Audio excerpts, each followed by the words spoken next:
Alright guys, BLM here, back with another live stream. We're here after episode 3 of Survivor 43. Changing the category, I think we are good. Internet should be fine tonight, hopefully. Again, obviously if you were here last time, it was pretty shit. Okay, so that is kind of dumb. The settings... Yeah, I'm going to turn the settings down because I do feel like it was a little bit loud last time. I feel like it's better to be too soft than too loud. Do I need anything else? I feel like everything else should be fine. But yeah, I'm going to finish God of War 3. And, yeah. Just normal talking about shit. Is that the right save? Oh yeah, I forgot. We stopped right before some nudities. That's going to be great. I completely forgot about that. I think he's Circle for 15-month resub. You play through Stray. That's cool. I want to play through The Quarry. I still haven't gotten around to that, which is annoying. But hopefully I will at some point. Really, like, all my free time since last time I streamed has gone to watching a whole bunch of shows. To where I finished... Okay, there we go with the nudity. But yeah, I finished God of War. I finished BB Can 1. I watched Road Rules All-Stars. I watched Avengers Infinity War, which I'm doing a video on. And I also watched Endgame because I was like, fuck it, I really want to watch Endgame after watching Infinity War.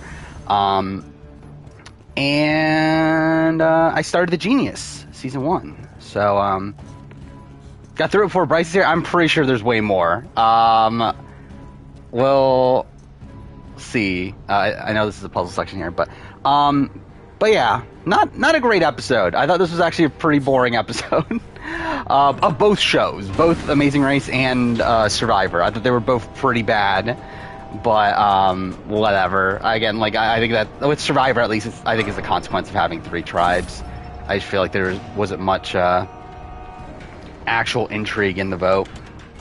There is going to be intrigue for the next round, though. But actually, is there, though? I don't know. It's going to be weird for next round, actually, now I think about it, because it's like... So, obviously, Noelle has the steel vote. But Cody has the idol. So, like, that should essentially, like, nullify the steel vote. Like, it's like, the steel vote is like this is like the perfect time for steel vote for her. However, again, with Cody having the idol, if they vote for Cody, then it all doesn't matter anyway. Like, more than likely, Noelle or Dwight are going home anyway. So, I don't know. But yeah, I thought Nako was a pretty obvious vote the entire episode. Yeah, I mean, there really isn't much to say. This is such a meh episode. And then Amazing Race. Again, I feel like I literally have nothing to say. Like, this is probably the shortest amount of notes I have. For Amazing Race episode, I've like actually taken like proper notes for a review for. Do I like 43 so far? Kind of. I feel like it's a season that does have a lot of potential moving forward, but I feel like the actual events of the season so far have not been the greatest. I think probably episode 2 was my favorite episode, even though I still didn't love like last episode. But I don't know, the episodes have all been fine. I mean, like, the first 2 episodes were fine. This episode was kind of bad. I still think it's probably going to end up being at least a fine season by the end of it. But we'll see. Yeah, Ellie is like completely dead in the edit, which I wasn't high on her coming into this anyway, into this episode, but like I think at this point, like, completely dead. Like, in my power ranking, I have Janine last, I have Ellie second to last. I just feel like they're so unlikely to win at this point. Not necessarily that they're going home soon. I think Ellie is for sure making merge. To be honest, I'm at the point where, like, is Baka just not going to tribal? What am I doing? Oh, I'm not even doing the right fucking thing. Yeah, I could definitely see a world where Baka's like not even going to tribal until the merge at this point. I think if they do, more than likely Janine is the boot. But I think at this point, for sure, like, it feels like Sammy's being set up for longevity. It feels like Ellie is being set up for longevity. Like, it seems like it's being set up for like a rivalry post merge. Gabler is starting to get like okay-ish content in terms of longevity. So again, coming into this episode, I was thinking Gabler was probably to boot this round. But yeah, I mean, like he got decent content here, and then like Owen seems to be in a decent spot as well now. So I feel like Baka is like, if they go to tribal, it's Janine, but like I would not be surprised if they just don't go to tribal. And what was it, like Vessi, like they might go tribal again, which will be, oh, I did not mean to do that. That was just me being an idiot. That was me being a fucking idiot. All right, fine. But it's like, yeah, who goes home in that situation? Like obviously Cody has an idol. Like I guess they could blindside him without him using the idol. That could be a possibility. But like I feel like you would think he would pick up on it when they're at 4, but I guess you never really know. I don't think it's Jesse, because I just feel like Jesse's like so clearly being set up for longevity. And then, yeah, I think either Noel or Dwight could go home, and to be honest, them being idled out wouldn't be like that shocking. So there's that, and then Coco, I don't even know what the fuck's going on with Coco. Like, it feels like they could be like a Luvu sort of situation of them just never going to tribal. But, I don't know, it's like, they're just getting like no content. Okay, well, this is great. It's like Carla's getting all the content, and like all of her content feels very journey-y. Like, it doesn't really feel like a winner sort of content for me, at least. Okay, I guess I'm still too early. God damn it, can I not go back up? Okay, well, this is some bullshit. Fuck me.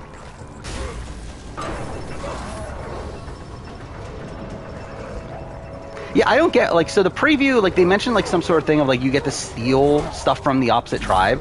Like, is this just, like Pearl Island style? Like, what are we doing here? Like, is this just like a nothing thing, essentially? Like, just a way for, like, them to have the tribes interact before the merge? Is that essentially all this is? Which, like, I'm assuming it is. But, I don't know, it doesn't seem like that major of a deal based on, like, how they portrayed it. There we go. Oh, here's the nudity. God damn it. Can I skip this? I guess I can't. Should I use this?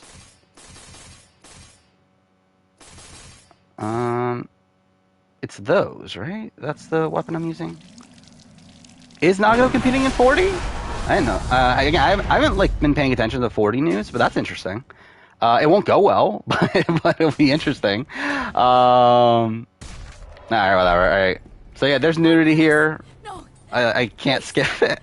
I beg of you. But yeah, at least idols aren't public anymore. Yeah, at least that's good. Yeah, I wonder when Baka. I mean, like, does Baka just like? Do they have an idol there? He's competing with his son. Oh, that's interesting. I'm actually more interested about his son than I am with him. Oh, I was not paying attention. What was I supposed to do? Wait, I had to do the entire thing again? Fuck me. Whatever. So stupid. I didn't realize I had to do the entire fucking thing again if I failed that. Voting Echo's the right or wrong move. It's like, what? I mean, like, I don't know. It's like, they don't know when they're merging. I think that's kind of an issue. If we knew when they were merging, like, if they were merging, like, at 13, I would lean towards probably bad. But I don't know. I think, like, really, it's not that big of a deal. I mean, like, it's gonna cause Cody to lose his idol, though, next round, more than likely. Is that all I need? If they go to tribal again, I should say. So, like, but then again, like, this obviously decreases the chances that they go to tribal. So, like, I don't know. Again, like, I think it's a complex choice. I don't think that's really, like, a super solid answer. Alright, let's try this again. Again, nudity again. Amazing Race Australia season ranking. I'm thinking it's going to be next week. Please, leave me. That is currently the plan. I beg of you. So finale's on Sunday. I'm thinking of getting it out on Wednesday just to get it done. It is funny how God of War just had like so much nudity in it. Wait, what does it want me to do? No! Stay back! Get away! Oh, so I am just supposed to fight them? How did I feel last time? Oh, did I just like not attack right away? I don't even know what up. Who fucking cares?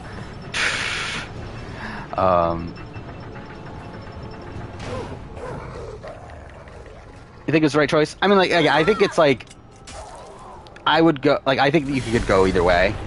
I would lean towards it. Like, it's probably the right choice given the information that they had.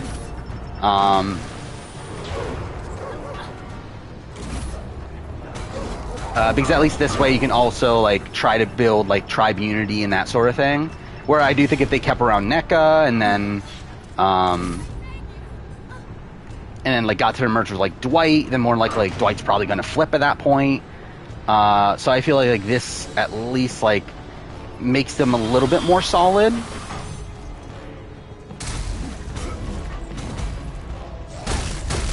But like, I don't think we have like a super solid answer.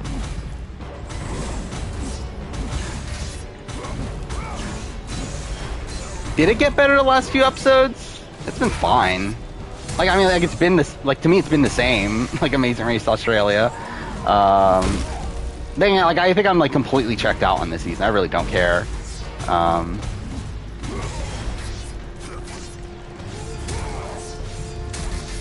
also, it's like, how is it not Heath and Tony winning? Like, I'll be mind blown. Dang, I said that about Fernella, but I would be mind blown if Heath and Tony don't win this season. I did start listening to the Taylor deep dive. I have not finished it. I'm what 2 hours in, I think. But yeah, good listen. I don't think like you're not really getting like much new from it. Like if you follow the feeds throughout the season, it's like it's stuff you kind of already knew, but it is interesting to hear her like point of view of things. I will also say I did listen to the LaRue both podcasts he did with Mike and Shannon, which I was underwhelmed by. Feel like he didn't really reveal that much. Like I was hoping to learn like a lot of casting things. He didn't talk about casting really at all. Like the only thing he mentioned is that like Felix was an alternate. Like that's really like the only like new information we got from it. So that was kind of underwhelming. That and also we did also get the Meryl stuff to come out, which is really disturbing. Which she's saying that she got sexually assaulted while out there, which obviously that's terrible. But yeah, I don't know. It's just a kind of a weird day for SA News. Yeah, 6 hour deep dive with Taylor. It's 6.5 hours almost, actually.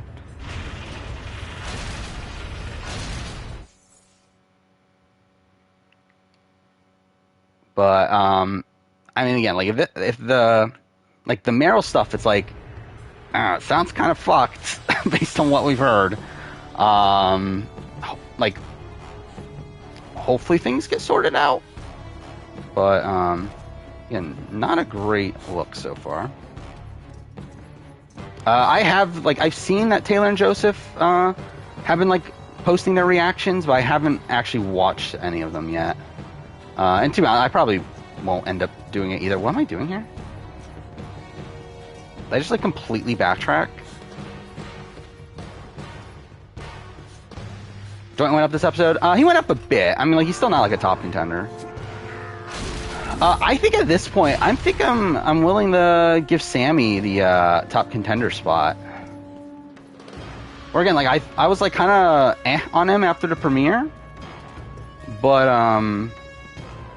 yeah, episode 2 was good, and I think we got another really good episode from him. Like really, it's like they're really going all in on this theme of him being underestimated. Where did Meryl news come from? She did a podcast that I don't know when the podcast actually was, but I didn't see it until today. It got posted on the Survivor SA Reddit, and I did listen to that part of the podcast at least. Which, yeah, supposedly like there's lawyers involved and everything now, which we'll see how it plays out. But yeah, like supposedly it was a player on the season. And one that made it further than her. Fuck. Okay, what am I supposed to do here? Made it further than her, and then she also mentioned that person was never winning. So, I have a good idea of who it is. But, again, I'm not going to say for the sake of things. But, yeah, that's kind of fucked.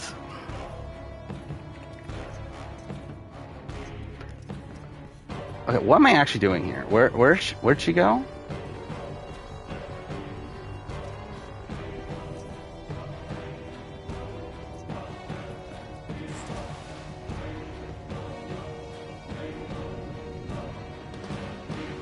Is this the right way? I don't know. No, it's not Shane. Oh, she's also someone that got voted out. So really, it's like there's only 3 options, and like by her saying someone that couldn't win the game, that kind of narrows it down to 2.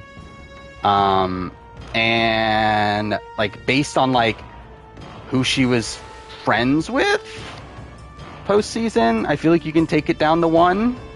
But yeah, that's my guess. Is the last one you stated, but yeah. So again, that's fucked. Premium released a community post with the thumbnails of some upcoming videos and Cody's bamboo hack. Yeah, I mean, obviously, like obviously it was gonna be there. Like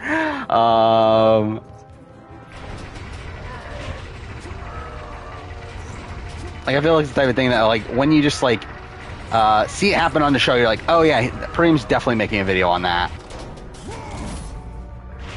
Oh, fuck off. What am I supposed to do here? Like, how are you supposed to get through that? Oh, wait, Hermes, right? Is that what I'm supposed to do? Okay, not that. That was a waste. How do I use Hermes' thing? I don't know how I do that. Yeah, it is funny that he's on 10.0 now. He's done that many. Which, I mean, good on him. I mean, he's making a lot of money from it, so... How do I use Hermes? It's not that. It's not that. Oh, there we go. Okay. So was it? It's R2? X? Okay. Enjoy the Amazing Race Canada season ranking. I did realize I left in a mistake in there when I rewatched it. But to be fair, I'm pretty sure most videos have that and I just don't pay attention. But still, yeah, that was the thing. Oh, fuck off. God damn it. Okay, that's just me being an idiot. I just pushed the wrong button. Let's try this again. Yeah, I'm 2 hours into Taylor's deep dive. Which again, has been really good so far. Interesting to like have like... Oh, fuck off. I keep on doing that. God, okay, cool. I have to go around again. God damn it. Wait. This way? Whatever. Overwatch 2 launch has been a clusterfuck. I didn't even know it launched yet. But, then again, I did see that Overwatch 1, like, is dead now or something, right? So, like, I guess that makes you assume that it's 2 is launched, but I don't know. Premium put B24 at number 3 on his season ranking. God damn. I have it at, like, what, like 12, probably? God damn it. Okay. I'm just a fucking idiot. Okay, wait, what is it again? It's L2X, right? Okay. Try this again. God damn it. Overwatch is a shooter, isn't it? It's like a FPS, like multiplayer shooter. Oh, fuck off. Okay. Oh, yeah, is that what I'm supposed to be doing here? Like, that feels like it's too quick.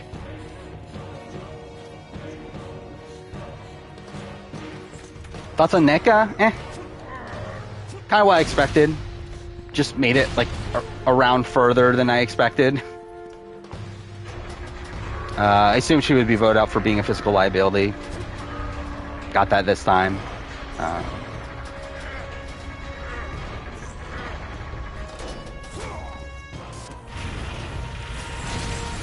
Okay. I'm assuming that's not what I'm supposed to do, right? Like, there's no fucking way I can make that.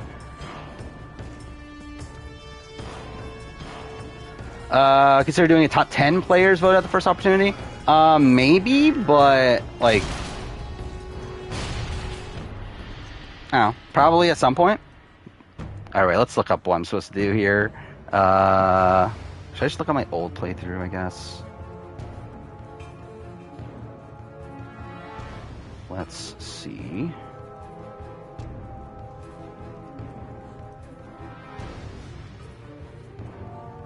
Okay. But, yeah, I mean, like, that might be an interesting video idea. I think, like, I've thought of it, but, like, I never, like, actually considered truly doing it because I felt like, I feel like I probably talk about these people a lot already, but it probably, like, narrows down the group enough to where, maybe I haven't. But, yeah, I don't know exactly when I'll do it.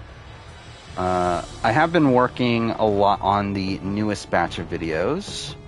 It's where I pretty much I have everything prepped that I can prep right now. So that's something. Okay, what am I supposed to do here then?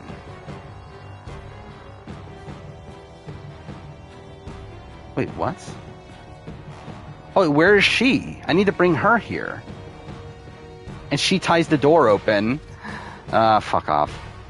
Yeah, if we're doing Big Brother, like, I mean, like, Big Brother, I don't even think it's fair to do Big Brother, though. Because, like, most, like, it's literally first boots or people who had immunity through, like, week 1 or something. It's not really, I feel like that's, like, so uninteresting. I feel like Survivor's the more interesting one, just because, like, obviously you have, like, tribal immunities and that sort of thing. Where is she? Like, where did I leave her behind at? Is she just, like, way in the back?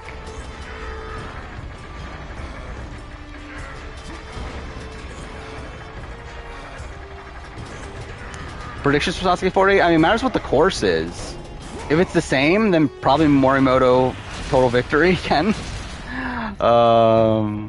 Hopefully the course isn't the same, though. I assume it will be, though. Okay, this is what I'm supposed to do. Please don't kill me.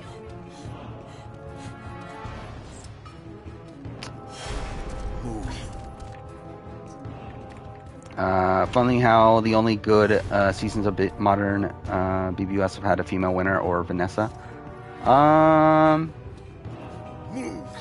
Or Vanessa. Yeah, I guess that's true at that point. What if the 2 or 3 final jurors were... I have that as a video idea already. Which, I don't know. I'll do at some point. Probably, maybe next batch of videos. We'll see.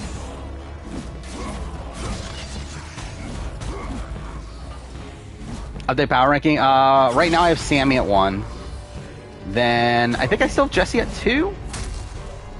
And it's not really like Jesse went down too much. It's more so that, like, I feel like Sammy's storyline feels like a bit more clear now. And, like, they keep on reinforcing it.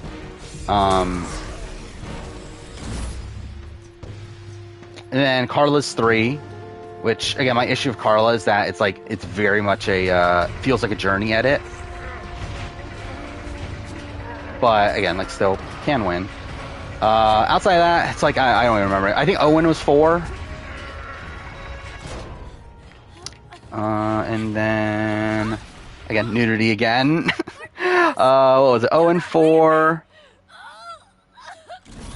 Then, who's 5? Cody, I guess? I mean, like, I think at that point, it's like, yeah, it's kind of tough after that. I think those top 4 are probably, like, a decent, like, amount away from everyone else.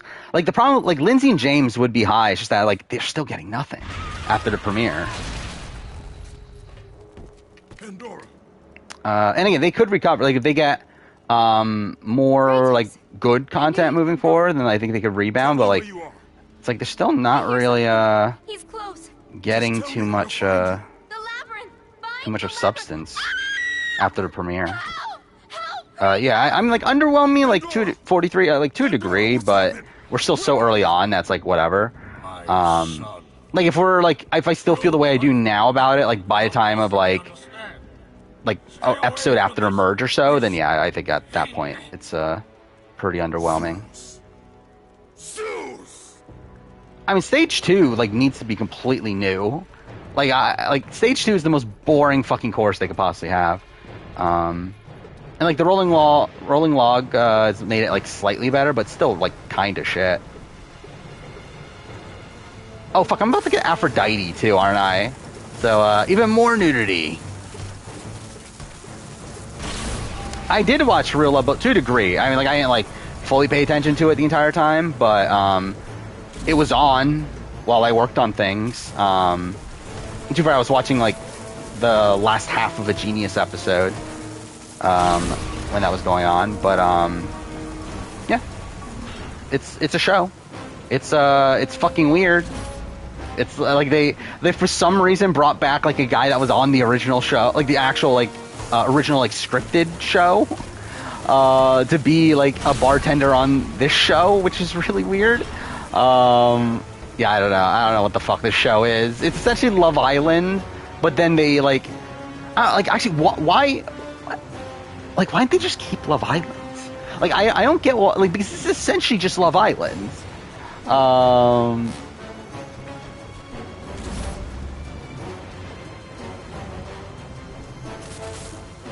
Like, I mean, maybe they just didn't want to pay for the licensing of Love Island, but then, like, do they own Love Boat? Is that what it is? I assume they probably do, right? Like, is that all it is that they didn't want to pay for licensing for Love Island, and they decided to just say, fuck it, and make their own version of it, which they own the rights to Love Boat already? But I don't know. It's fucking weird. Gameplay of 43 seems basic. I mean, I think it's the gameplay of any, like, 3-tribe season. There's really not much to do on the 3-tribe season, which has always been my issue with 3-tribe seasons. Again, like, it's good for, like, a round or two, but, like, yeah, once you get, like, well, I should say, like, it's probably good for, like, the first round of a tribe going to tribal. After that, it's like, there's nothing, like, you have 5 people. It's like, what are the other possibilities? There's not much you can really do in that situation. So again, nudity again. I think this is the last bit of nudity in the game. So at least there's that. Well, I think Sammy's storyline is, it's that he's being underestimated. He's constantly being talked about as underestimated, and I love how I'm talking about this about fucking Aphrodite's nude on screen. But yeah, and then like he talks about like instance of him being underestimated, and then immediately proves like why he's like good immediately after that. So, it's like I feel like that's the good setup for things. Like we'll see how it like progresses moving forward. Where like I would not be surprised if he's still like an early merge boot, mid merge boot. But I feel like he's gonna win the battle between him and Ellie, I think. But we'll see. Why is this a scene? I mean, this was old God of War. They felt like they needed nudity a lot throughout their games for some fucking reason. Yeah, rolling log, salmon ladder, corkscrew, bounce tank, metal spin, roulette row, or roulette row, and then high road. Now, I ask you again, Kratos. I don't know, I feel like a high road part, it's like that would probably be fine, but like I don't think they would do it though. I think if it's your dream course, then sure. But like, yeah, like I feel like it more like I think you just like take out the high road thing and then put wall lift, or like tackle or something like that. I think that's probably more like feasible. Well, they actually no, corkscrew's not like I'm the problem with the no, we're gonna say no, by the way, because I'm not fucking doing this sex scene on stream. You can get to him through there. So the 12-year-olds playing the game feel like big kids? I guess so. Yeah, I will say again, like I have again my like the gameplay footage I have right now of my previous playthrough and everything is online. The episode that has this is like one of the most viewed videos on that channel, which is like, yeah, I guess everyone's just like super horny. Is that just what it is? Like this and in Heavy Rain, the Madison nude scene in Heavy Rain is the other one. Aphrodite. Twitch does allow nudity in video games, as long as you don't make the entire stream about it. I believe is how it's supposed to be. Like what the rules technically are. Yeah, video game nudity is allowed. YouTube, it's a bit more finicky, where like it's allowed, but they'll age restrict you. Which again, like I don't really care at the end of the day. But like if this was like the main channel, then obviously I would care. But like it like for the VOD channel, it's like who cares? The reason she is in the labyrinth. The reason I live here in hell. I mean, that is my issue with Sammy, is that he did get undermined in episode 1, but the problem is that everyone has like has had a pretty mediocre edit by like normal standards at this point. Where again, Sammy has like a bit of undermining in episode 1. You have Jesse, who doesn't get content until like halfway through episode 1. Where like recent winners have always had content towards like the beginning of the episode. Like by the time they go, like before they go to camp, usually the winner is already like introduced to the player. And Jesse didn't have that, so that's a knock against Jesse. Carla, again, like it just feels very Journey-y. You have, again, Lindsay and James, who have been near invisible. And James also, I believe... No, James did get professional, right? Early on? I don't remember. Either way, but like both have like been near invisible since the first episode. Again, like all the top contenders have issues at this point. So it's like... I feel like the one that has like a more cohesive storyline is Sammy at this point. And she grew to love and a storyline that isn't based around you growing as a person, which is what Carla's is. I hid Pandora away. I told him that storing the box on the back of Kronos would be the safest place. I wonder if the Meryl thing is why SA Goats got pushed back? Potentially. I believe I did see that. I haven't like seen this confirmed or not, but I saw this in the comments of the Meryl thing that LaRue, yep, I see it right now. He's taking a social media hiatus. And now it's 12 months or 12 hours ago, which was, again, I believe around the time that this news came out, while also it being like immediately after he just did that interview with Mike Bloom and Shannon, where like at the end he was talking about, oh, talk to me on Twitter and everything. So yeah, I feel like that's a bit sketchy too.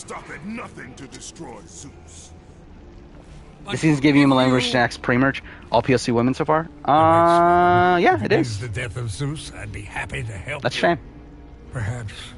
I mean, like, really, again, 3 tribes, I think, is just detrimental to women in general. Because, like, the overall perception is that you need to keep physical strength around, which obviously the presumption is that men are physically stronger. So through that, it causes more women to be voted out. So, again, that's just the issue of 3 tribes. Do I think we'll get 3 tribes next cycle? I hope not. Again, like 4 seasons of it in a row feels like a lot. And like, to be honest, I didn't even want it to begin with. Like, I mean, like, I think like 41, 42, it's fine. Again, when we get to 43 and we're still doing it, and like now we know 44 is gonna do it too, it's like, yeah, I mean, like, please, please don't. Am I confident that on a season of people who knew nothing about the game of Survivor Big Brother that I would dominate? Not really. I think I would do worse, to be honest. I think I would do better on a season than that with a lot of super fans. Because I think on a season with non-super fans, they're gonna like be like I think it would be like a Nick Iadanza sort of situation on Australian Survivor 2016. Where it's like he just like feels like an outcast, and like if you try to play the game, then you're gonna be demonized. Am I gonna watch the Mario movie? Probably not, unless I do eventually get around to doing the ranking of every video game movie. But I do not really intend on watching it or going out of my way to watch it at this point.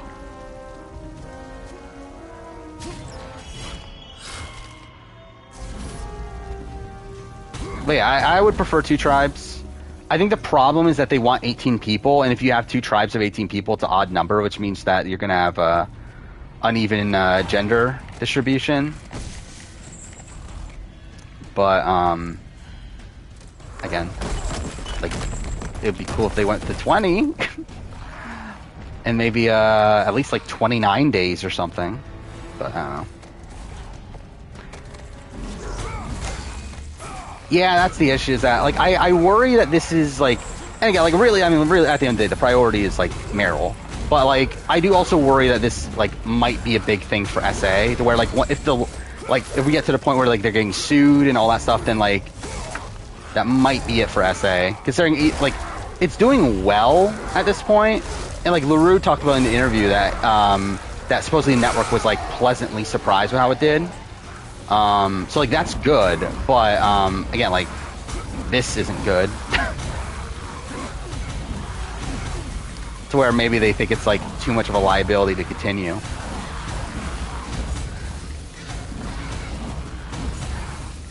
Kevin is Sea of Suzettes, I guess so. If that's what you want to call it. Do 16 and get rid of 2 doubles. I think their issue with that is that they don't like having that small of casts, because they don't want to get in a situation where someone gets medevaced and then they're kind of fucked. Where they have like nothing to do for a round. That's the reason why they stopped doing 16 people.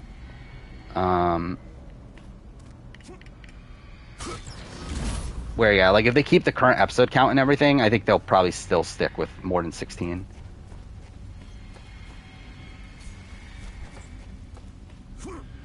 Where do we go up from? Whatever. Yeah, thoughts on Nekka's run? I mean, there's not much to say. It's like she was like voted out because she was the weakest. She had an alliance, so she's better than like an alliance that actually like voted for her to stay in 1 round, so she's better than Mariah. But outside that, it's like, yeah, she was there. Where do I go? Finish up. Oh wow, you finished the first 100 already of One Piece.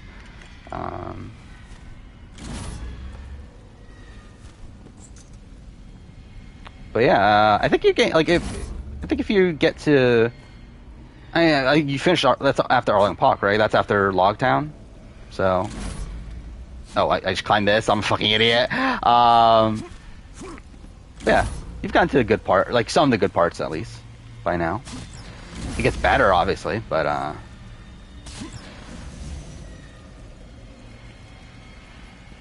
what's going on with SA? Supposedly some sexual harassment allegations from Meryl. I finished the BB-Cam 1 rewatch, which, yeah, my opinion stays the same. It's a good season. I think it still has like a lot of growing pains, but I think my like opinions on the season has stayed the same. I will say my opinion of Emmett has probably gone down. I don't think to like any like significant degree, but I definitely like I don't know if it's enough to like bother re-recording my player ranking. Well, I think if I were to redo it, he probably would move down like a spot or 2.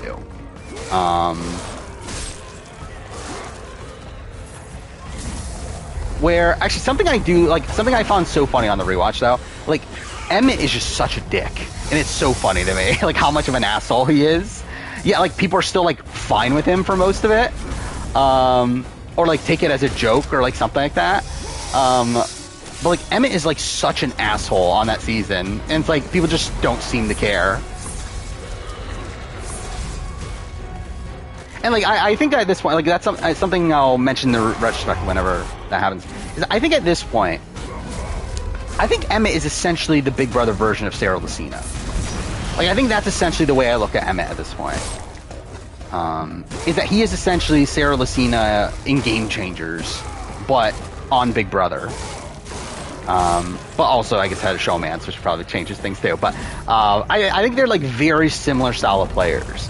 And where they're like have like a very cold demeanor, but but it's like they're still like supposedly like really charismatic and really loved by their cast. While they're in the game, I should say. But then like when they backstab them, it's because of like the connections that they made that the jury is bitter at them.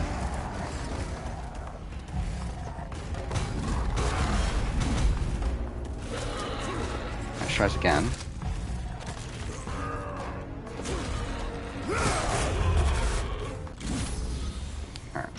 Alright. Thoughts on Amanda in the challenge? Which Amanda? We're talking about Amanda Garcia? I always like Amanda. Not the best like challenge competitor or anything, but I always liked her as a personality. You do feel like it dragged a bit at the end. Overall, what's your favorite arc so far? Adore Nami now, yeah.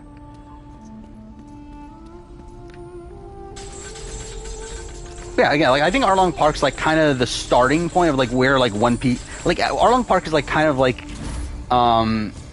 is an arc that's like structured kind of similarly to future One Piece arcs, but obviously like the scale of them like continuously gets bigger and bigger.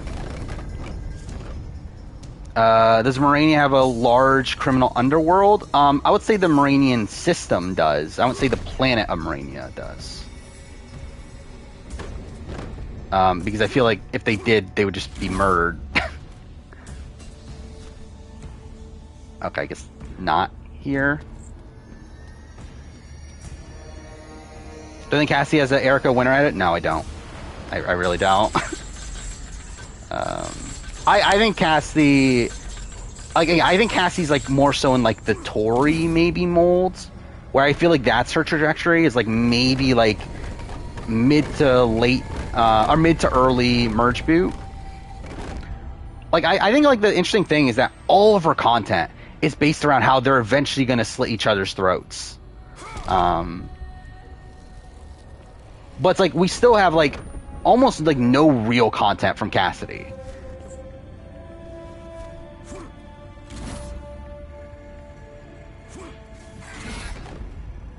Oh, I'm supposed to... Okay. I guess that's what I'm supposed to do.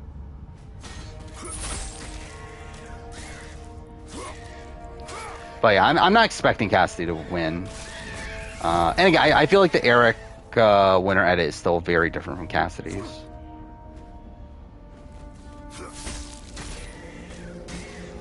So you have to time it to where this thing's like not out at the time. I guess that was fine.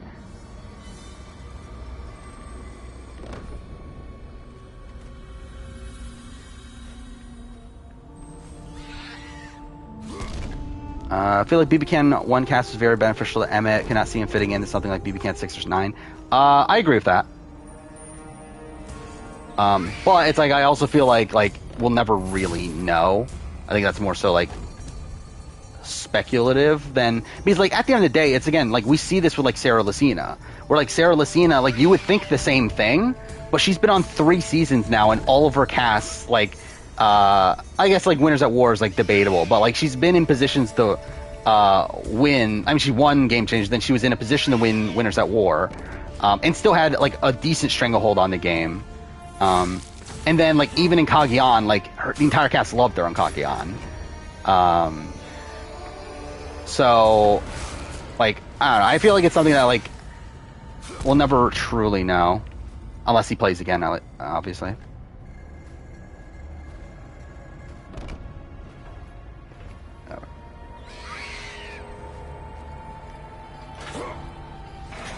Rewatch Hal and Joanne's episode of Amazing Race Canada. It's possibly the best episode of Amazing Race ever.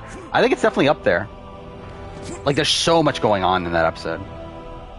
Most likely next boot from each tribe. I think Janine for Baka. I think... who from Vessi? It's either Cody or Noelle, I think. Or it could be Dwight. I think Jesse is the safest. I think it's very unlikely Jesse gets voted out.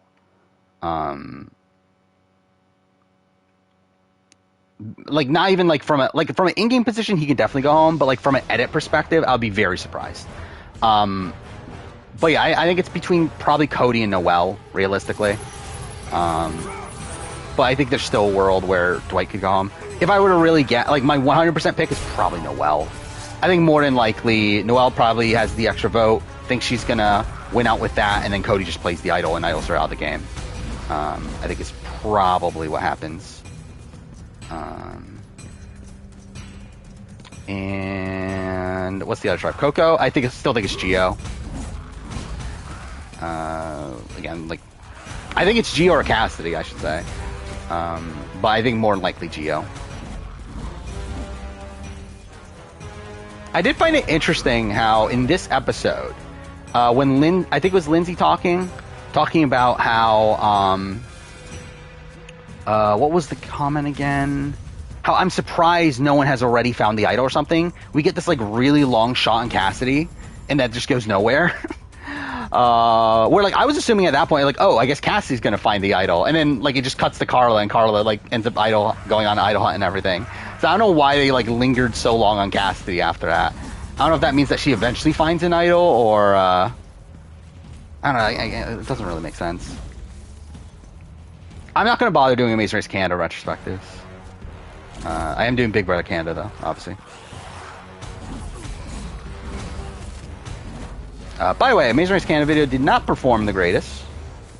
Again, I didn't have high expectations, but I think it probably got even lower than those. But whatever. Forever Red video did better than I thought. I will say, even though again, like technically the Amazing Race Canada video obviously has more views than the Forever Red retrospective already. But yeah, I'm happy with how the Forever Red video did.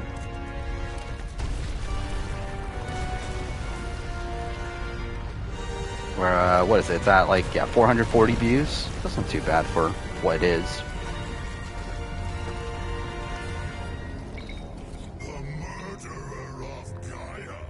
The Tims are terrible winners, narrowly voting elimination, all time, especially in like one. Yeah. So that's what makes it a better season to me, is that there's such like train wrecky winners.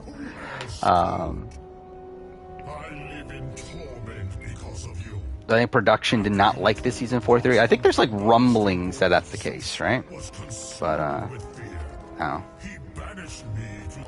it's been 1 year since Sora was announced for Smash. Has it? It feels like a.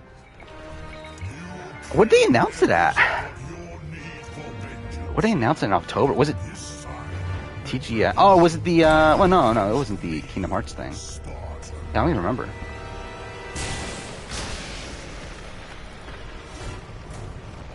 Can I see it being an all-women's boot for pre-merge? I mean, like, potentially. Oh, I was not looking at the screen. God damn it. But yeah, potentially. He's like, more than likely we're having, like, what? 2 to 3 more boots. I mean, like, I think, like, if Coco goes to Tribal, Gio's probably the boot there, so probably not there. But outside that, yeah. What am I doing?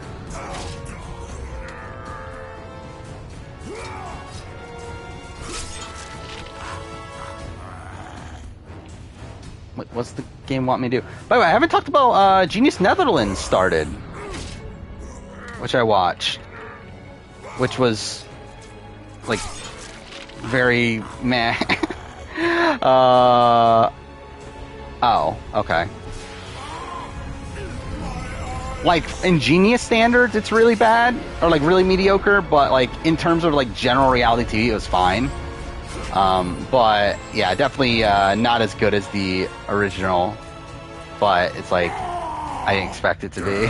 Mortal, you will suffer when my sight returns.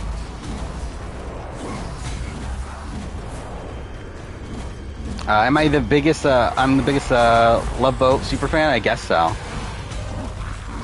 And by that means like I watched like half the episode. I doubt anyone else watched more than half the episode, so. I guess I do take that title. I actually I did take like notes for first like 5 minutes until I realized like I'm never fucking talking about Love Boat that much. Like at best I'm talking about for like a minute on the Year in Reality TV video. It's like I'm probably never talking about Love Boat ever again. Why the fuck am I bothering? Yeah, that was a weird thing at the time. was Dan stayed a night in the BB Can 1 house, and it greatly affected the game too, which was also really weird because like Gary was like 100% taking Emmett until that point, and then like he talks to Dan, and then all of a sudden he changes his mind and talks about how he's going to take Jillian.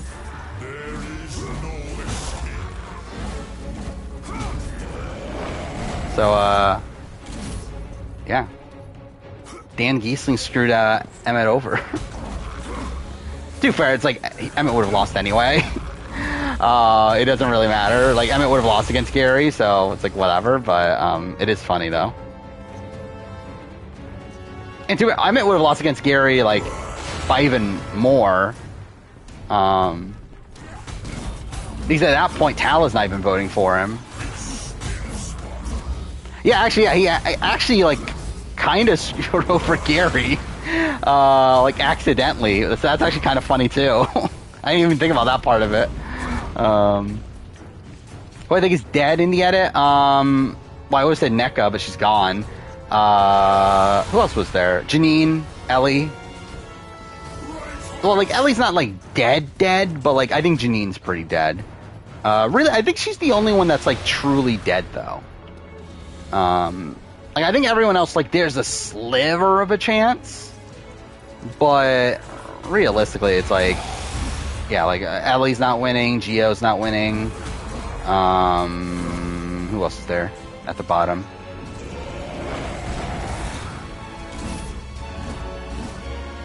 Who else is at the bottom? Why can't I think of who's at like 11 and 12? Oh, I think I have Cassidy around there too, right? Then Dwight, Gabler. Oh, whatever, people like that. More than likely they're not winning, but again, there's still a chance. How about again taking notes about Beyond the Edge? Let's see. That's where, yeah, so I have... Oh, I quit at the meta quit. Literally my last thing of notes is meta quits.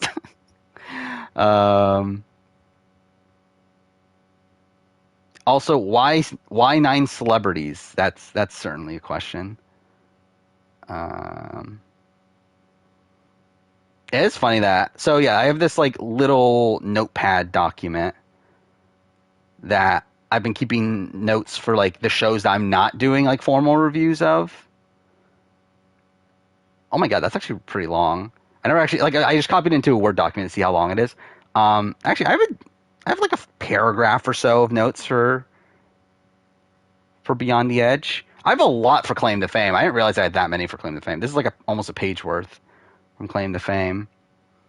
Snake in the Grass, not too much.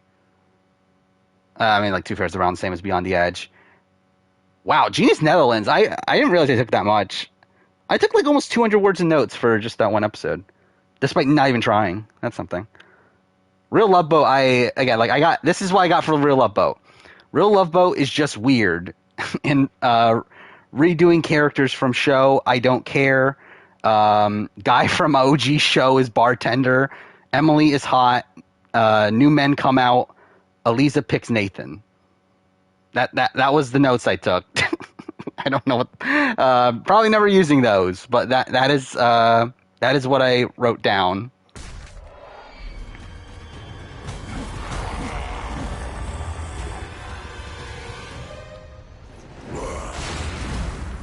Well, I mean, obviously that was like an important detail that I need to know for whenever I talk about the season.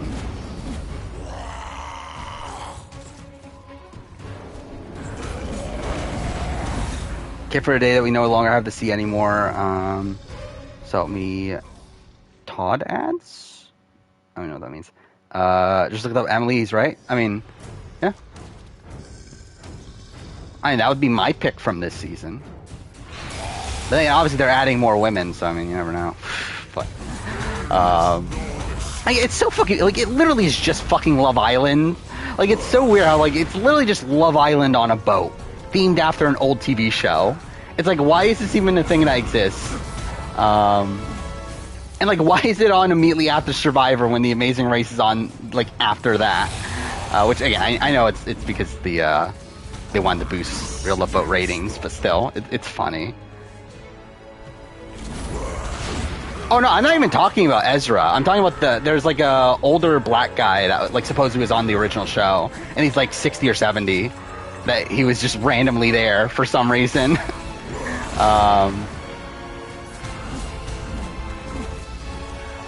Yeah, I find that weird. So are those people actors, or are they actually like bartenders and cruise directors and that sort of thing? Like, I don't get why they're there either. These like random people playing like characters from like the original show. And again, like, who even fucking remembers the the original Love Boat? It's like, I didn't know what the fuck the Love Boat was. Like, I heard of like a show called Love Boat. I didn't know what the fuck it was. And like, you would think that the audience for this show is supposed to be what, like people like in their 20s, like young or early 20s or so, like people that watch Love Island and stuff. It's like, I don't know. It's like, what the fuck is the concept of this show? My favorite God of War fight? Oh, what is the answer?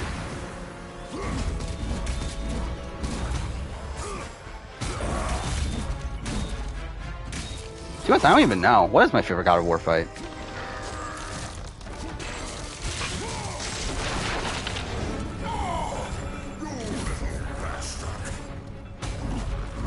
It probably, like, I would assume it would be in this game.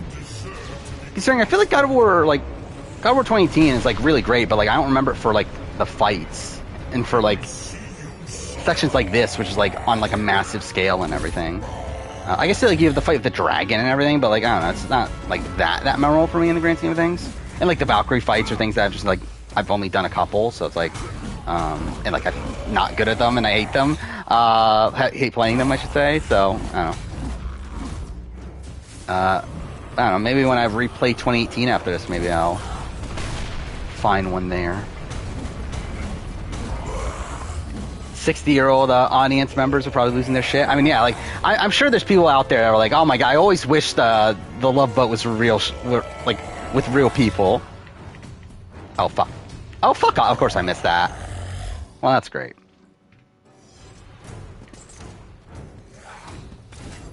Do I think next week's episode would be double boot? It could be. Like, we need a double boot at some point. I don't want it to be a double boot, though, considering it's only going to be, like, an hour-long episode, right? Like, I wish that they would have done that with, like, again, the premiere was 2 hours. We had a 90-minute episode. Then again, I'm sure they didn't know they were getting a 90-minute episode at the time that they did it, but still, like, it would have been nice if they, like, were able to, like, get a longer episode for that. Next video, the Merge Tribal Council ranking, I believe, is this Saturday's video.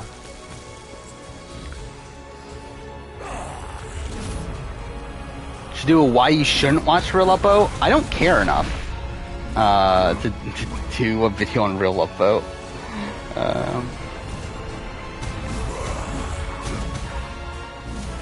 Oh, is that a thing? Taylor, Monty, and Joseph are going to be on Bold and Beautiful? Why? Oh, god damn it. I mean, like, Taylor and Joseph make sense. Like, why the fuck is Monty there? By the way, I feel like CBS, again, like, I've said this, like, during the season, it felt like BB Production didn't know what the fuck to do with him. Where, like, he was just barely on the show. But, like, Joseph's really getting a lot of stuff from CBS Now, isn't he? Where, like, he was at the Real Love Boat premiere, and then he, they had like a, I don't even know what it was, but it was essentially like you get to talk with stars sort of thing from CBS, and like Joseph was the person they picked for Big Brother. So it's like, yeah, that's just kind of weird. I don't know what I'm supposed to be doing here. What am I supposed to be doing?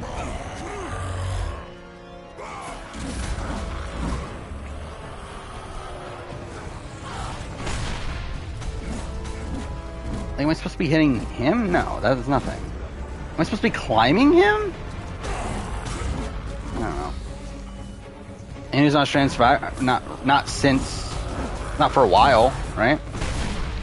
Like, when was the last time we got any update? I guess we did get an update, like, oh, I guess I am supposed to be climbing him. Okay, well then, I'm a fucking idiot. Oh, well, yep, that's something. I'm an hour in the stream. God damn, I've like made very little progress, haven't I? Ugh. But yeah, ever since the Jackie and Steve news, I don't feel like we've had any updates.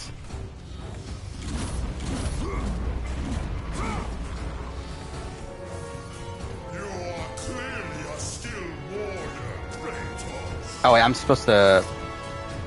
Wait, how do I do it? Fuck. Oh, there we go. There we go. Finally did it. Wonder if Taylor and Joseph will last. I think they seem good for each other. Obviously, you never really know. But, I don't know. It seems like Joseph's a nice guy. And, like, Taylor's Taylor, so, I don't know. Hopefully. We'll see. I'm sure they'll be on Amazing Race, so they'll be together for that long at least.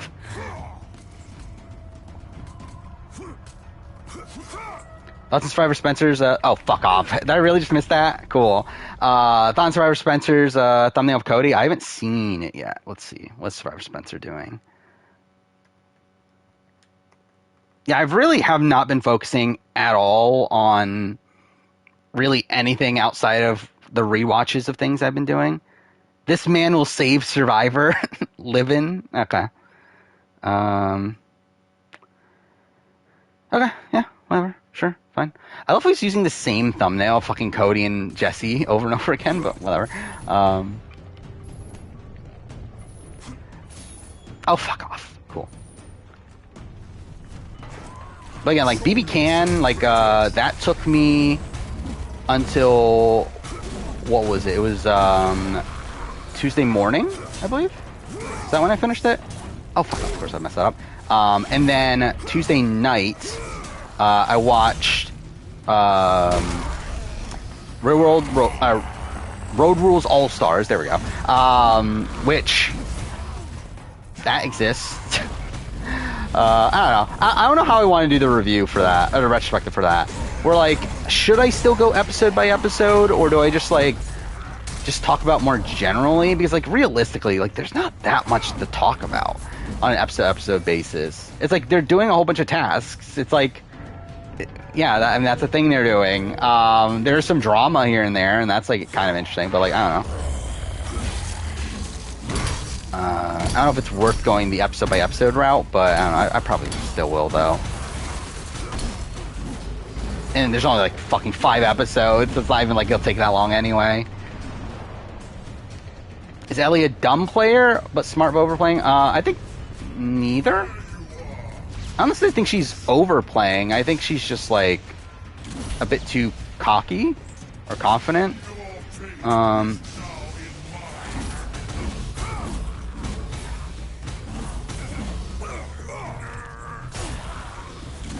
Like, I guess you could say that, like, her plot to, like, try to get Mike to not use the idol is, like, overplaying. But, like, it's not really. It's like, I mean, like, if the people on her, that she thought were on her side, it's completely fine. It's just that, like, she doesn't have Sammy like she thinks she does. So I think it's more so just, like, her overconfidence in how, in her thinking she has more control on people than she does.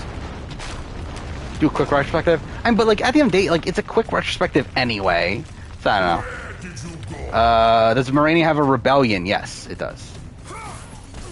That may be a major aspect of the, at least the initial story. What do you mean by the Jackie and Steve news? Not Jackie as in, both Jackie and Steve from Champions Contenders 1 are on there. And it's not, I guess there's two, okay, well, Jackie, the poker player, and Steve, the, like, Asian guy that was booted pre-merge, are both on the season for some fucking reason. Which Jackie makes more sense. Like, again, like, Jackie's, like, a big fan of the show. So, like, at least that kind of makes sense. But, and, like, was someone that wasn't well-liked, even though she really did nothing wrong.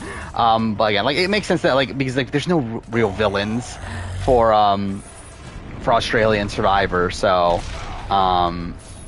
like, it kind of makes sense that they would go with her. Why the fuck is Steve there though? Like I don't get why like all the fucking Australian Survivor players, they got fucking like Steve, a random pre-merger from Championship Contenders 1, which like I liked Steve at the time. Like I thought he was like an interesting character, but like I'm never like, oh, he needs to be back for a heroes versus villains season where you only have 12 returnees or whatever. I don't know. It's really weird. There is no escape.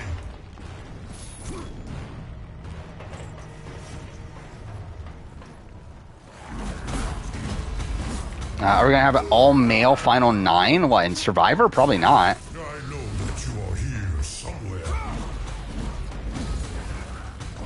I mean, I think for sure, like, Lindsay's making a deep run. I think, Ellie's making a run. I don't know, Final 9's probably around the time I expect her to be booted.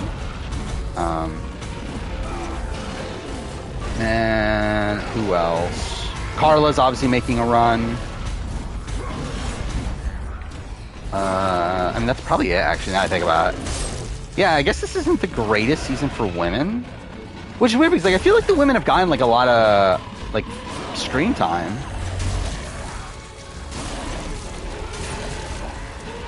I mean, I guess not, though. I don't know.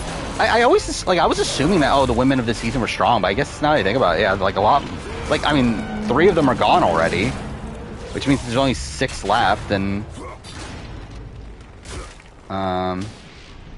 like only half of them really seem to have longevity.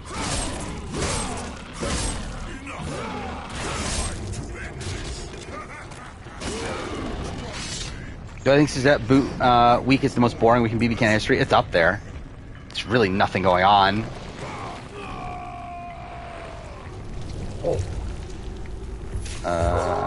Which I think it's really like the only like truly boring week in BB Can 1.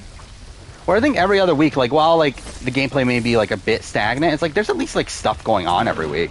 Like there's like almost nothing going on that week.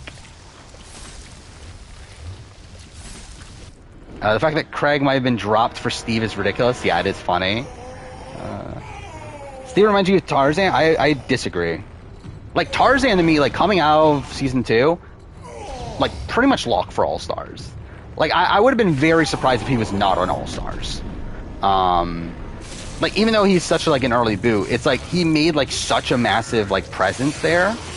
And was, like, such a, like, a well-liked person from the casual perspective. And, like, you could tell at the reunion show, they fucking adored him. To where, like, I would have been surprised if he wasn't there.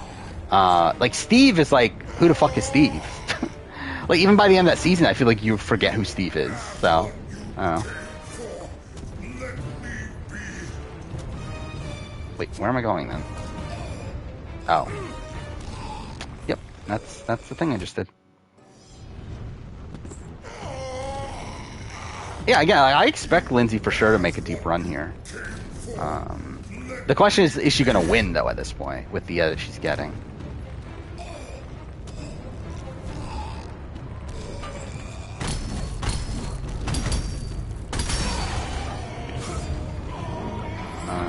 But yeah, I mean, like, her, like, confessional is, like, her opening confessional is, like, you only get one chance, and, like, am I going to make the most of it or whatever? It's like, I feel like she's going to do something on this season. But again, like, is she going to win? We'll see.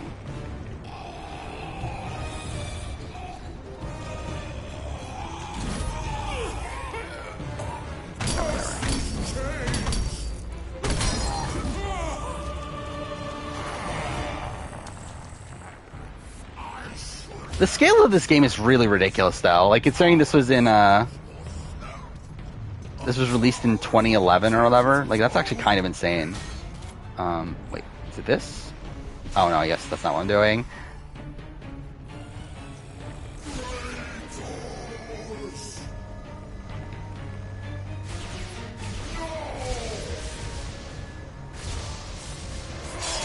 Australian Survivor should either expand the cast or cut the number of episodes.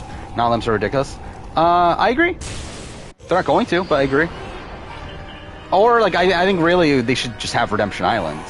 Like, that's always been my thing of, like, I don't get why they just don't do Redemption Islands. like to me, I feel like Redemption Island is like the most palatable version, like most palatable way for them to do it. Because at that point, it's like I don't mind Redemption Island, especially early on in the game. Gets rid of a non-limb, if not even multiple, not like maybe just like do it twice, like or do like one mid pre-merge and then another one at the merge, and then like maybe like I don't know, another one like a bit later in the game, but I don't know. And then like have a final two. Like I feel like that should be good enough. But they don't for some reason. I mean, it's because they want a new twist to like shock people and bring people in, but yeah. I mean proper Redemption Island though, not just like, oh, the last two people compete in a challenge and one comes back. I mean like actually Redemption Islands. Like, I mean, like, every person that gets voted out has a second chance. And, like, they spend time on Redemption Island. They have a challenge every episode that takes away time from, like, what is otherwise a bloated episode. Like, to me, it's like, it just makes all the sense in the world for them to do Redemption Island. They just don't. Still love that dumb Gary versus Tala fight. Yeah. There's a lot. Like, Tala is incredible on the season. Like, I always remember, like, obviously, like, I remember Tala as, like, a good character, but she is, like, really, really good TV. And it's, like, it's always interesting, too, because, like, she was, like, a massive fan, too. So it's funny, like, seeing someone like her also be a massive fan of the show, but, like, not, like, but, like, still be, like, such an emotional person where, like, she's not able to actually, like, properly play the game. And that's the weird thing about that season. That's actually something I found super funny by the time of that Dan comes into the house. Is that, like, Dan comes to the house at Final 5. 3 of those people, like, knew nothing about Big Brother. Like, and literally the final 3 of the season knew nothing about Big Brother coming into the season. Like, Jillian, Emmett, and Gary, all 3 of them, like, barely watch Big Brother.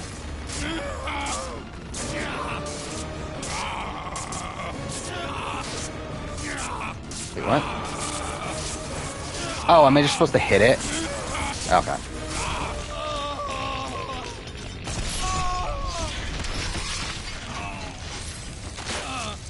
Watch the new Edge of Extinction. I mean, like, to be fair, I wouldn't be opposed to that either. Like, for Australian Survivor, I mean... I think the issue with all of it is, like, having someone come back, like, extremely late in the game and be handed all these advantages and all that sort of stuff. I think with Survivor US, it's also, like, the issue of, like, hogging up so much screen time. But it's like, this is Australian Survivor. It's like they need to be wasting screen time. Because, like, most times they have not enough, like, things to actually show.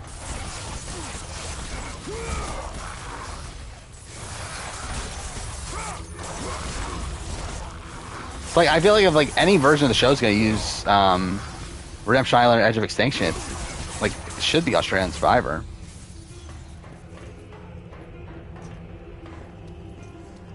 I should go back up. Oh, yeah, because I need... Okay, yeah. I forgot, this was all to... Oh, yeah, I forgot. Are we going to get nudity again? Because I think I'm going back to Aphrodite, aren't I? So, that's the thing.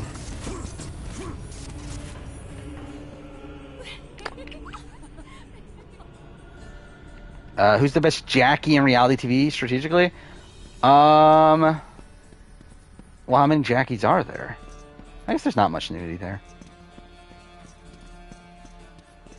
Hope AU9 is all newbies. It won't be. Like, the question is, will there ever be like an all newbie season ever again? Well, I guess to be fair, like Brain vs. Brawn was all newbies technically, right? But even then, it had like a whole bunch of celebrities and stuff. Which, I mean, I think that's kind of where we're at. Where, like, I don't see Australian Survivor ever having, like, a season of all, like, newbies that are, like, non-celebrities ever again. Where I think there's always going to at least be, like, some celebrity to, like, get people's attention, or it's going to be, like, obviously, like, returnees to get people's attention.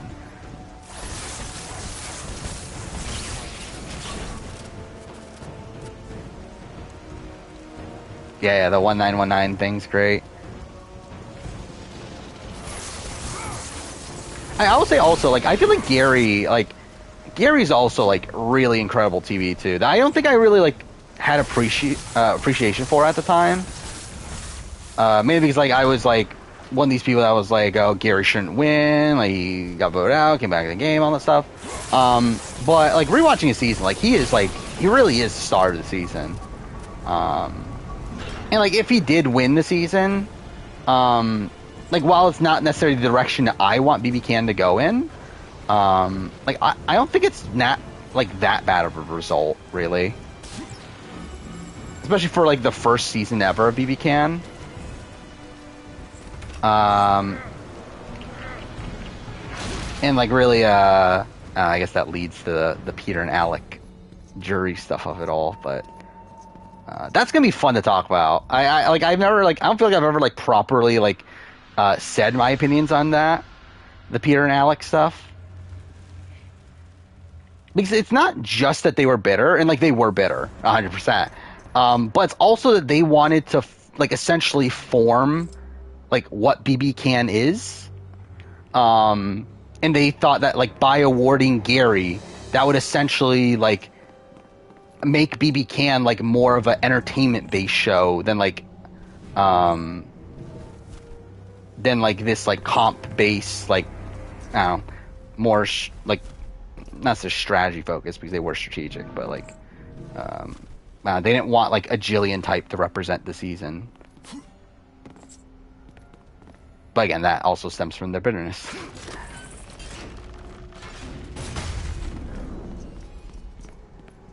But again, like they were also fans of like BBUK. Okay, how do I do this? I feel like I remember getting stuck here. Wow.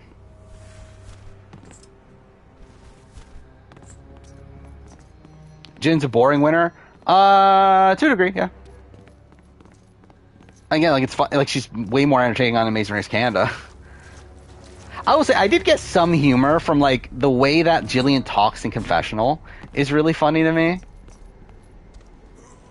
Where it's like she's always like kind of like whispering as if like she knows she's like whenever she's talking about something like deceptive or whatever, it's like as if she like is trying to like hide it from everyone else or something. I don't know. It's kind of weird. Yeah, I think that's an issue. Well, I mean, like the thing is, like Australian Survivor would have the time to show all of its cast. They just don't because it's Australian TV. Oh, I can rotate it. I'm an idiot.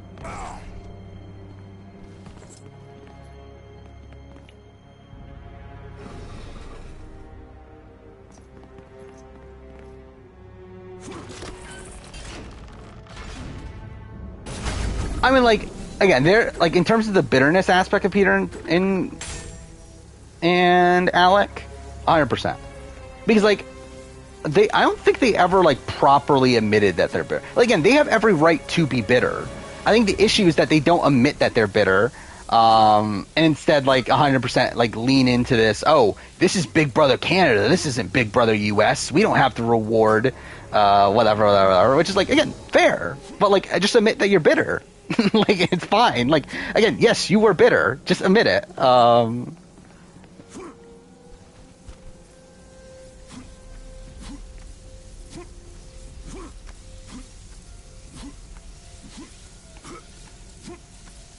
Highlight in the Taylor deep dive so far is her reacting to Daniel saying, "End the season." All right, I have not seen that yet. I've not gotten that far, but yeah, I feel like that's gonna be funny.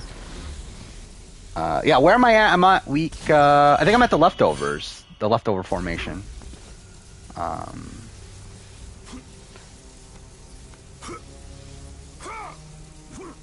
Okay, what the drop? How do I drop? No, none of these buttons. There we go. Why is it R1? Why is that the drop button? What is this?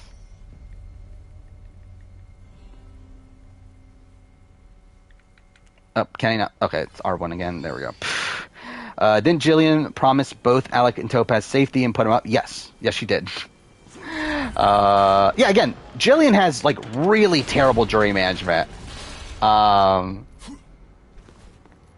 And like at the moment where like Peter like threatens his jury vote, she essentially just says "fuck you" and leaves. Like essentially, yeah, it's like her jury management is really bad. Like the way that she handles like Alec and Topaz and Peter is really bad.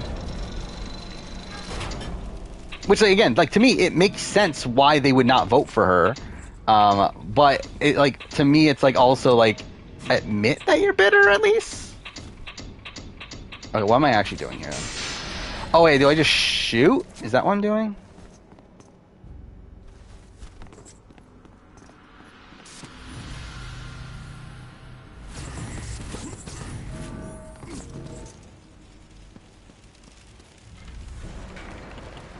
Do I think we'll get the challenge AU and UK before the end of the year? Like I would have like UK no. AU, yes, but like I thought we would have had more by now. Like I thought we would have had at least like a cast announcement, or not a release date, premiere date announcement. God damn it, by now, but we don't. So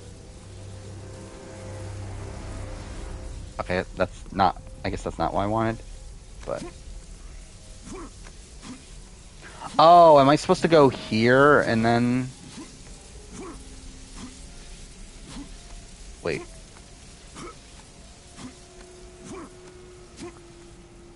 No, whatever. We'll see, I guess.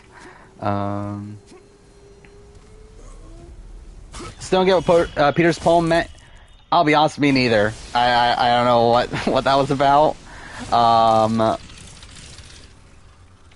I don't know if he talked about it on the feeds at the time. I don't remember. Exactly. Like I paid attention to feeds at the time. I just don't remember a lot of it at this point.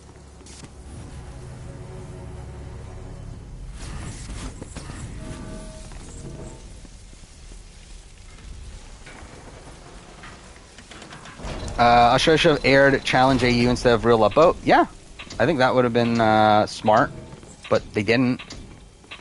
I don't know. Do they just like not have any like faith in? Yeah, this is not gonna work.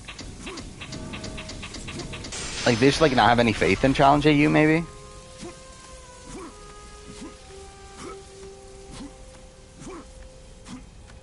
I mean, like I thought it would premiere like this month, but like I assume not, considering we don't have a date yet. So like I guess at that point in November, but like I don't know, like I don't know how many episodes it is. I don't know how long it's gonna take for it to run. Like I don't know if it's gonna be like a thing that they like start at the end of the year and then try to have it done by the time or by the end of the year. Like have it like start at like end of November, get it finished like right before the end of the year or something. I don't know. Do I agree with Emmett's move about Tala? No, but I get it. Because like his rationale is that he assumed that part 1 of the final HOH was going to be like a standard endurance comp, which like again, like I believe one of the only seasons he had watched was BB14. And like in BB14 it was the what was it? It was like hanging on. Well, I forgot which one, but it's the one that Dan got the other two to throw. But either way, it was like a standard endurance competition that like Tala would be good at. So he thought that like, okay, Gary would have no shot at that, and also Gary's taking me to the end. So like I feel like to him that was like the best shot for them. To where like Jillian would be like auto locked to win part 1, and then he thought he could beat Gary in part 2. But even if he lost, then it's like they're both taking him anyway. So it's like to him, it's like it didn't matter because like he assumed that he was beating Gary. Like you can tell even by just the way he leaves the house. But yeah, 100%. Like he was like very anti-returnee. And like he thought everyone else was anti-returnee, and like too fair, everyone else in the house was anti-returnee. But like that's like because they were in the house. But I fucking love that vote reveal. It's so fucking great. Like the moment where obviously like Topaz votes wrong, you see like just the reactions from Peter and Alec, like when like they were so cocky in thinking that like, oh, we 100% got this, and like we like Jillian's fucked and everything, and like to see their faces drop at the moment that Topaz votes wrong, and to see like Emmett and Andrew like fist pump and everything, like it's so great. It's like such a great moment.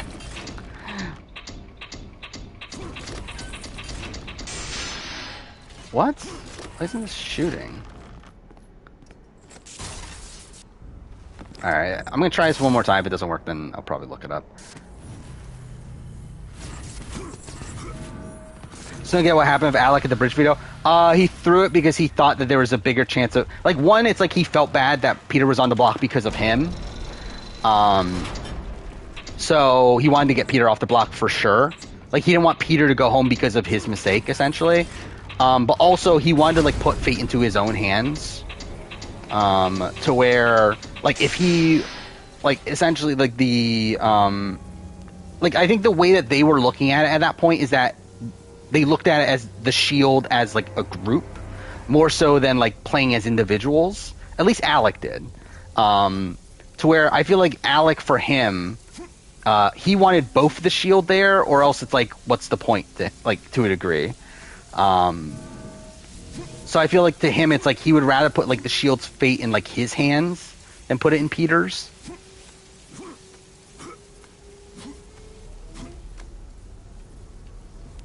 Okay, well, can I not drop? By the way, also, I think through the rewatch, I'm probably a little bit lower on Alec, and I'm actually probably way higher on Peter than I was. Not way. I shouldn't say way higher because I was already like relatively high, but I do think there's a big gap between Alec and Peter. To where before I was like, okay, they're around the same spot because like I think like they have like different pros. But I was like, okay, it equals out to where they're around the same spot. I think at this point I'm probably like a decent chunk higher on Peter than I am on Alec. Do I think Jillian would return for All-Stars? Probably. I don't know. She just, like, she has a family now, right? Like, she has, like, 2 kids. Like, I don't know if she would want to leave that, but you never know. I think if this was before, like, that, probably. Yeah, I don't know what I'm doing.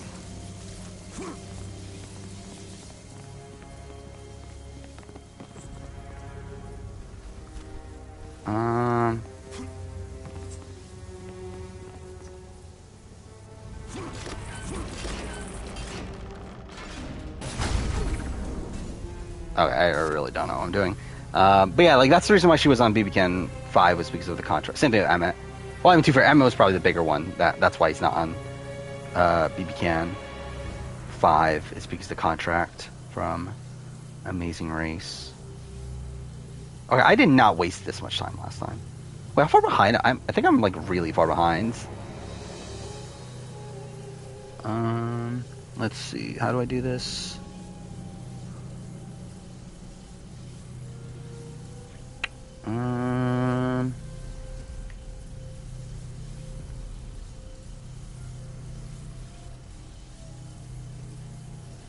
Wait, what did I do?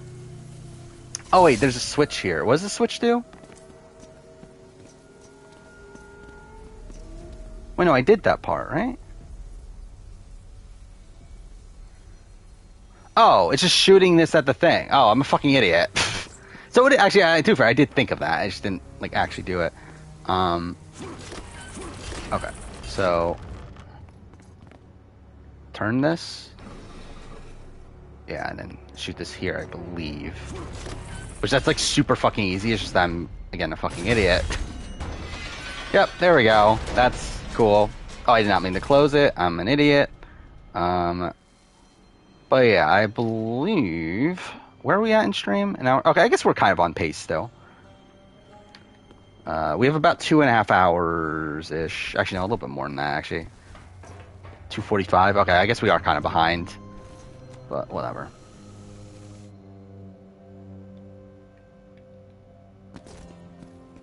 Do I like pre-jury double evictions? I'm fine with it. Especially if it's like towards the end of the pre-jury. Like, I think, like, BB-Can 1, I think it was fine. And, like, what other seasons happened? Like, BB-Can 6. Yeah, again, overall, I'm fine with it. They don't really do it that much in the U.S., though, right?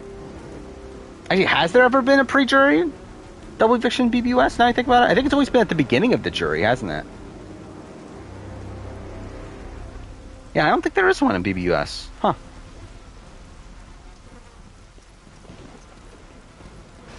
But yeah, even BB Can stopped it, though, right? I guess, like, to be fair, like, Jess is technically a double eviction, but, again, that was, like, at the very, very end.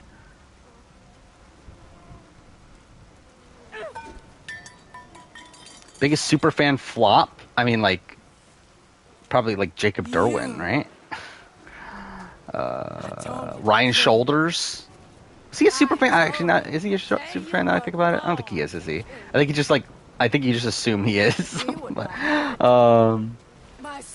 do I think Topaz would want to return even after her mistake? I think she would be open to it. I don't think they want her, though. But, yeah, I think they would be fine for her. Or I think she would be fine with it, but I don't think they loved her on the show outside of the mistake at the end.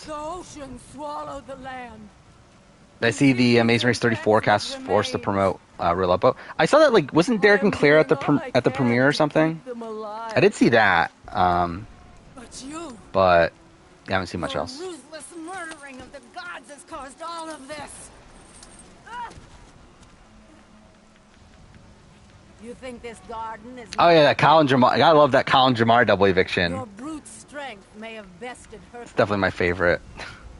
Rich and Dom are there as well. Okay. But your simple mind kind of like, will never it's kind of find a way out. random, I guess. I don't know. I look like just them. You die like why just them? Or like is it just because like they're in LA? That's probably the answer, isn't that? It's like they're just there, so they're like fuck it, like why not them? We don't have to pay for them to fly out and everything.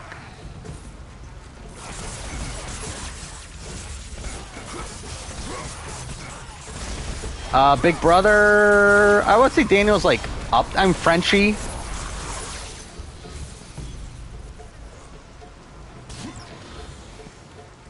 Though again, I think the question is like how big of a superfan was he really? But oh, I have a lot.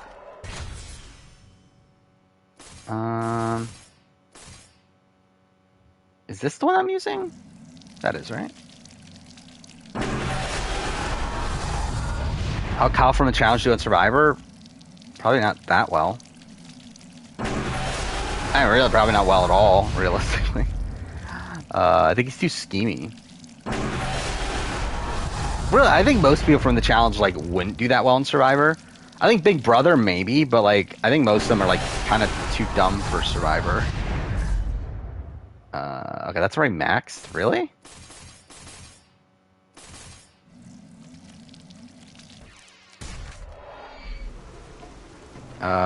What? I mean, I doubt I care about this. What is this? Steve Ho You Fat goes viral for his interesting name. Well, good for him. I'm sure he's happy with that.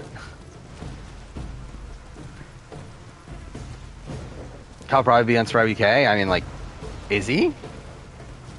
Is Survivor UK even in casting yet? Like, I really have not paid attention to Survivor UK since we got the announcement. Did I ever save? I didn't. Okay. Time from Spice Lies and Allies. I think he would suck at Survivor. I mean, he'd probably pass out from doing a challenge. Probably be a terrible Survivor player.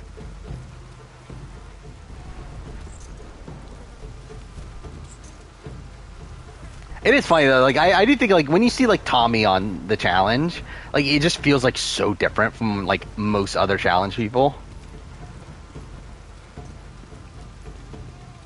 Where am I going? Okay, that's literally all I had to do. I had to go fucking. Okay, cool, whatever. No, again, it's not that funny. I think it'll be last place in the next episode. Who's at the bottom? It's Lamunda and Glenda and Lamunda. Is that what their names are? And Rich and Dom, right? By the way, also, what a weird like ending to the episode. It's like nothing was actually even happening. It's like they literally just like found an arbitrary spot to like end the episode. I did find that really funny. But I don't know. I think more like probably like Rich and Dom are gonna fuck up along the way, considering they don't seem that good. But also, it's like if they're being like asked to go to the real Love Boat premiere, and it's like maybe they do better then. But I don't know.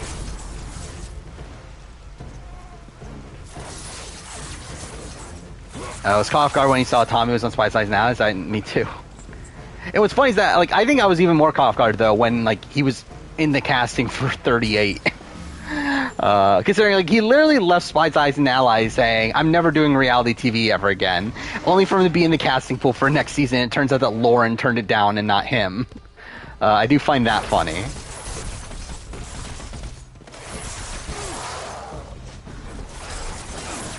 So I guess he's going to be on Winners at War 2. Can't wait. See the return of Tommy Sheehan. I'm sure Jeff Probst is so excited. I'm sure he's like, oh my god, I wish we could do Winners at War 2 now so we can see Tommy play again. Like, I'm really doing shit here. I'm about to die. Cool. I don't think I've died in combat yet, have I?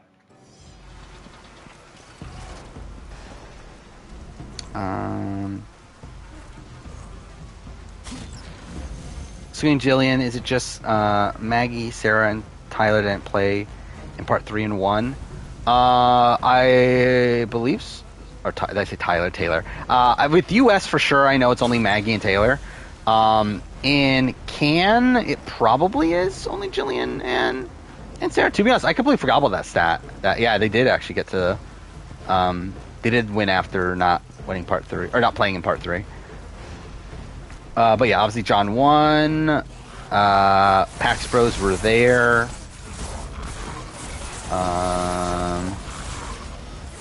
Obviously Kevin won. Paris won.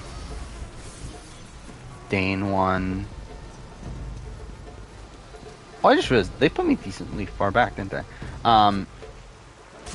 Then Ty won, and then Kevin was there. So yeah, that is it.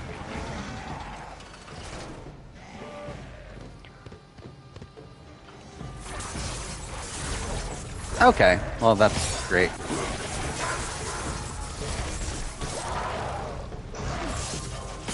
Do I think Survivor casting superfans is harming the show? I feel like everyone is trying to play optimally now and it's boring. I don't think that's the issue.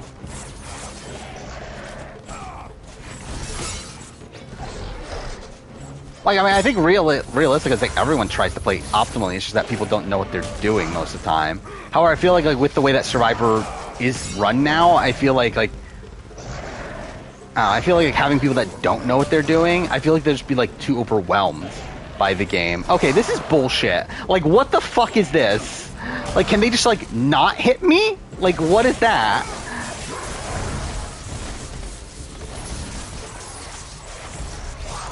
What the fuck? Like, what is that fight?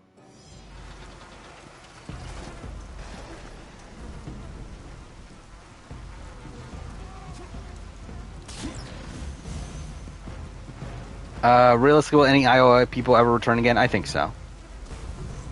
Mind you, I don't think they'll ever bring up many things from IOI ever again. But I think like Elaine, Lauren Ashley Beck, maybe Janet. Because like I don't think Thailand Thailand they didn't bring back people from Thailand because like of like the Ted and Gandia situation or anything like that. Like they didn't bring back people from Thailand because they just hated Thailand. Because like they just didn't like the cast of Thailand. I don't think it had anything to do with like they just hate they didn't like the season, so they're not bringing any people back. I just think they legitimately didn't like the cast. Whereas like IOI, they love the cast. They just obviously hated the Dan Spilo situation. But yeah, like the Dan Spilo stuff's never getting mentioned ever again, unless Kelly comes back, which is very unlikely. Okay, can I just like skip them? No, you can't. Okay, well that's great. Like, what is this fight though? This is such bullshit.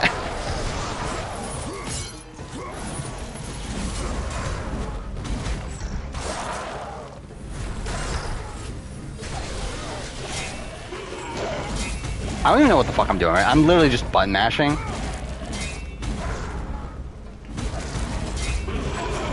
Okay, that worked.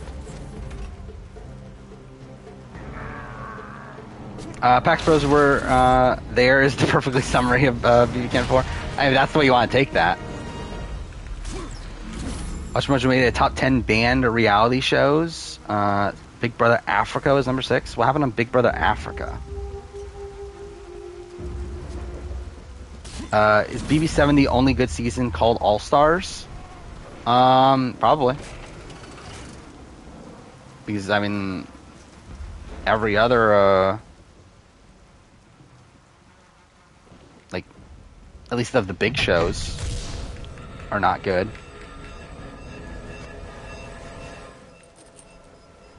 Actually, what is the best, like, now that I think about it, like, what is the best season outside that? Is it actually still, like, is it Amazing Race All Stars, which isn't even that good?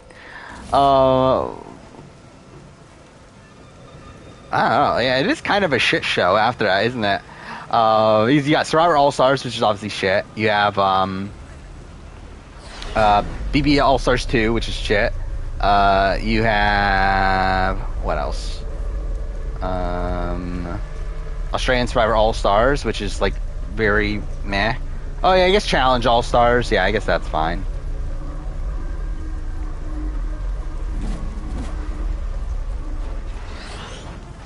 Alright.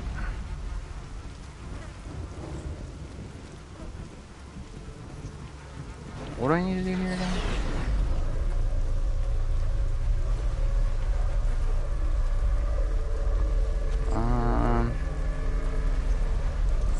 Like, I remember this puzzle, I just don't remember when, like, how I start it.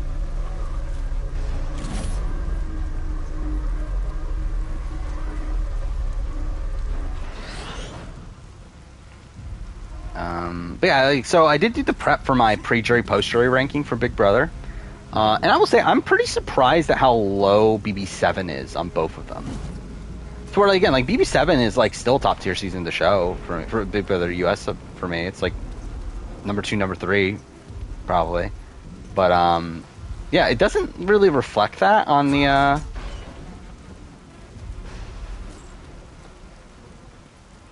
Where am I? Can I move this here? By the way, like, it doesn't really reflect on the pre-merge, post-merge rankings. Where, like, it's not particularly high on either of them.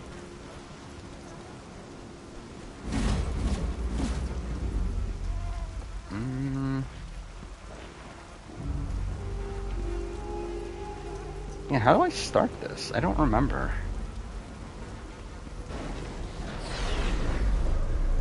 Or do I just... Oh, I can just, like, go here? Is that what it is? Oh, alright.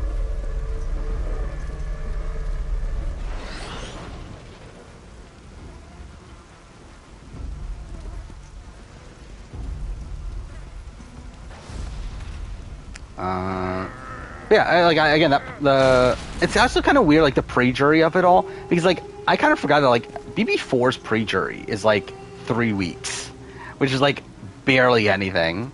I like, the post-jury of, like, BB7 is, like, fine, like, it's good, but I feel like there's other, like, I feel like for me, it's, like, it's missing, like, a truly, like, iconic round of gameplay. It's, like, I guess you can maybe say, like, the Will Eviction is that. But outside of that, it's like, it's a lot of, like, fine. So, like, again, like, you have, like, the Howie boot, which is pretty good. The Danielle Reyes boot is pretty good. Again, the Will boot. But, like, they're all, like, again, I did score every week of the show and everything. Like, I all rated them 4 out of 10s. I don't feel like there's a single, like, 5 out of 10,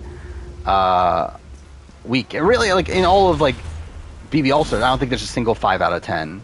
Or 5 out of 10. 5 out of 5. God damn it. Whatever. Out of 5 I'm talking about. But yeah, I don't think there's a single 5 out of 5 week in all of BB7 for me. Alright,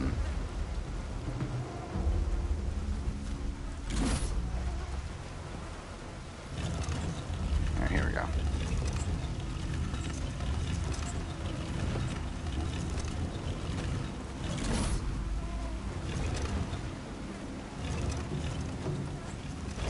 That's... God damn it.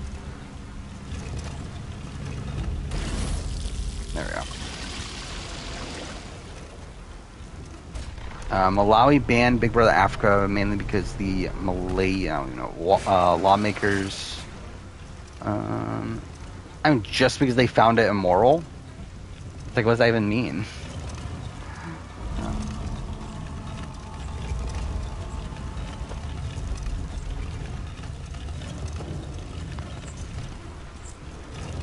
Okay, I guess not there.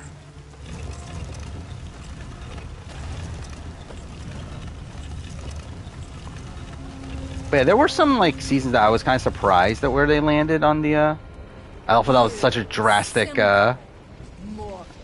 cut there, but yeah, there's some seasons that I was definitely surprised at where they landed on both those lists.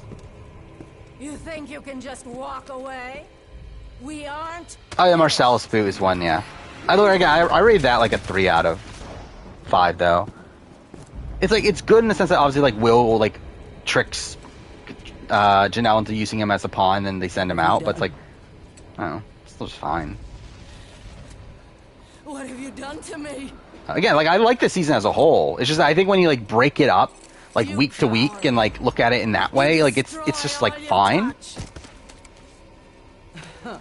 Where like I think if you look at it like more as a whole, it looks like better.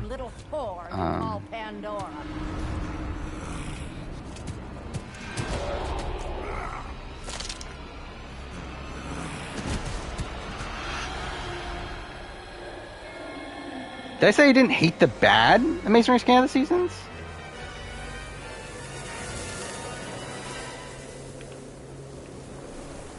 I don't feel like that's the way I phrased it, but maybe I did.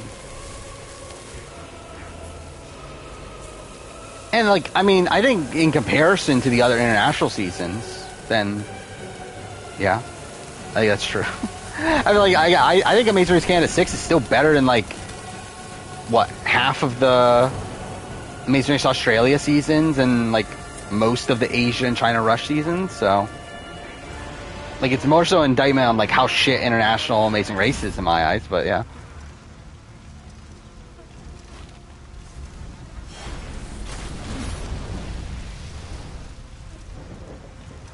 Yeah, BB22 is low on both lists, and then BB23 is like I know for sure it's low post jury. I think it's pretty low pre-jury too. Like it's not like, I guess it's not low, but it's like probably in the middle or so.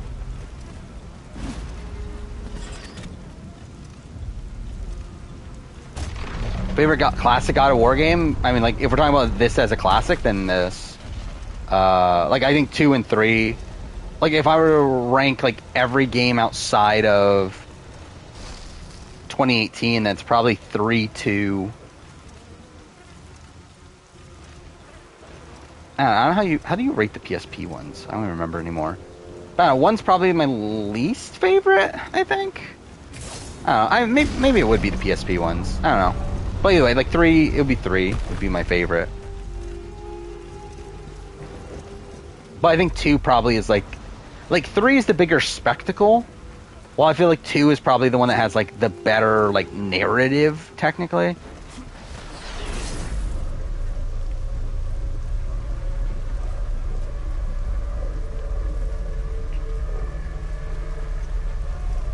Okay, so can I move this? No.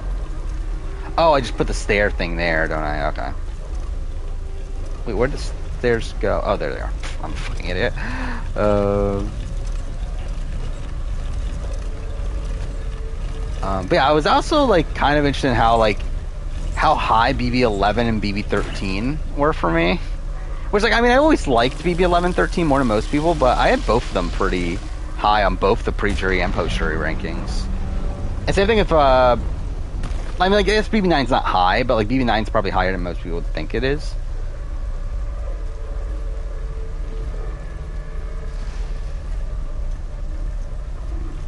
Where I put BB21, 21 post-jury is relatively high. It's not the top, but,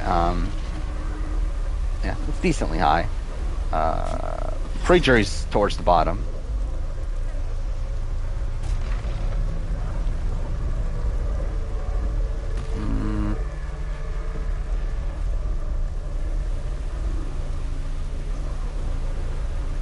How do you move this again?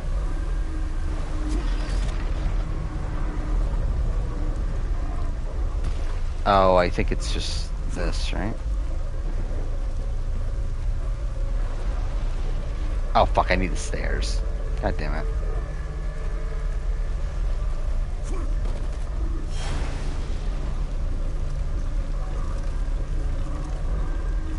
Oh, fuck, it's on the other side. God damn it. Would I put Neil over Jacob and Jenna on BB9 player ranking? Probably. I don't know. I think Neil's, like, tough on the right because, like, he didn't even get to properly play the game.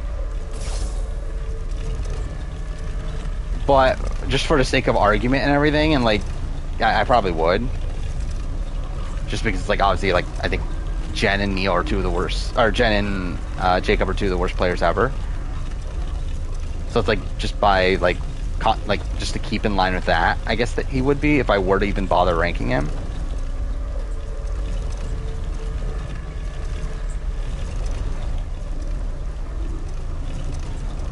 But I guess, like, eventually, like, I'll rank him anyway, right? Because he'll be in the, he'll be in the, ranking of every player. There we go.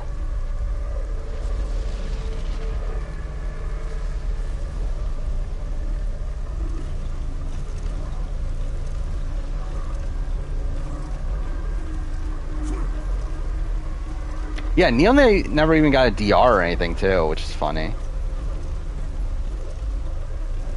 Like, we really just, like, never even got to truly see him. Outside of, like, his intro.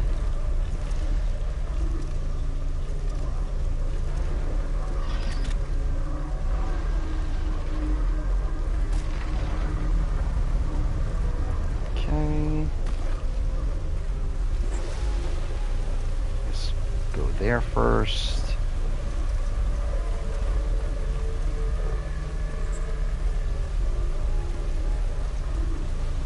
Yeah, I've always... Oh, fuck. Okay, I guess that doesn't work still. Okay, I guess I need to put the stairs there. Is that what it is? Yeah, BB11 BB13 are seasons that I've always personally enjoyed. Mind you, I had like a... Like, BB11's when I got back into Big Brother. BB13 is, again, a season that...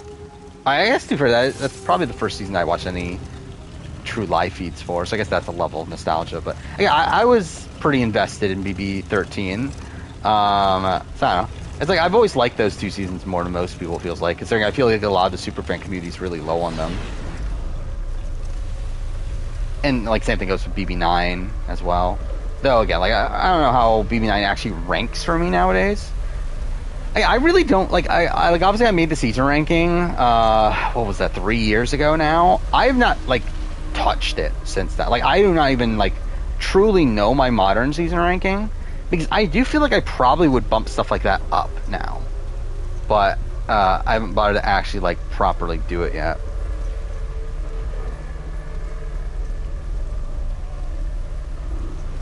Is there any good season reality TV where the finale completely ruins it? Not for me, but I'm sure for a lot of people, yeah. Yeah, for me, it's like, I think you have to look at a season as like more, I don't know, more than just the outcome. But yeah, I'm 100% sure there are people that hate seasons just because of the finale. Where I know HHH is one of those, right? Which I'm too fair. HHH was never like that highly received, but it was still like probably like a middle tier season for a lot of people. And then the fucking finale happened. Everyone was like, "Fuck that." Korong, I don't know if Korong's really at that level. Like Edge of Extinction, like again, Edge of Extinction is one that like was never like that popular to begin with, but it's one that like I think a lot of people were out when the finale happens.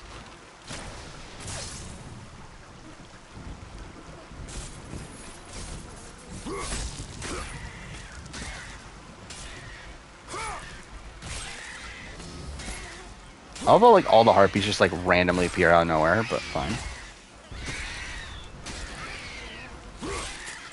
Oh, fuck.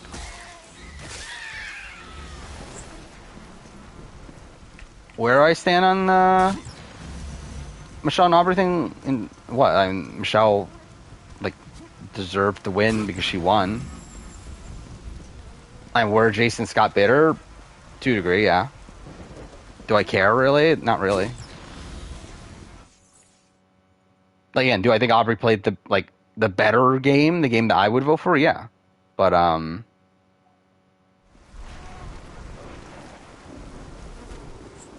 again, I don't really care that much. Speaking generally, okay.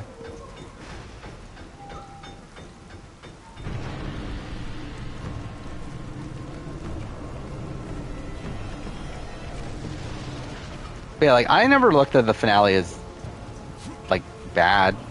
Or, like, I don't know. What did I rank in the finale ranking? I don't even remember anymore. It's, like, a pretty, like, meh one, right? But, like, I never was, like, that upset at the result or anything. It's, like, whatever. But then again, I feel like for me, too, it's, like, it's one that, like, I knew it was coming. Like, I thought, like, because, like, edit-wise, like, it was so obvious that Michelle was winning. But, like, people were still, like, surprised that, like, how could Aubrey lose? When it's, like, it's been there the entire fucking time. Like, going, I don't know. I think that might play a factor, too. I do think a lot of people were, like, shocked when Aubrey lost, when I wasn't. A lot of people at Challenge USA. Oh, yeah, Challenge USA is probably up there, too. But again, I enjoyed it.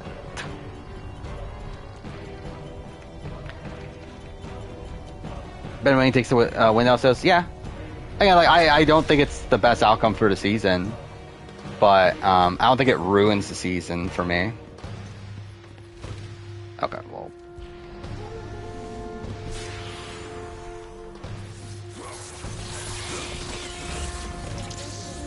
Or again, like, to me, it's like, if Ben was the losing finalist, or losing final, it was the final juror, I mean, I think it's, like, a much better season. And I think Ben is, like, remembered a lot more positively. But it's funny that, like, because he wins, his, like, legacy is, like, a lot, like, lower. BB24, I don't know, where did I put pre-jury? I gave week 1 a 1, so that's something. But then I gave week 3 a 5, so. Actually, I forgot. I think what ended up happening is I end up giving BB24 like each number. Like week 1 was a 1, week 2 was a 2, week 3 was a 5, week 4 was a 4, and week 5 was a 3. I think is what the score ended up being, which is kind of funny.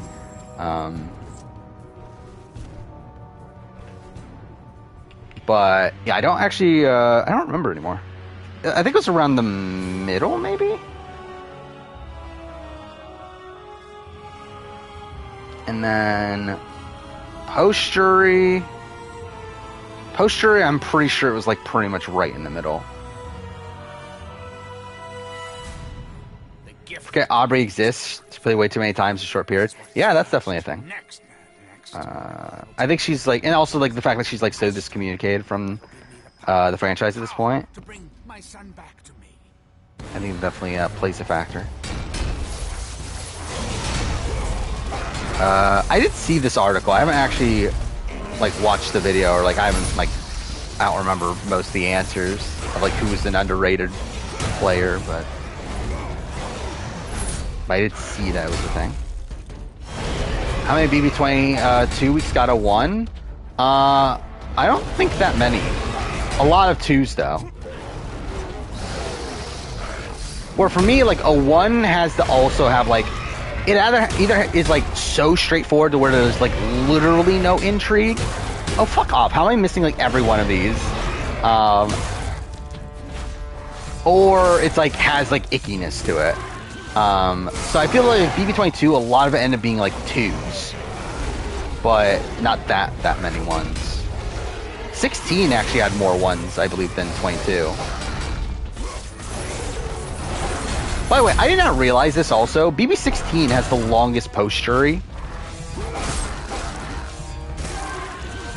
To where there are 11 rounds of gameplay in BB16's post-jury. Which is kind of ridiculous. like that's longer than any. Okay, well that's right. That's longer than any post merge in Survivor history, I believe. Or at least I think for post merge, I think I did episodes, so there might be more than 10 rounds. But yeah, there was only 10 episodes in a post merge in Survivor. So I find it funny there's more rounds in BB16 in the post jury than anything else, which I don't like. Like they had what 2 doubles and the rewind week, so I think that's why, right? But yeah, what a slog BB16 is.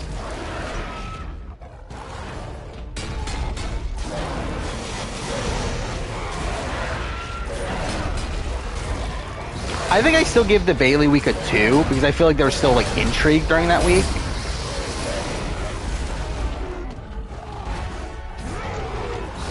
Well, I think it would have gotten a 3 if it wasn't for the ickiness. So we're like, that's actually technically one of the better weeks of the season from like a more entertainment point of view. But it also has like a lot of ickiness surrounding it that like knocks it down. Oh, fuck off, really? Oh, cool. He actually died there. Most shows winners and returnees. Well, those are definitely underrated players.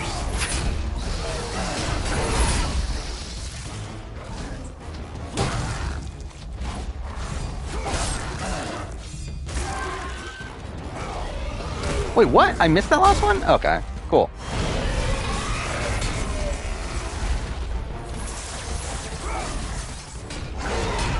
Funny how Sierra voting on her mom led to her playing 3 times. I mean, yeah.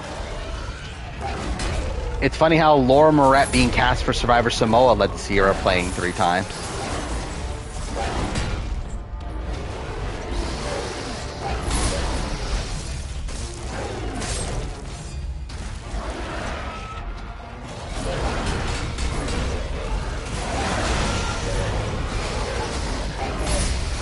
Yeah, does that mean Jesse will return? Yeah, I mean, Jesse voted his mom today, so I mean, I'm sure he's coming back. I do wonder how they feel about Jesse. Because, like, Jesse, like, I don't know, it's not the most riveting TV in the world. But I feel like they obviously, like, really love his story. So, like, I guess they probably like him, but, I don't know.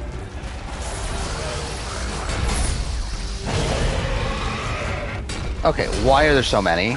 Fucking ridiculous.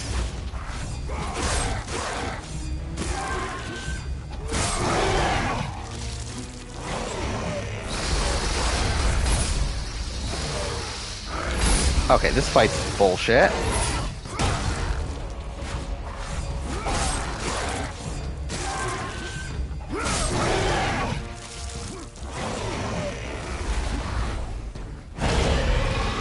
Yeah, he's voting out. He wants to vote out his wife. He voted out his mom. He really is a game changer.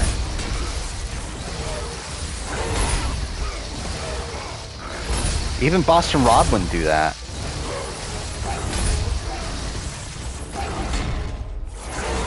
Okay, come on. Like, what the fuck?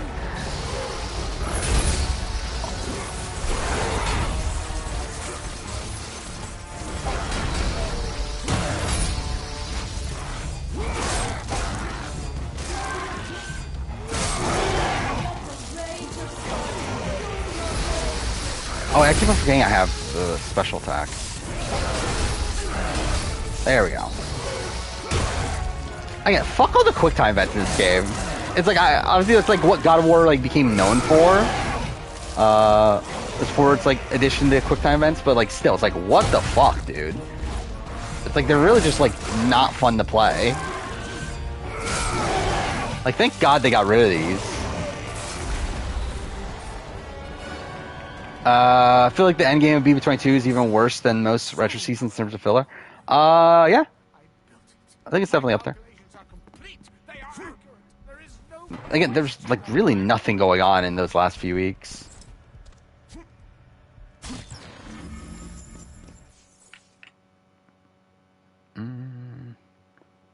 I think the only level of intrigue, like by the end of, like by like the final 4 rounds, like there's still like a level of intrigue game wise, to where like if Christmas wins veto, then like Cody's gone. So like at least there's like some intrigue there, but I mean yeah, like a lot of that shit's really boring. It is fun actually. Looking back at it, it's so funny how bad BB22 is.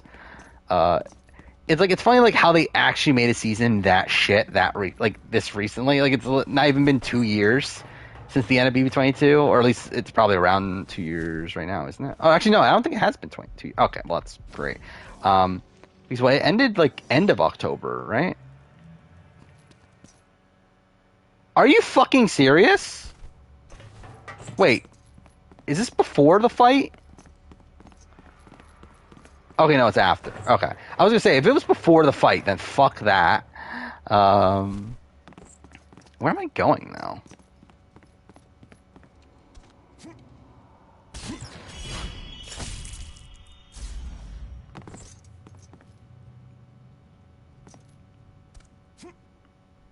So it's like so much of BB22 is like faded from my mind at this point in terms of like the little details of things.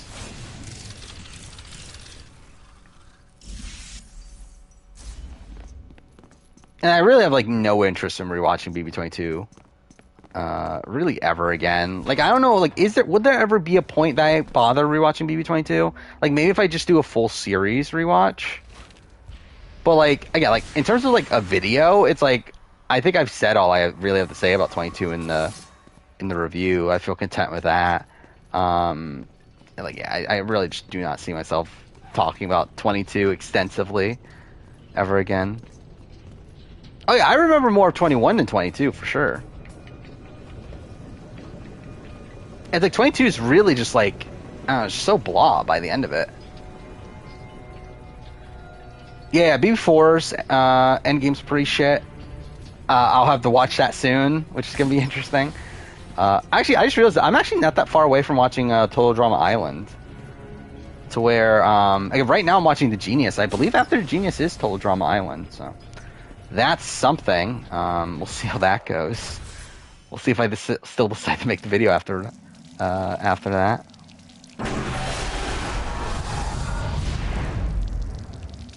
Okay, so we can max this.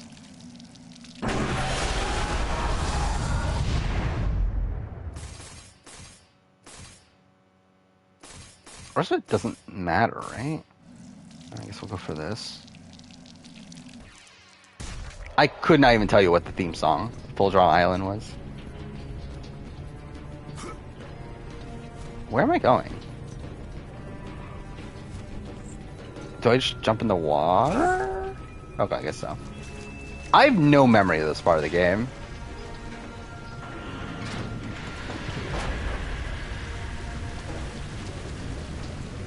Am I including Genius Netherlands in the reality TV ranking? Yeah, I am. It is weird though, because like it's not even like a proper TV show though, right? It's like an online show, but I don't know. I'll probably still include it, just because like I probably want to talk about it to some degree, and like I feel like that's the only time I actually will like bother to. So, okay, can you climb? Thank you.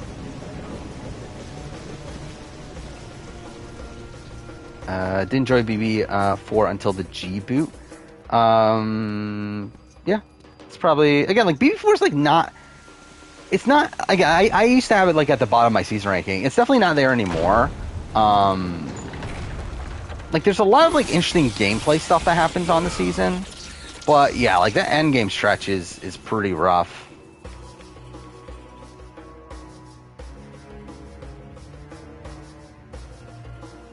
Yeah, it'll probably be the only time I ever talk about a Dutch show in my entire life, so that's something. I can't even see anything. Oh, okay, that's cool.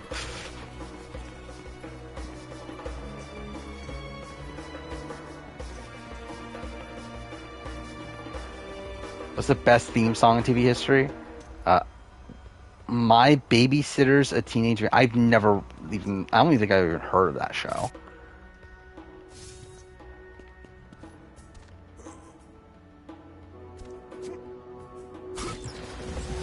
But yeah, I never like even talked that much about Genius Netherlands.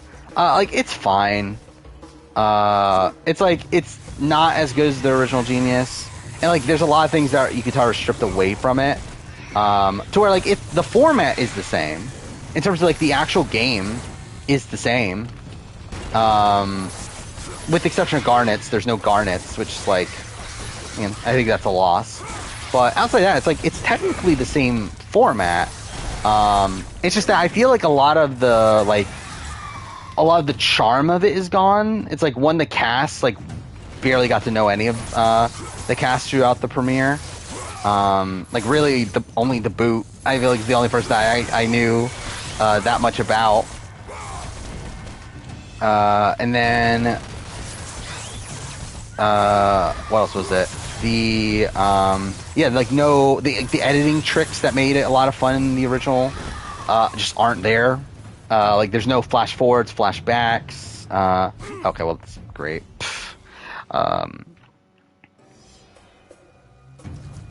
Like it feels like the most like baseline version of the show that could exist. Which at the end of the day, I still like the Genius format. It's like conceptually, even like without the things that made the Korean version like an all-time great show, it's like even without those things, it's still a good reality show. It's just that it's not going to hit like again like an all-time great sort of I don't know, like it's not going to be an all-time great reality show, I guess. I don't know how you really say it. But because again, like all 4 seasons of the Korean version of the Genius are probably all like 4 top 10 seasons of reality TV for me. Well, like Genius Netherlands is more so like just a very average season.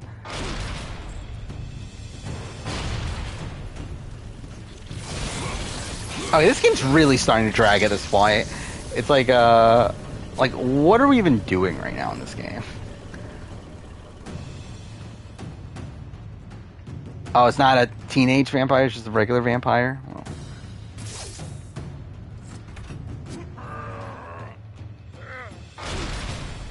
Also love BB11. Feel like it's one of the only seasons without a massive slow point. Yeah, I agree.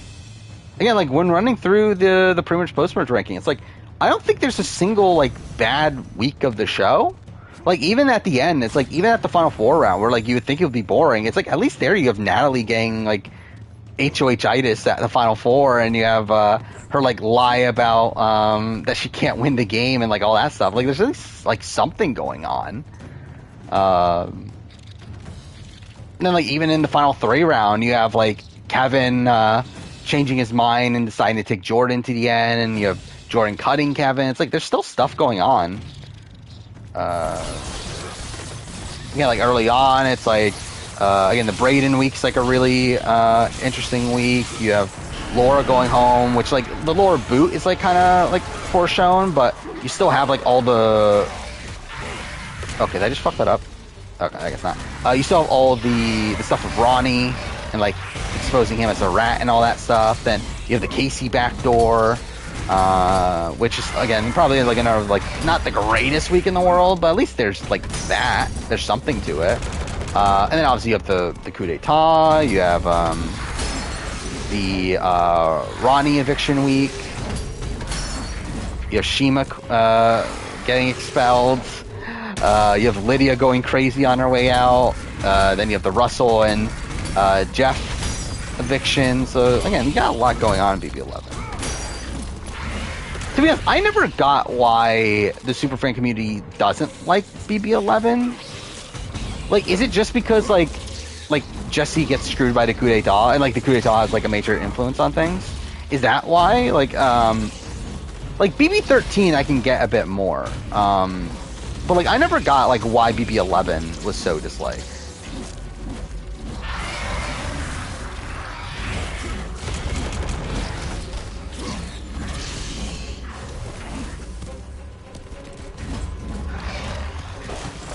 Ever heard of the worst reality show, Who's Your Daddy? What is this? I feel like I probably have. I feel like we did talk about this before or something. Premise is that an adult who has been put up for adoption as an infant is placed in a room with 25 men, and one of whom is their biological father. Yeah, and that's the thing that it's so weird, like how many of like weird reality shows there were back in the day.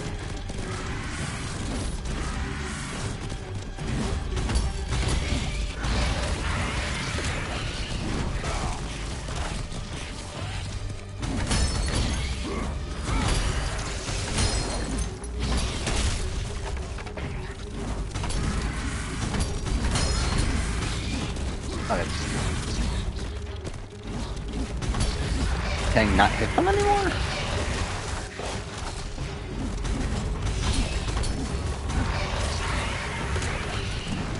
Naked Attraction? I think I do know of Naked Attraction. Is that the... Yeah, it's a British show. Yeah, I do know of that show. So that's a show too. Is that still on? If it is, that is kind of fucking weird, isn't it? Because it's like a dating show where like they only see like the naked body, and that's how like they decide like who they go on a date on or something. Like, yeah, that's really fucking weird.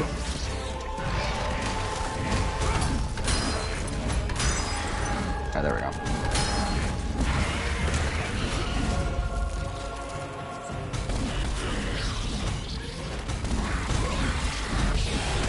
Alright, there we go. Pirate Master retrospective? I'm sure I'll do it at some point. I mean, like, I don't know. Like, I've never watched it before, so it's not, like, I don't know if I would still call it retrospective, but I'll definitely probably, like, do a video on Pirate Master at some point, I would think.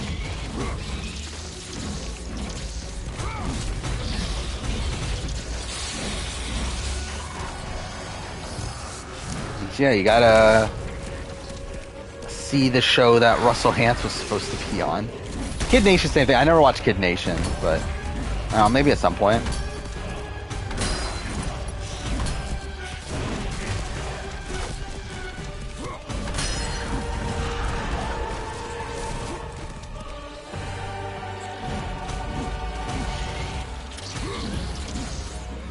Same thing with Endurance, right? That was the other show.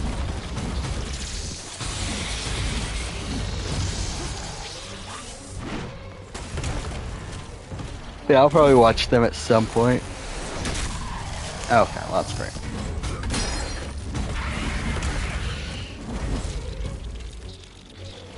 Game, please? Thank you. Okay, well, cool. Being stuck on, like, everything.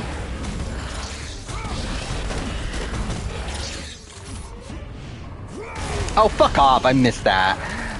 Whatever. That's what I get for not looking at the screen the entire time. Oh, fuck off, it restarts? Okay, that's some bullshit. What the fuck? You essentially have to, like, redo the entire fight if you miss that quick time event?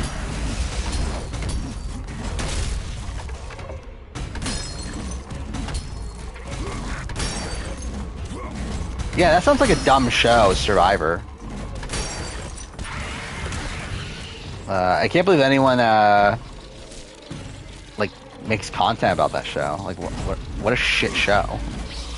Okay. No? Oh, wait, do I have to hit it? Wait, I have to restart the entire thing again?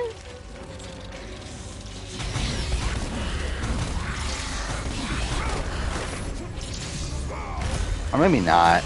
Okay, never mind. I guess it didn't restart the entire thing.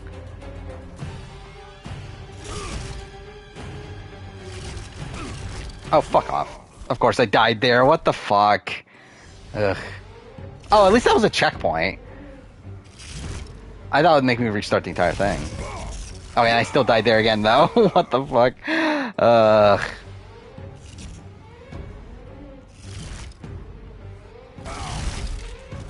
Cool.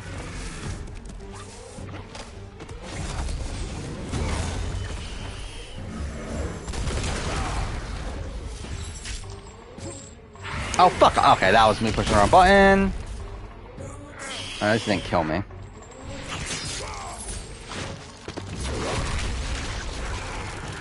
How the Straw Hat students Survivor? What, like, just personality-wise? I don't know, probably Nami would do the best, right?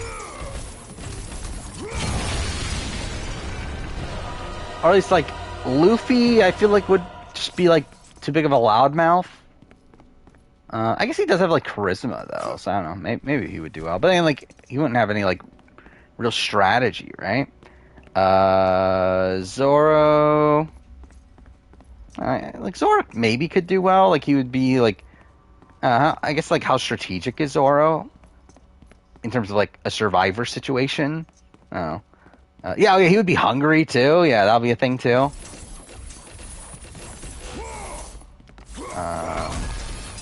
Yeah, I feel like Nami would do well.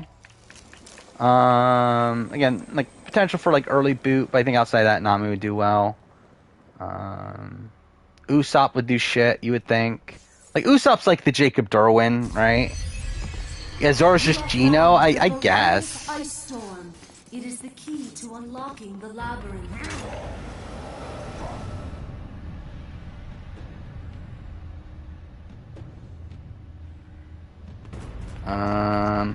Who else is there?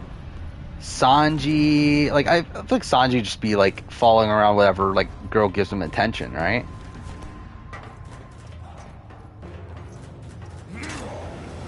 And then Chopper. I mean, Chopper wouldn't do well, right? Chopper playing Survivor is just ridiculous to think about. Robin could do maybe okay. I feel like she'd probably be like the best strategist, you would think, of the bunch. Seems pleasant enough, at least posts, like, yeah, stuff. Oh, okay, well that's great. I'm about to die. Frankie, I think Frankie's a bit too out there. Brooke, I mean, how would Brooke do? I don't even know how Brooke would do. Jinbei, I don't know how Jinbei would do either. But I would say like it'd probably be the women that would do the best.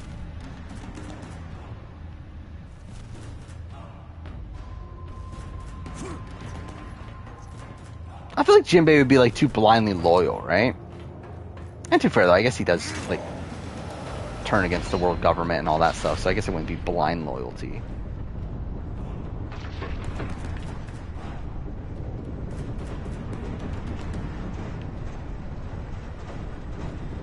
I'm the only reality TV creator to create videos on Survivor UK. Yeah, I am.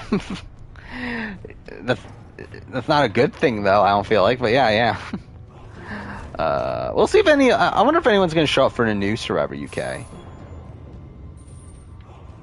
Like, I'm sure there'll be like some of the other like the people that cover like Survivor SA and Australian Survivor. I'm sure they'll like do something on Survivor UK, right? But at least on old school Survivor UK, I mean, yeah, but I don't count Vivi as a straw hat at this point, but if she was, then like I don't know, Vivi could do well too, right?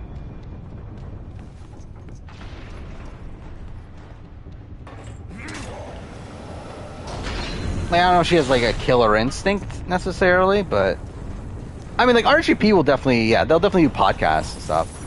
I guess it would just be, it should be Shannon that does it? I assume so, right? Especially if, like, we don't have SA next year. Which we may or may not.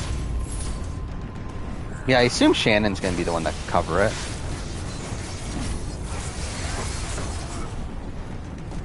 I don't know what Usopp is, like, I mean, like, it's like a fictional universe, right? So it's like, is there any actual race, like, for any of the characters? But, I don't know. Well, actually, who's playing Usopp? I never actually paid attention to that, in the Netflix show. Because, like, what? Actually, I know you think about it, I think Oda did confirm, yeah, I think Usopp is supposed to be black. Yeah, he is.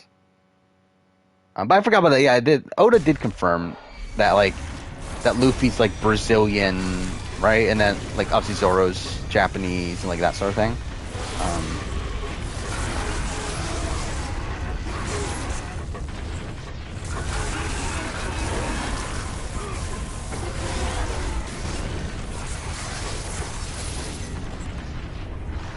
How many fives did BB20 pre-jury get? 3. Week 1, week 2, week 5. week 4 got a 4, and then week 3 got a 4, and then week 4 got a 3. I think is how it went.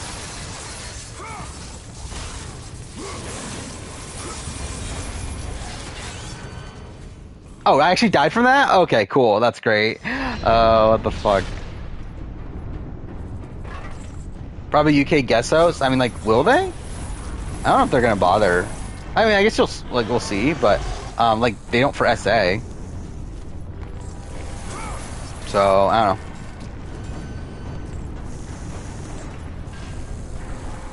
I guess we'll see. Oh, is there anyone on RGP from the UK at this point? Like any podcaster, I should say. Like I know there's like fans, but because I feel like there's a lot of Australians, but I don't know if there's any like people from the UK.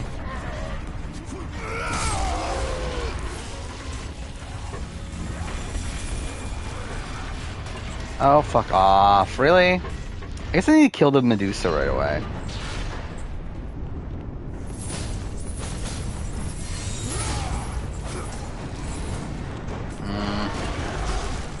Yeah, fuck this fight.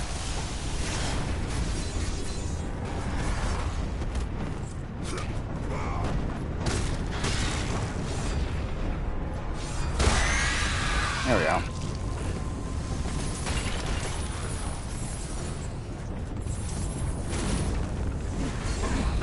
Oh, fuck off. They added another one?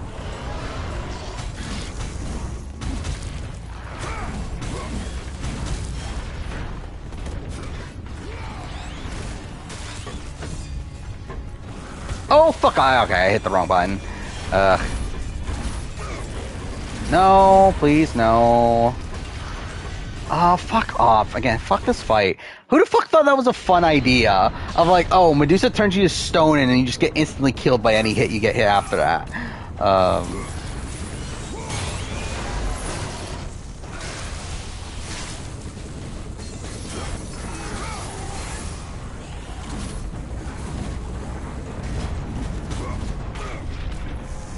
Fuck me, we're already 2.5 hours. Yeah, I'm pretty sure I'm like way behind where I want to be. I'm pretty sure we have at least 2 hours left. How high was BB15 post-jury? I think it was around where I had 21. Because like really my opinions on them are like kind of similar to 21. Where like it's a group of unlikable people, but there's a lot of like dynamic gameplay going on.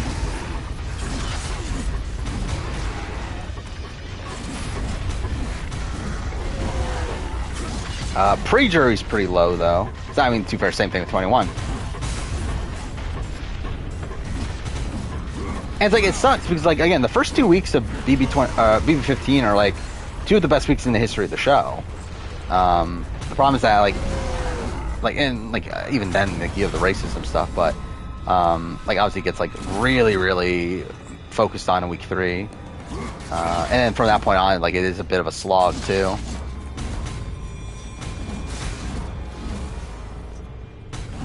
And I still want to do the first week ranking at some point. And I feel like me doing the pre-jury ranking actually makes me want to do it more. Because like I end up doing the first HOH ranking. Because I was thinking, okay, the first week ranking feels a bit repetitive when I'm doing the pre-jury ranking, but like really I feel like there is major differences. Okay. Like, because I think there's a lot of seasons that have, like, a really good first week, and then it just goes to other shit after that. So I still think a first week ranking would be, would be very different, but I don't know exactly when I'll do that at this point.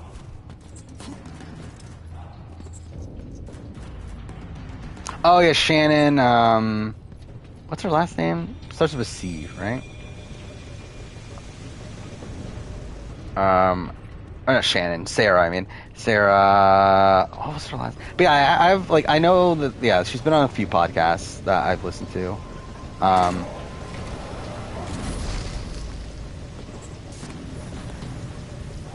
So, I don't know, maybe they would get her then?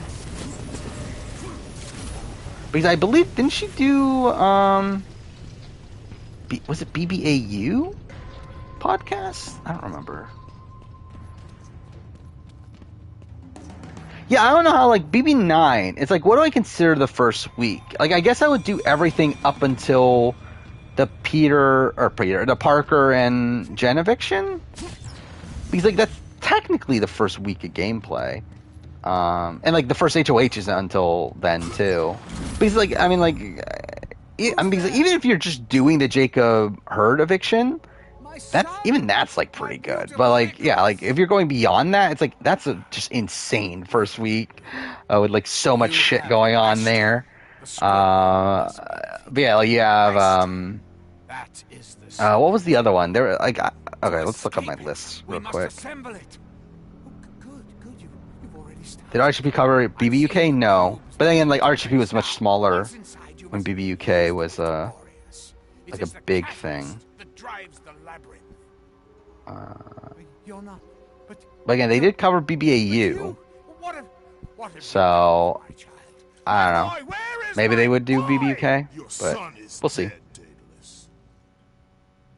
My boy, my child, no.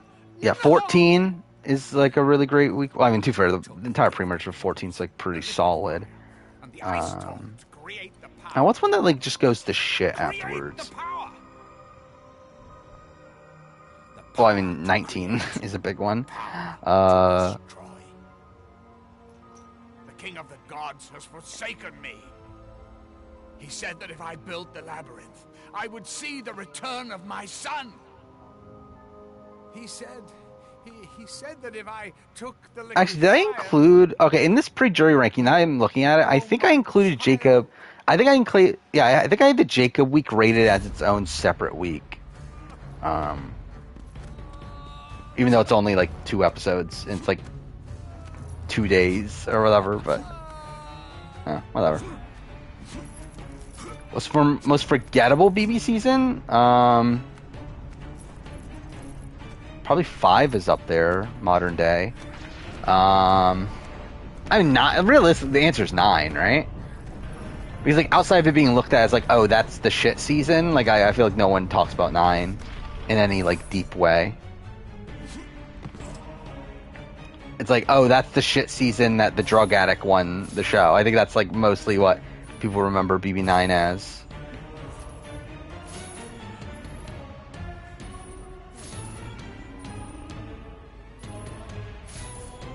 But I think like very few people, like I think if you were to like do a like poll of every like Big Brother fan and like ask them what seasons they've watched, I feel like BB9 is probably a season that most people have not watched. Like even more so than like the old school seasons. I feel like BB9 is probably the one that like most people just don't even bother watching. Which yeah, I've always liked BB9. Again, it's a train wreck early on. I'm really it's a train wreck the entire time. But again, there's like bad train wreckiness at the beginning through like the twist of the season and there's some ickiness with like really terrible behavior from a lot of the cast, but I've always found it entertaining at least. Yeah, BB23 is also has like a much better first week than the rest of the pre-jury. Though again, like pre-jury isn't like bad, but yeah, the first week is definitely the best week of the show, and then probably after that's the Christian boot week.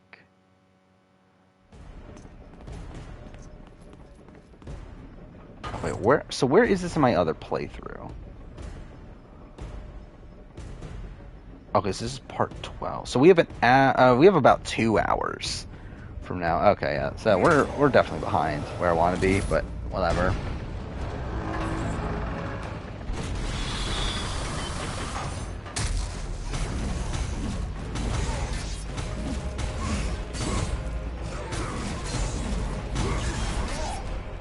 Yeah, first HOH rain video was interesting to put together too, because like essentially what it is essentially just rating, like ranking the first HOHs based on how they played over the course of just the first week, which is like something I like never truly thought about, especially beyond like just who's the best. So like to actually like rank all of them was kind of weird. And like it was also weird because like there's like obviously you got like Jace and Janelle were two separate ones, and originally I was going to include Alex and Amanda as one, but I decided to split them just because I feel like obviously there's like a big difference in who did what wrong across the week.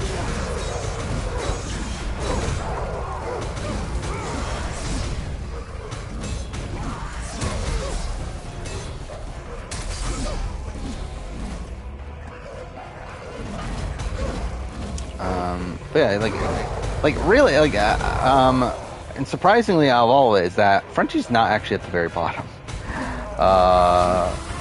Mind he's not high. I mean, he's still like towards the bottom, but he's not like at the very bottom. Like, I do feel like there's people that have had a worse HOH reigns than Frenchie.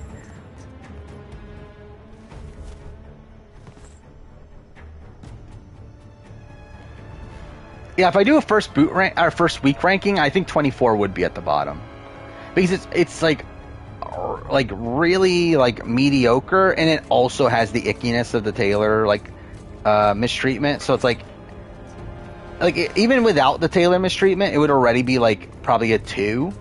Like I would rate it 2, but then like with that, it's obviously like I rate it a 1. So it's like, and I believe it's the only first week ever that I rate a 1. So yeah, I'm pretty sure it would be at the bottom. Wrong button. There we go.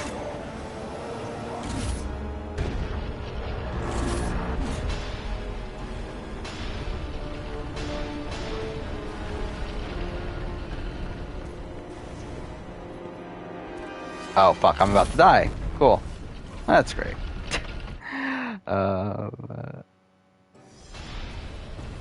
realize this was already cast already? Yeah. Yeah, Netflix One Piece shows, like, I believe it's done filming, right? So, maybe we'll be getting that soon. That looks like shit, by the way, the fire there. But... how do you do this?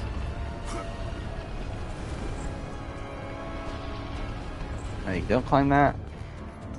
Yeah, Willie's definitely up there. Oh, yeah, like for me, the top, like the bottom, like the worst HOH trains are people who are targets after the HOH train and don't even get their target out.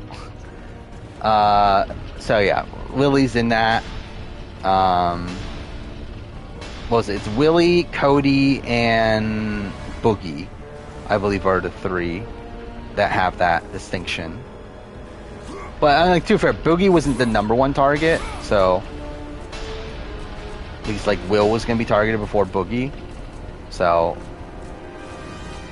yeah, but still bad.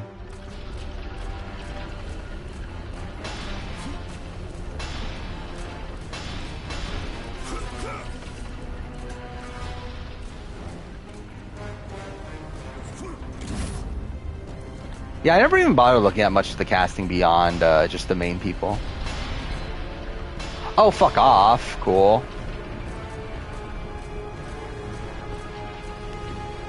One Piece show is going to be interesting. I think it seems to be in the right direction. Like, for, like, again, One Piece live action show seems like shit. Just conceptually. But, everything that we've seen looks like it's the best it could be. So, I don't know. We'll see how it goes, I guess. Oh, yeah, Kale's definitely at number 1. Obviously. I think Kale's like part of the next grouping of like, I mean, essentially that is the next grouping, right? It's like people who are like on the outs, target for next week, but like at least got their target out. Which like Kale's even that's kind of questionable with Kale.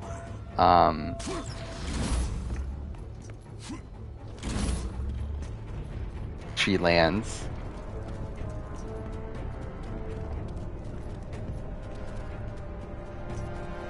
Yeah, like, and also to be fair, Frenchie, it's like he also wasn't technically a target coming to week 2.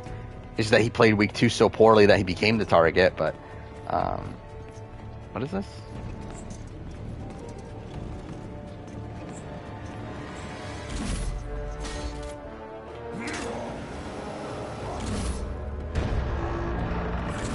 Oh, this like moves the thing. Okay.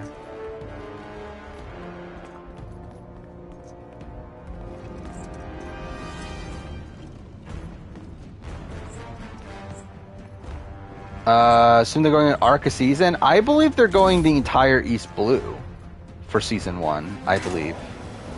At least they cast it to be the entire East Blue.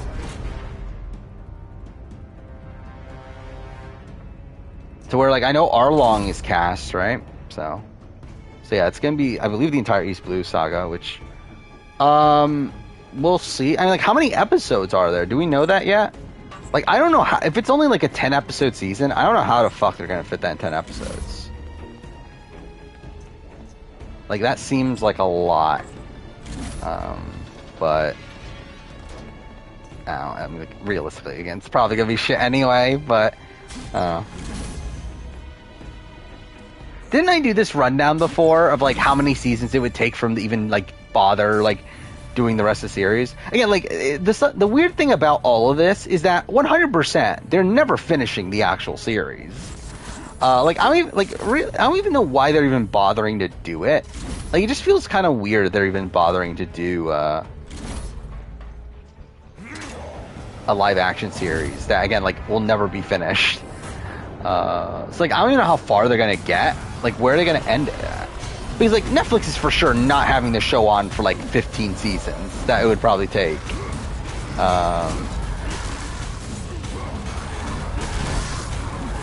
Yeah, because even if they expedite everything, it's like, what, season 1 is East Blue, season 2 is Alabasta, season 3 is Skypiea, season 4... I mean, I guess really you just go saga by saga, right? Probably. So, I mean, how many sagas is there? Well, I guess, like... Oh, because, like, you get to, what, 7 is...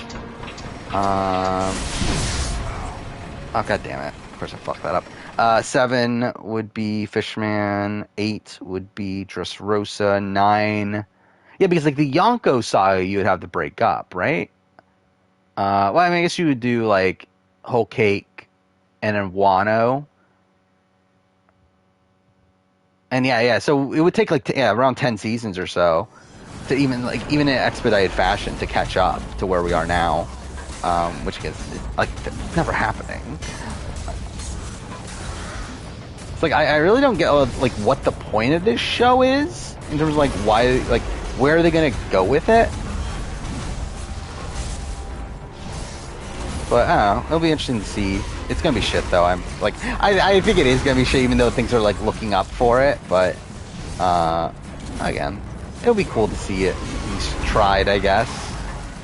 Because at the end of the day, like, it doesn't take anything away from the manga and the anime. It's like, those things still exist. It'll just be its own, like, shitty side piece.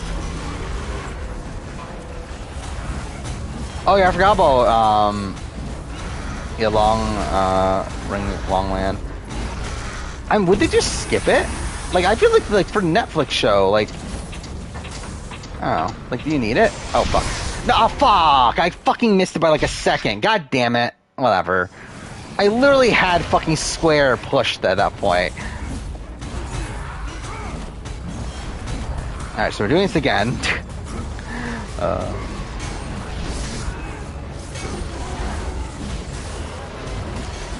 Yeah, but I feel like they could just, like, move Aokiji to somewhere else.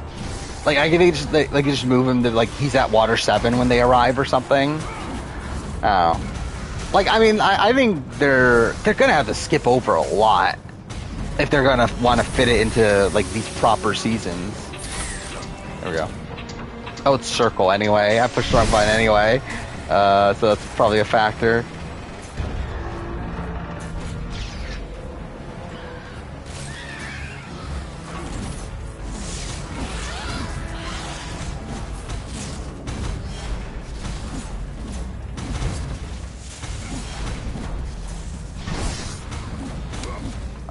Yeah, like so if this season is like 10 episodes, which is like, that's kind of like the normal Netflix thing, right? It's like 10 to 12 episodes. It's like, how are they gonna do that? I guess like one episode for like Romance Dawn.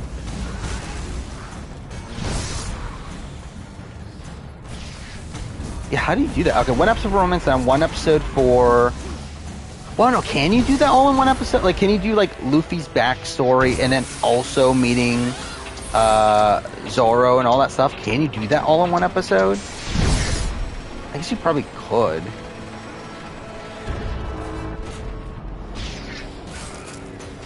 I don't know. Either way, like, it doesn't really feel right to, like, do all that in one season, but I don't know, it'll be interesting. Like, how fast are they going to go through Arlong Park?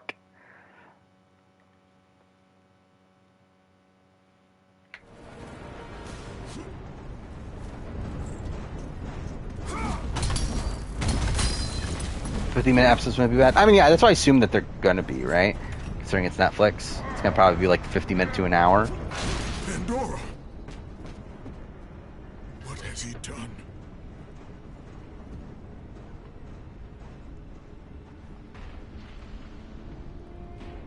Where am I in the playthrough right now? I have no fucking clue. Oh, maybe I'm closer to the end than I thought. He told me if I did, he'd hurt you the way he hurt my father. He won't.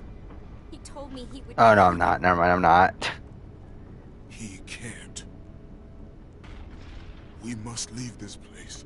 It is funny how, like, Kratos is, like, a lot less nuanced in this than, in 2018.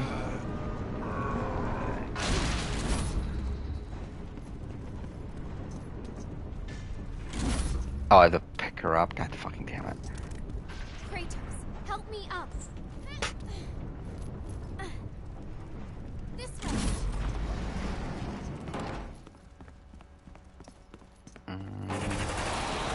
No. Great, Medusa again.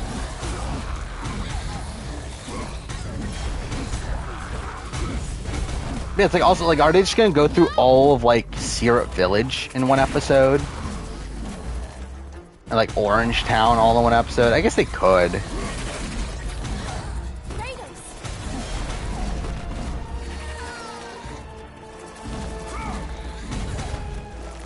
Oh, I mean, like, they're definitely, like, they're not getting that far, right?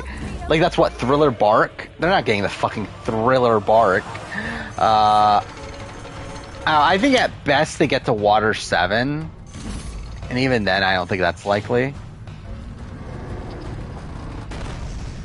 Like, I would not be that surprised if it just outright gets canceled after Season 1, considering how expensive of a show it seems to be. But I think if it does really well, I guess with the new like Netflix model of them adding ads to things, it probably would make it more make them more incentivized to renew it if it does do really well. But I don't know. I don't see it going too far, but we'll see.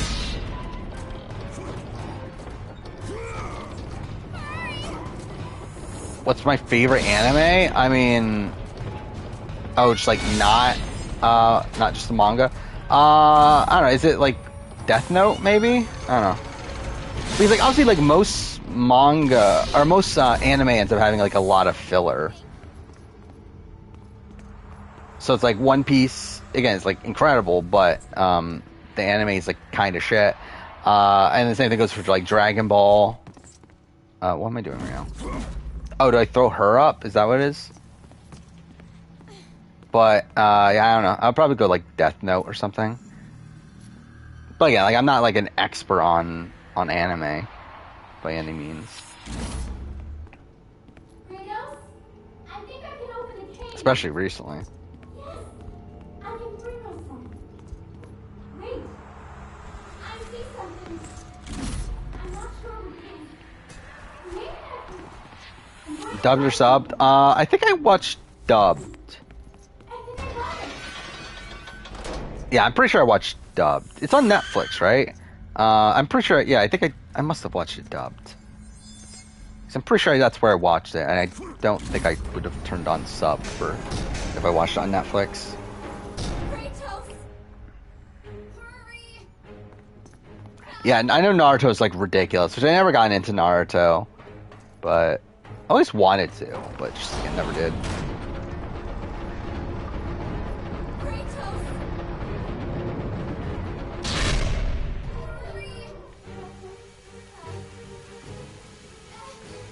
Animation you watch dub, live action you watch sub. For me, it's like kind of depends on the thing. But yeah, like most anime I watch dubbed, I feel like.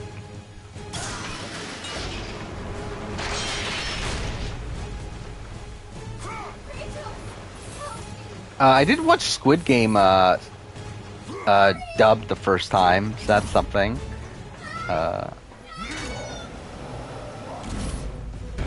I watch One Piece subbed recently.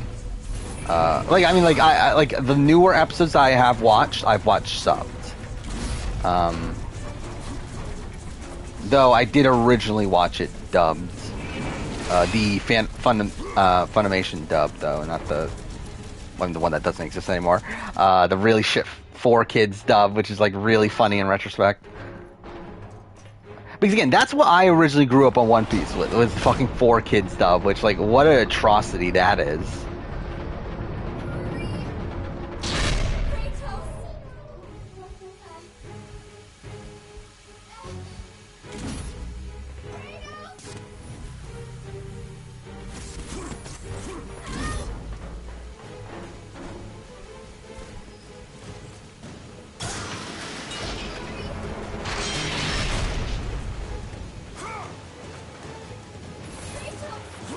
Oh, fuck off. No, game, please go back up.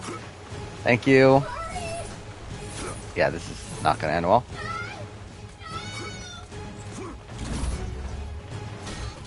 Damn it.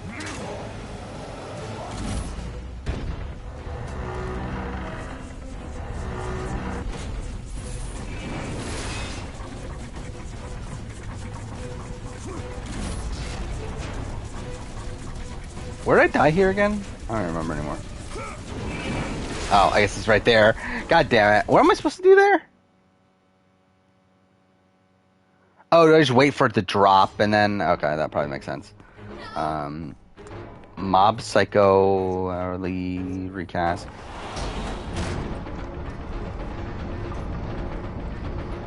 That's kind of weird. I mean, like, is there like a strike or something going on? I know there was like a voice actor strike, right? Going on like a year or so ago? Like a year or two? When was that? Oh, no, I guess that was like 5 years ago, the one I'm thinking of. Because I'm thinking of the one that like caused Ashley Birch to not be in Before the Storm. But yeah, that was actually like 5 years ago. Considering I literally just made the fucking Before the Storm 5 year later video.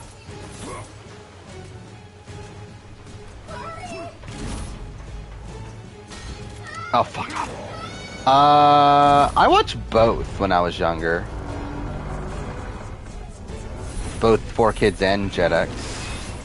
Like, obviously Jetix is where, like, the Disney Power Ranger seasons were. And what else did I watch? Chaotix? Was that what the name of the show was? What else was on that? But anyway, I would watch that, like, every day before I went to school, I remember, for a while. Oh, cool. And then, 4Kids is when I was even younger, though, I believe. Because obviously that's where, like, Yu-Gi-Oh! Was. That's where One Piece was. But I think I definitely, like, was more, like, fully loyal to Jetix than I was to, Chaotic, is that what it's called? Yeah, something like that. But yeah, that was a show. I remember I liked it at the time. I don't remember anything of it, really. I remember there's a video game of it. There's like a Wii game or something. But, yeah. What am I trying to look up now? I was trying to look up Jetix shows. Because I remember I watched like a lot of Jetix, but I just don't remember what was there. Outside Power Rangers.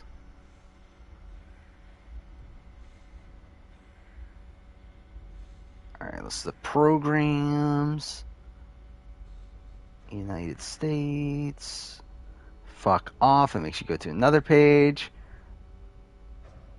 Oh yeah, I forgot Digimon Frontiers. I did watch Digimon Frontiers there. That was the thing.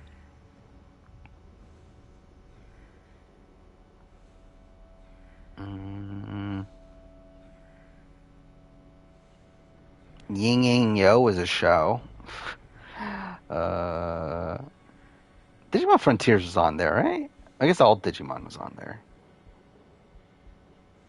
I never watched Data. Like, I never did get around to watching Data Squad. Oh yeah, American Dragon, Jake Long. That's a show I watched. Legend of the Dragon was a show I watched I didn't even like. Oh, Jackie Chan Adventures! God damn, I really want to do a retrospective of Jackie Chan Adventures. I don't know when the fuck I would get around to doing it, though. But I would love to do a retrospective of Jackie Chan Adventures. Just to give me an excuse to rewatch Jackie Chan Adventures. Yeah, Superman animated series. I loved that show when I was a kid.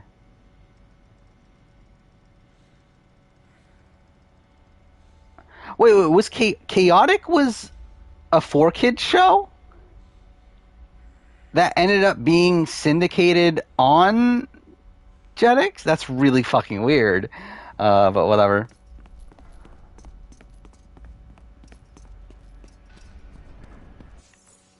Jackie Chan Adventures was so much better than than that shit deserved to be. Yeah, I mean, again, I genuinely loved Jackie Chan Adventures when I was a kid. I have not watched it in like 15 years, but I would love to watch it again. How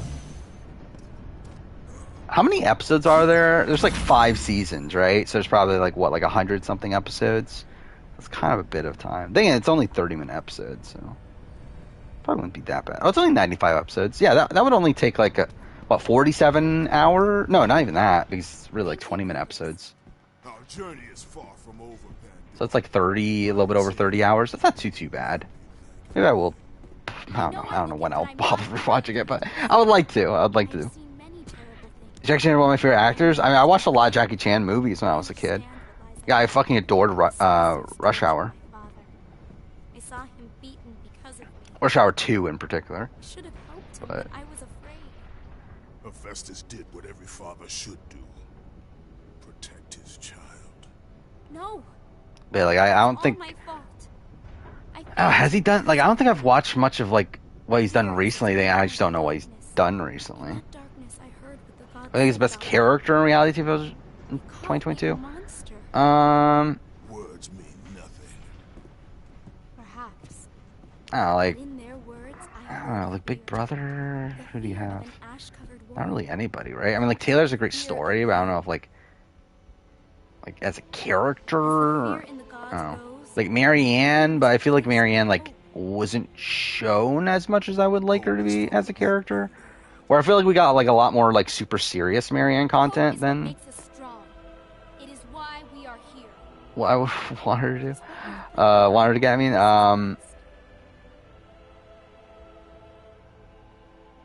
it's probably still Marianne though. Maybe Cody could be in the conversation by the end of it. This is what hope delivers, child. You should learn that now.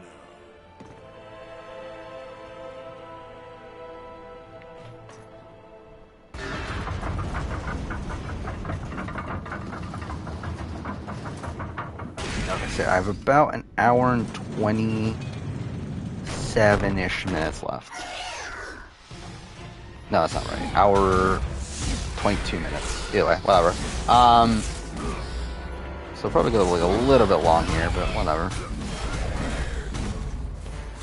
I did see that on the list. I've never heard of Puka in my entire life.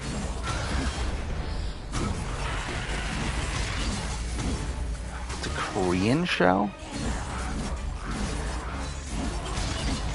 Oh, by the way, again, I did start my rewatch of The Genius Season 1 today, which I'm fucking loving rewatching it.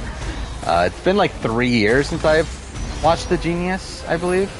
I believe it was around the time that I started the channel was the last time I watched it, and again, still love the original Genius. Still incredible. I'm worried the retrospective is going to be way too long, considering I'm already averaging like 2,000 words of notes per episode. Me being 3 episodes in, so that's a bit of a worry. That's going to be like a ridiculously long retrospective, but I'm still really loving rewatching it. The problem is that you have to like focus all your attention to it though when watching it, because it is obviously in another language. You have to read subtitles, so like I can't really like work on other things while watching it like I was with like BB Can. Like I had to like put all my attention into watching it, but again, it's still really great.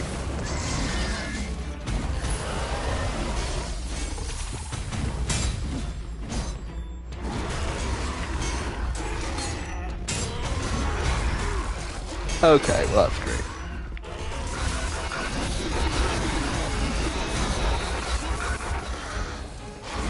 Looking for kids, only remember TMNT and Wix Club. I don't think I ever watched Wix Club. Where was Code Lyoko on? I think that was like just Cartoon Network, right? But yeah, I watched a lot of Code Lyoko when I was younger. I have like no memory of the show now. But I remember I did like it at the time. Yeah, like where was Beyblade on? Actually, I think I did. That was on Jetix, right? I think I did see it. It was on Jetix. I don't know.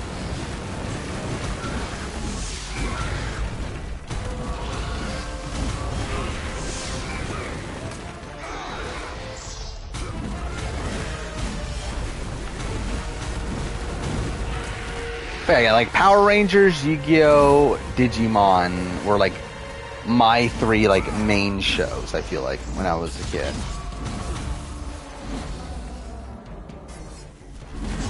And like by the time I was like 8 or 9, probably you can add Dragon Ball. And actually, I guess you could have Beyblade in there too. When was Beyblade though? I remember I looked it up for the retrospective aspect of it, and like it was later than I remembered. It turns out I don't like. I thought I was gonna do a retrospective of it soon. It turns out it's not for a little bit. I never watched the Beyond the Original series, or at least like the series with like Tyson and them.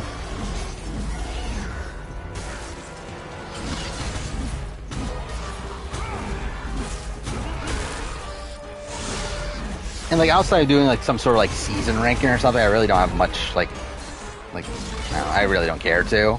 I still want to do a Digimon.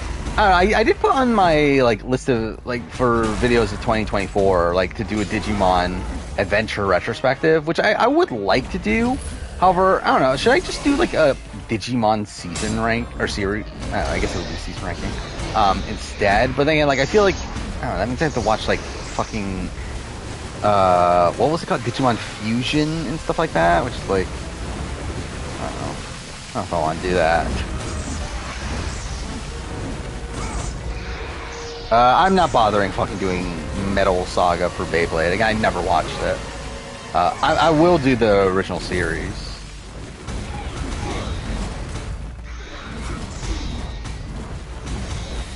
Again, if anything, I'll do like some sort of like season ranking sort of thing. But oh, great! Terrence is giving more crockpot recipes. Well, thank God.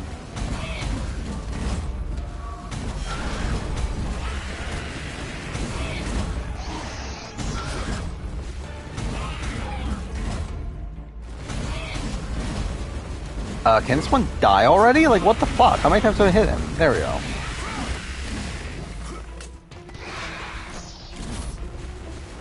Are they going to do the same thing for Adventure 2? That's going to be interesting. I mean, like, it's weird because like Adventure 1 and Adventure 2 are so like tied to each other. It's like it is kind of weird they did all those movies for Adventure 1, but like didn't bother including the characters from Adventure 2. Considering it's like the same canon and it's like the same characters are there. It is weird how they handled that, I feel like. Where it's like, why not just include both? Obviously, like, they want it to be like the anniversary of Adventure 1, but it's like, you could have made the Adventure 2 cast do something. But I don't know. I never did finish watching the movies, though.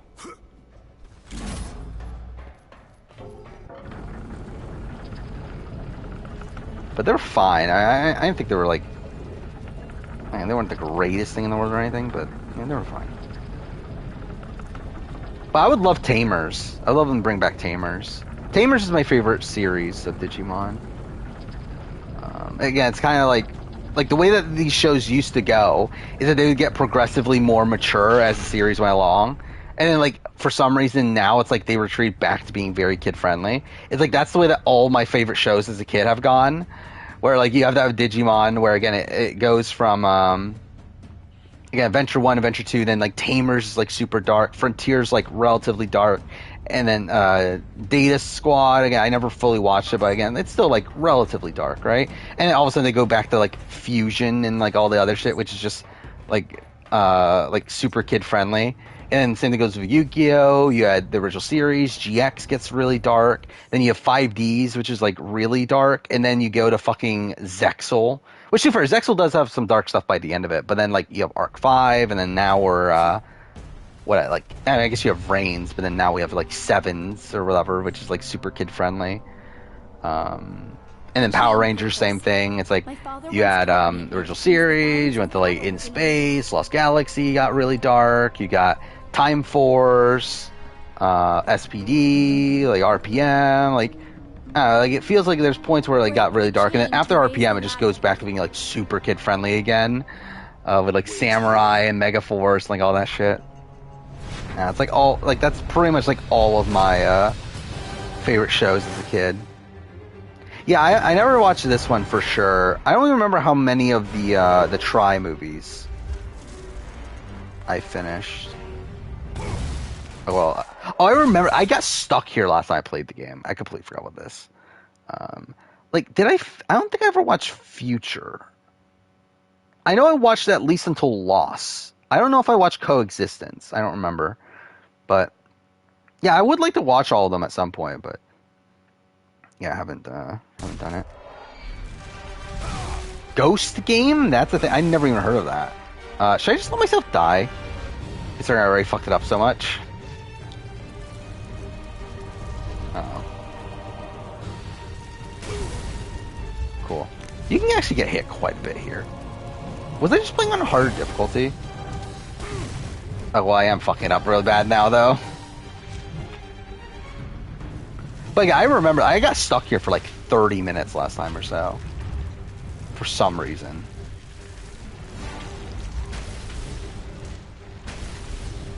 Hopefully that's not the case now.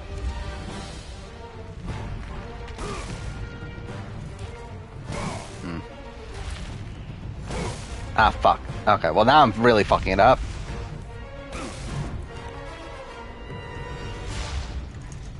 Okay, never mind. I was gonna say, is that it? Because if that was it, that was like super fucking easy, considering I actively like fuck things up a lot. But nope, there's more, because of course there is.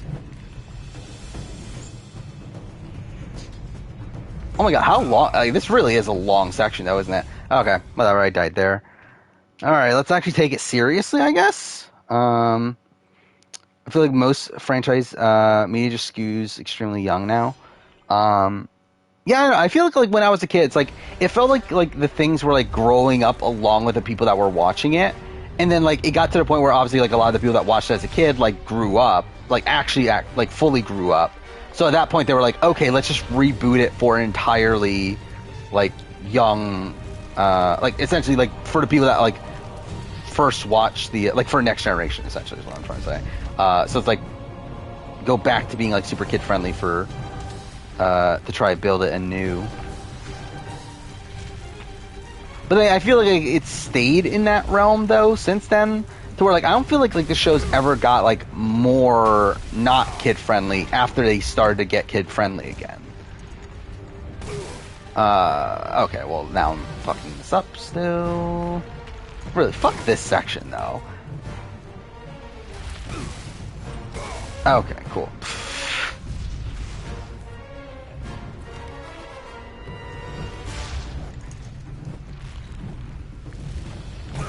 God damn it. Hit the wrong. I hate that it's inverted controls too, that's annoying.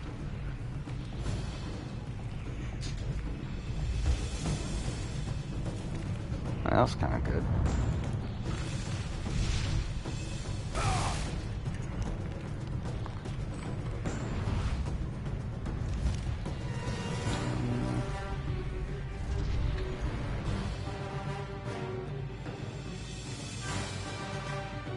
Oh, is that it? Oh, that was like super fucking easy. Whatever. Again, like I remember getting stuck there for forever. Like last time I played this game, I must have just really fucking sucked. Yeah, I never watched. I like Ben 10. Like I remember I watched like season 1 or so of, but like never got super into Ben 10. But yeah, Teen Titans is another one that did that too, right? Like Teen Titans like got super kid friendly when they like rebooted it.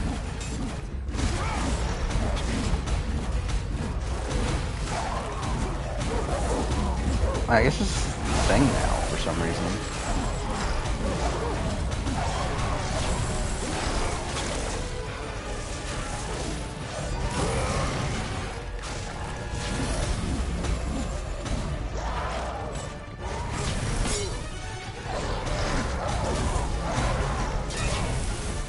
Oh my fucking god, can you just fucking die already?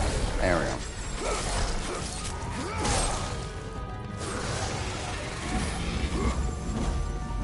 Yeah, I never watched Teen Titan Go, but yeah, I adored the original series. Yeah, I thought I was gonna do a retrospective of it, but I just never got around to it.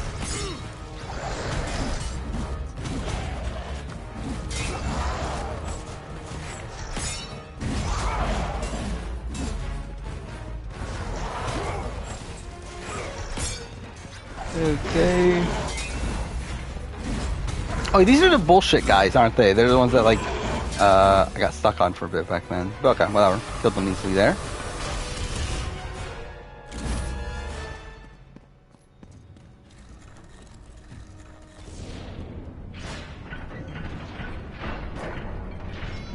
How to rank the Titans? I mean, I don't know, I always loved Cyborg when I was a kid, but I'm really realistically, it's like I haven't watched in so long that I wouldn't have like a proper ranking.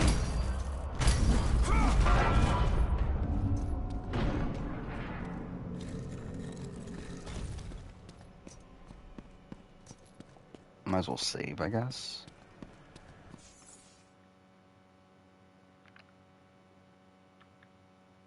But I don't know, I feel like I liked all of them. Like, I don't feel like there's anyone that, like, I, like, particularly, like, really adored, while, like, I didn't really, like, dislike any of them in particular either.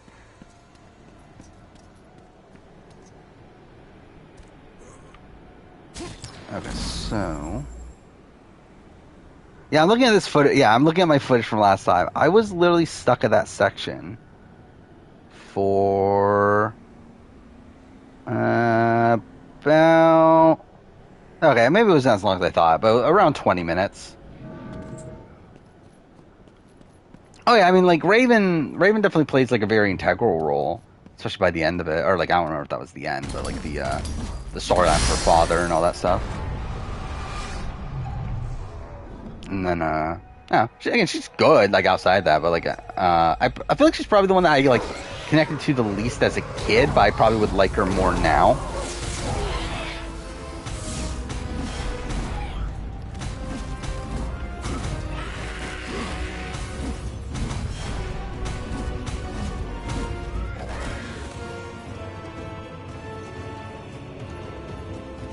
Do I go back down, or? I guess not.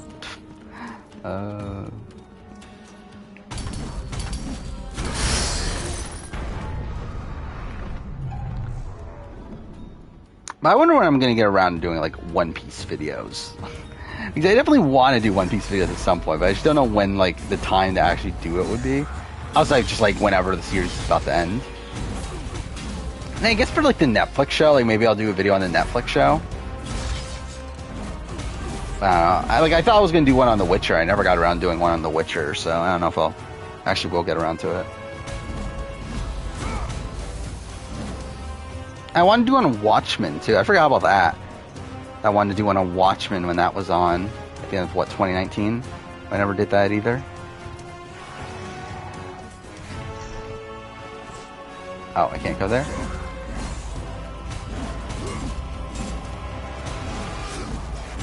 And, like, nowadays, I just don't even watch shows anymore, so...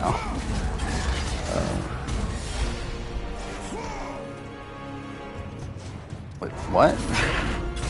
Did QuickTime Event even show up? Yeah, it didn't. I'm looking at it now. What the fuck? What was that? Well, I'm just gonna go down. Yeah, Watchmen show. I'm talking about the HBO show. I mean, like, I wouldn't mind doing one on the comic or the movie either at some point, but yeah, I was at the time when the show was airing. I planned on doing, like, a video on the show, but I never did.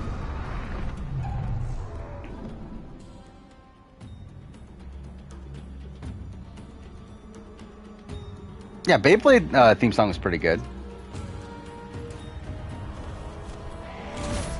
Okay, how do I get down? Do I have to climb back up? Okay, that's kind of dumb. Did they ever change it? I don't remember anymore. Like, did they change it for, like, the later seasons? Like, I remember the theme song of, like, the original, season 1. Like, I don't know if did they change it for, like, V-Force and G-Revolution? Which actually, was that what they were called in Japan? Like, was it just Beyblade just in general in Japan? And then they just, like, created, like, dumb names for seasons 2 and 3 in America? I don't know how that worked.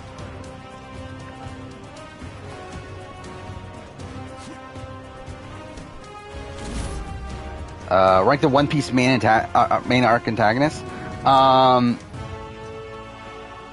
Okay, so, like, who are we including as East Blue? Are we doing, like, Arlong? So, Arlong, Crocodile, and now, I guess Lucci? Is that who we're including? For Water 7? Like, Annie's Lobby. Now what? Moria, and Moria's probably at the bottom. Hey, who do you include for Marineford? I guess Akainu. Akainu. How do you actually pronounce that? I've never said his name out loud in my entire fucking life. He's near. Please help me, Kratos. Like, I know how you spell it, but like, how do you actually pronounce it? Is it Akainu or Akainu? Like, which things do you enunciate? I guess I don't know. Actually, no. Hody Jones is definitely the worst. Now I think about it, yeah, Hody Jones is definitely the worst. Now I think about it, but Moria's probably next on the worst. And then you got Doflamingo, and then just Big Mom, and then Kaido. Which I haven't seen much of Kaido personally because I never read Wano. So. Oh yeah, that is the thing. Yeah, so it's Akka and then Akainu. Because like, yeah, Akka is red in Japanese. So. So yeah, I guess you do like say the Akka part at least.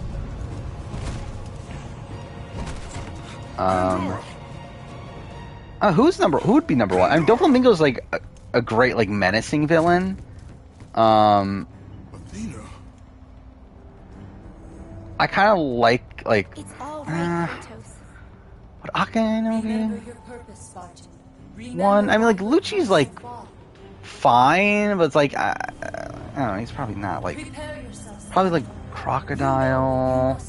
I don't know where Nell. Like I never really had like a solid opinion on it now. I will raise the labyrinth. Akainu. Yeah, I feel like I've heard people say Akainu. Yeah, I don't think they have like a proper pronunciation, right? But he might be my number 1 just because like I feel like he's like probably one of the most morally gray ones to a degree. I mean, it's like he does some fucked up shit though. But like I feel like you at least like maybe not understand is probably not the better term, but like you kind of like you know where he's coming from, more so than like certain other characters. I mean, I think like Doflamingo and like Crocodile are probably up there too, though. I guess Arlong too, if we're including Arlong.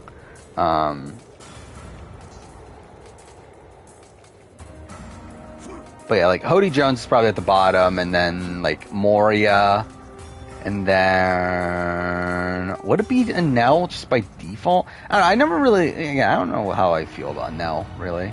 Okay, well that's I actually died there. That's actually a fucking thing I did. I love how even the game's like confused that like what the fuck did you just do? You're making me reload the fucking entire thing. Yeah, I feel like Doflamingo's probably the answer as of right now. I think it's him or Akainu. Fuck off how to pronounce his fucking name. Because it's like, but I feel like his is a lot of like setup for like future things though. Where it's like I feel like for like doing like I feel like Akainu is like an overall villain in terms of like his role in the entire series, then like he would probably be number one. But I think like within that one specific arc, then yeah, I'd probably go Doflamingo, I think. And then probably Crocodile. Did I just hit the mic? I'm an idiot.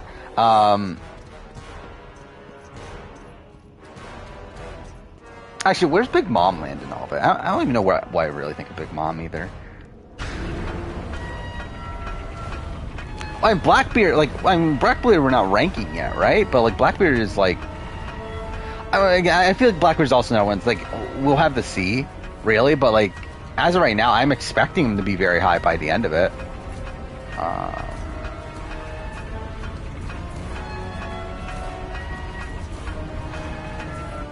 Like, I'm expecting, like, the final fight with Blackbeard to be really insane.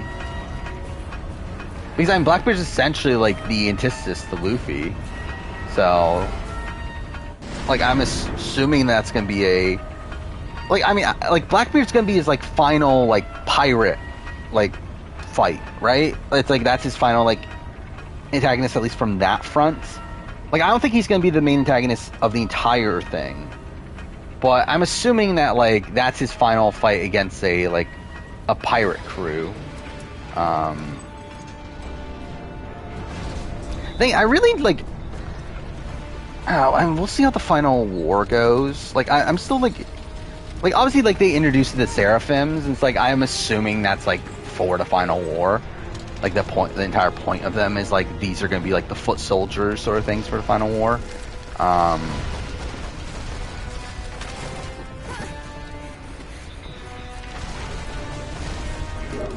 Which at that point, it's like, I think I feel more confident that,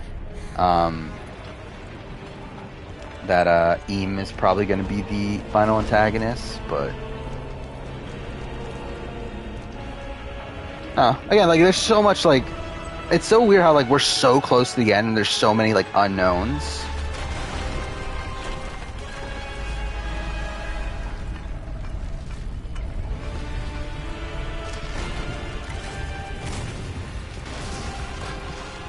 Is Bill Mars that's something that the fandom considers iconic? Not particularly. Not in the grand scheme of things. Like, obviously it's a great moment at the time, but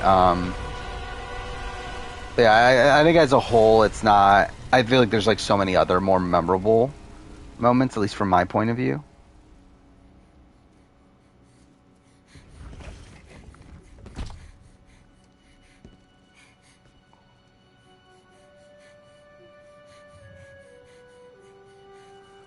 Where am I in this? Okay, we're actually pretty close. Yeah, we have like 45 minutes or so. Okay, it's not too bad. There it is. I can see it, Kratos. In the darkness, the fires of hope will set us free. Pandora, no! You know why I'm here. You brought me here. Yeah, it's like people like Arlong. Like Arlong Park's definitely like one of the there is no other way. Let me go. most well-received like early arcs in the series. You're hurting me. And like people love, yeah, like that part of Nami's backstory. But I think like as a like when you ask people now, what's your favorite like death in One Piece? I feel like that's not really even like in the conversation. I mean, maybe it is. Maybe I'm just wrong on that. But I know it's certainly not like one of the top couple. Don't confuse this But, object, yeah. this construction of Hephaestus with your own flesh and blood. No, it's definitely not the peak of the series at all, in my eyes, at least. Hey, it's probably up to that point. It is like the entire Nami backstory and all that stuff. But I think there's another character's backstory that far exceeds it for me. I see only what I have come to destroy. And like beyond that, there's like other ones that are like in the same conversation. Just as taking pity on this thing will prove to be your greatest mistake. This has nothing to do with her. It has everything to do with her. Put her down. Yeah, it's more so like looked at as like a Nami thing, not Bellemare sort of. I don't think Bellamere's like really a character that's like talked about that much. Alright, Zeus fight. Let's do this shit. Playing Street Fighter now. Or not.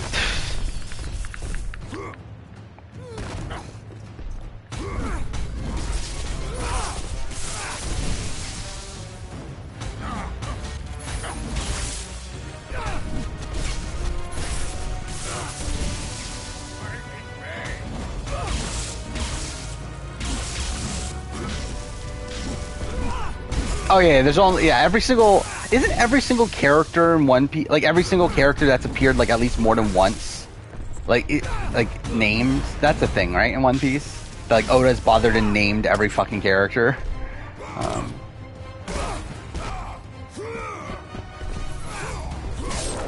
Actually, I wonder where Bellemere ranks in the One Piece like character polls.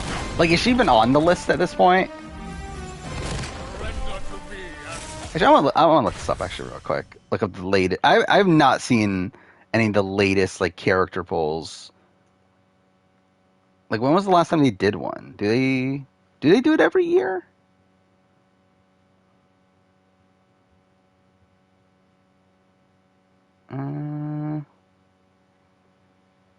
Character. Oh, fuck off. Fucking Wikia is such shit. And how like a billion fucking ads show up every like 2 seconds. Okay, last one was in early 2021.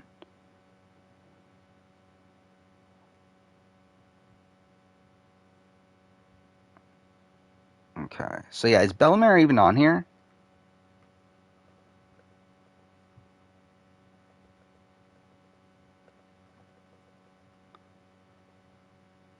Oh, she is number... Okay, how are you supposed to read this chart? Oh, it's the last one? She's actually number 81. That's actually higher than I thought it would be. So that's not that low, I guess. But yeah. I expected her to be low. I thought she'd be in the hundreds. Yeah, that's not that bad, I guess. Yeah, what is the... Okay, let's see. What is the current ranking? Luffy, Zoro, Nami, Sanji, Law. Oh, so Law's dropped off. Yeah, I remember Law was number 2 at a point. Robin's back to number 6. That's good. Hancock is number 7. I feel like that's a choice. Carrot's number 8. That's interesting. Ace 9. Sabo 10. Yamato was 11. Shanks 12. Yeah, I mean, it's funny how Usopp's 15. Actually, who's the lowest Straw Hat? I assume it's like Brook or something, right? Or is it Frankie's lower than Brook? I guess that kind of makes sense.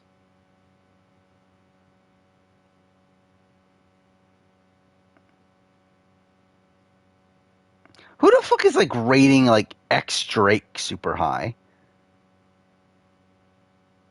Who the fuck is Whoop Slap? Oh, the fucking... Actually, that's really funny. The fucking mayor from Luffy's hometown is number 37.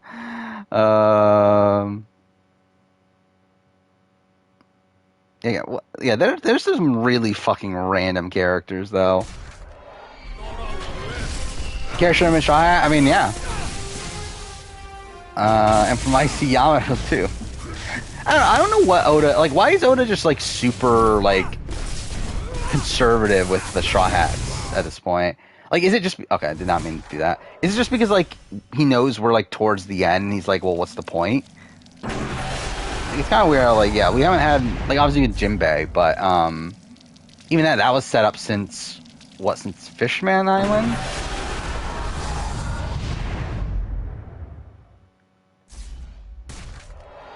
Oh, it was a meme to get him to put it? Oh, that's interesting.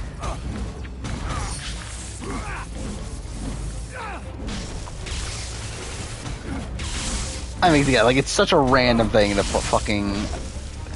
Like, this character, I didn't even know had a fucking name, even though, obviously, like, every character has a name, but...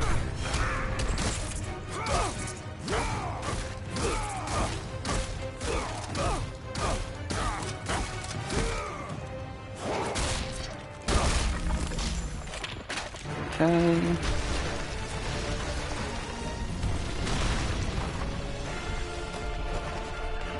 But yeah, would love it if like BB became a Straw Hat at some point too. But like, to be fair, I don't know what the point is. Really, I mean, like, I think that's the thing is that at this point in the story, it's like, is there really even a point? Considering it's like, I'm assuming all these characters are going to help in the final war anyway. So it's like, is there a point to them like just joining the crew right before they go to Laugh Tale and then yeah, I don't even know what happens at that point. Because like, I assume after Laugh Tale, it's like they're probably just going straight into the war, right?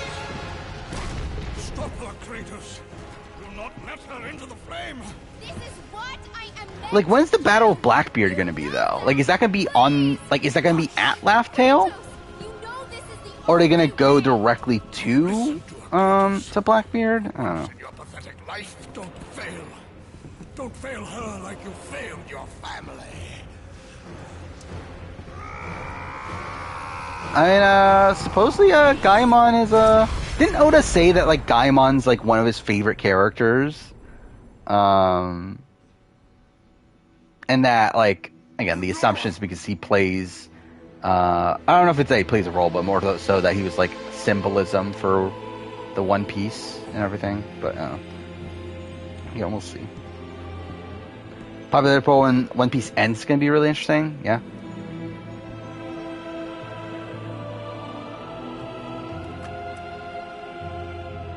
And there's going to be a lot of things that are going to be interesting when One Piece ends. Power to kill a god. I forgot, when's the estimation when One Piece ends again? I don't even remember anymore. Was it 5 years or was it 3 years? I don't remember.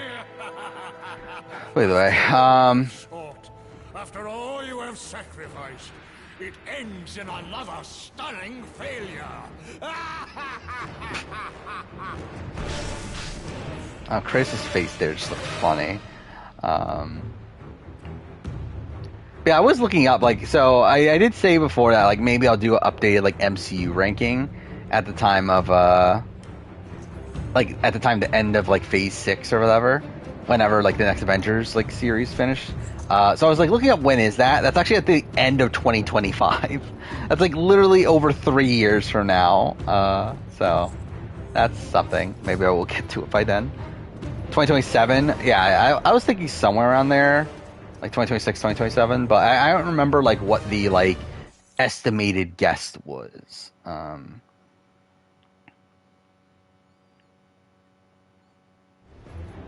Finally, that Oda mentions Gaimon in the end of his chapter Q&As quite a bit.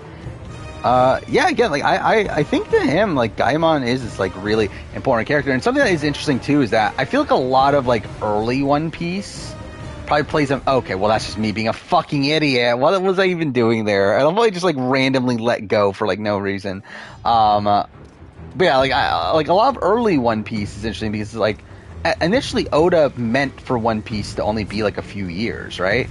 So like that probably means that like a lot of early One Piece is a lot more integral to the end game. Such chaos. With that, like obviously being things that he had already planned since the very beginning. Face me, Fog. It is time. So it would be interesting to see how like all those things connect Yes, my son. by the end of It is it. time.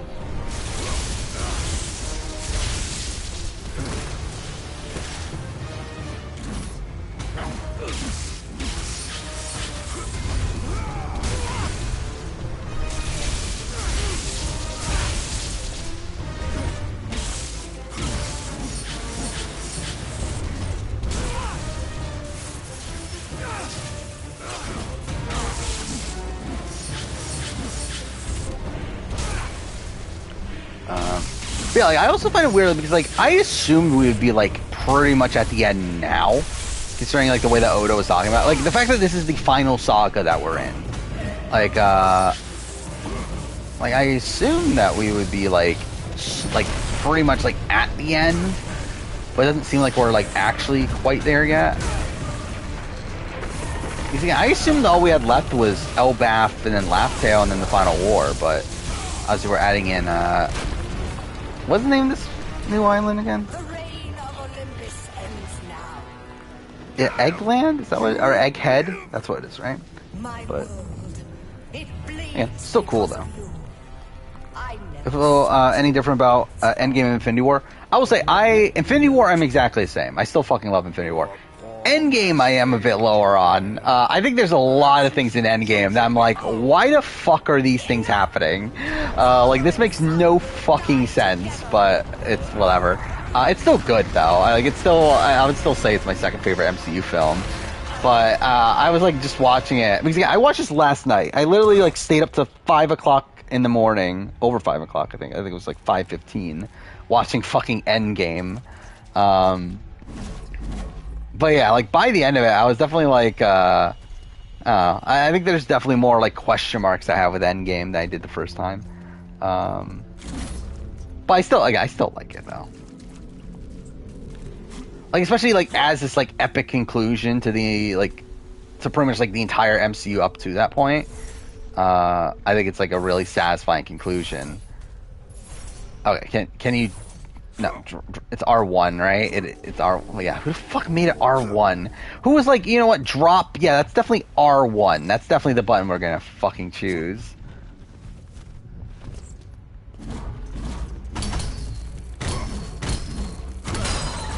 But yeah, I actually like through the rewatch. Like, I'm considering doing an Endgame retrospective next year or next 2024, I should say. Because like initially I was thinking, okay, I think I said all I have to say in what the fuck's the button? It's R2. Yeah, okay. I felt like I said all I had to say at the time, which I did rewatch my Endgame review, which is like kind of shit. But like I still like I was actually surprised at how like in depth I did go in that, considering that was like literally a video where I just like sat down and talked about my thoughts on things.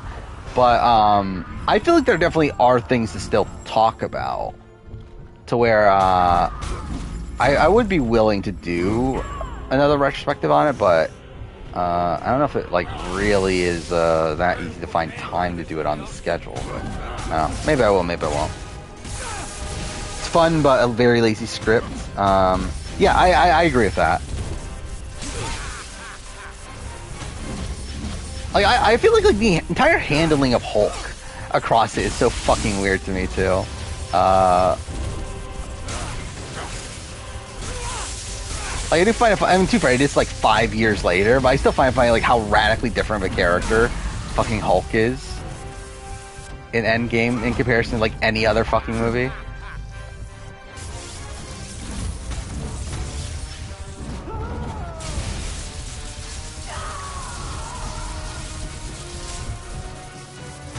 And I still laughed out loud at the moment in the final fight where, like, out of nowhere, just all the women in the battle just so happen to be in one spot. And all fight together or whatever. It's so fucking stupid.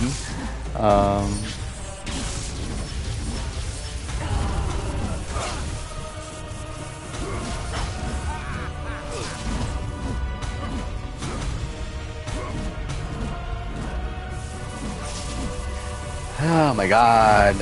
I just want to finish this game at this point. Fuck me.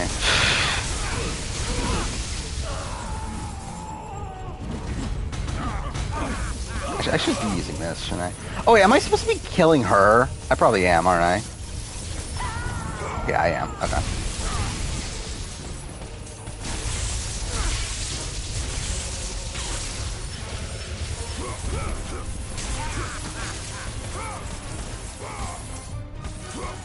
But like really, I think that's pretty much it I'm gonna do for like MCU videos soon. Like I just don't give a shit about the MCU anymore outside of like I guess the Infinity Saga. But like even then it's like I don't know, I thought about doing like I wanted to do like an Iron Man retrospective for next year, and like I'm kinda like out on that idea. I really just don't care anymore. And really I think outside of like Infinity War and Endgame, I don't think I even care enough to talk about MCU. But yeah, I did take like what, like 4,000 words of notes on fucking Infinity War. So we'll see how that video turns out. Hopefully not that long.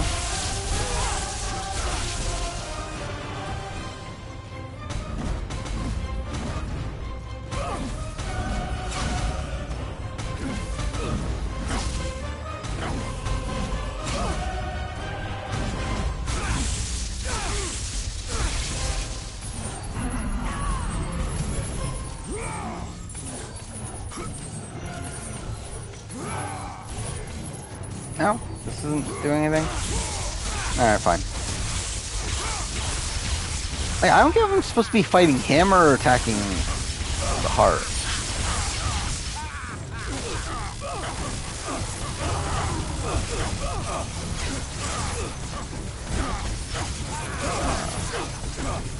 But yeah, like, I think, like, what makes Endgame as great as it is the fact that it is, like, the conclusion to the MCU at that point. I think it does, like, still, like, perfectly wrap up, at least Tony Stark's story.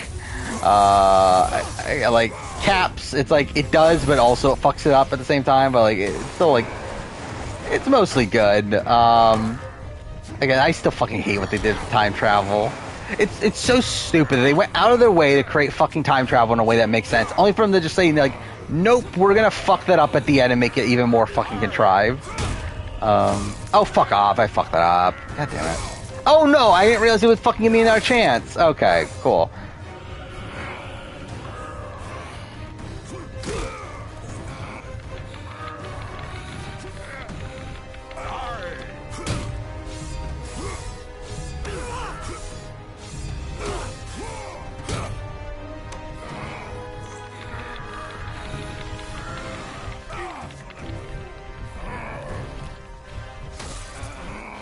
Oh my god, how long is this section? What the fuck? I will break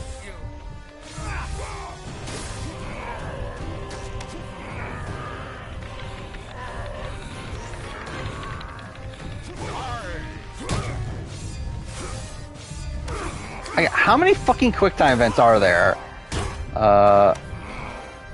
Actually, are there even any games anymore that do QuickTime events now I think about it? Like, outside of, like, Telltale-esque games? Like, QuickTime events are, like, kind of, like, a thing of the past now, right? Well, well, actually, I was gonna say The Quarry, but I guess The Quarry is, like, a Telltale-esque game. Yeah, I can't even think of, like, the last game that, like, had a lot of QuickTime events.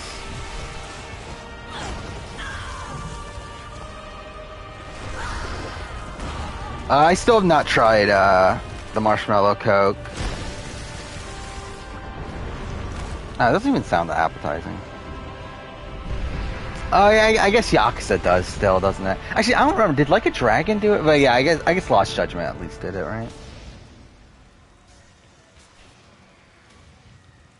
But again, I still hate it.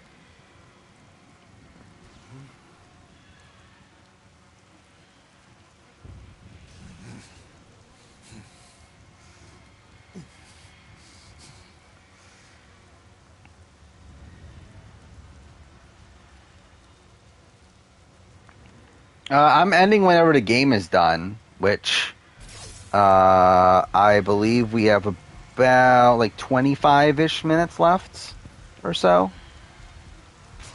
So, yeah. A little bit past 4 hours. Which, yeah, next time we'll be starting God of War 2018. I'm actually kind of excited for that. Again, I haven't played it in... How long? Actually, I guess it's only been 2.5 years. But wait, it's still a while. Because, well, last time I played it was before I did the retrospective. The last time I did it, which, again, probably need to redo it at some point, but I'm not going to do it now. But, yeah, I believe that was like April of 2020 that I played it, so still been a bit. Oh, it really makes it clear it wasn't Teijin? Interesting. Who was it then? Because, like, again, by what I listened to at the... Like, I only listened to the part where she's talking about it. To where, like... Would it be Felix, then? I don't know. Because, like, it can only be 3 people. Like, based on, like... the fact that it was a person voted out. Person still in the game at the time that she was voted out. Like, I mean, unless it's a woman, I guess it's never clarified. Well, I assume it was a guy. It's like Teijin, Felix, Phil would be the only 3. To where, again, like, Teijin made sense based on what she was saying there, but I didn't listen to the rest of the interview. Straight took you 6 hours to beat. Exploring towns were fun. Stealth sections were clunky. Sewer level sucks. Like, I'll play it at some point before, like, whenever I do the year in gaming video. So yeah, I'm excited to play it though. I hear mostly good things, but yeah, at the end of the day, it is like an indie game, so I'm sure there's some jank to it. But yeah, it looks good though for what it is. Still need to play the Quarry. I wanted to play it before Plague Tale, but like considering that I'm like really focusing on watching all these shows, I really just want to get them out of the way. I probably won't even get around to it, considering Plague Tale's in what? A week and a half, right? It's what, 2 weeks from Tuesday? So I mean, like really, it's like almost 2 weeks, but yeah, I still need to watch. So I need to finish The Genius, which that'll probably take me until like Friday, I think. Then Total Drama, which, to be fair, that's not even that long, is it? It's like what, 26 episodes or so, which they're like 30-minute episodes. So it's like I'm pretty much the length of a Survivor season. So that shouldn't be too bad.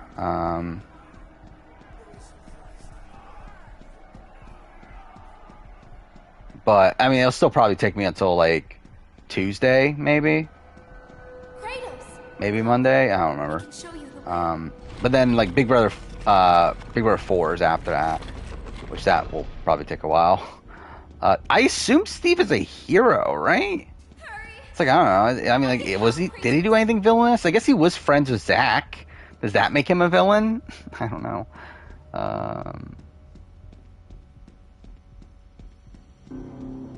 Yeah, it's like, I guess Flex at that point, but like, I thought they were friends from like Iron Secrets, to where like I feel like that makes that really awkward, but I don't know, I guess it could be Flex. Kratos, in the darkness, the fires of hope will set us free.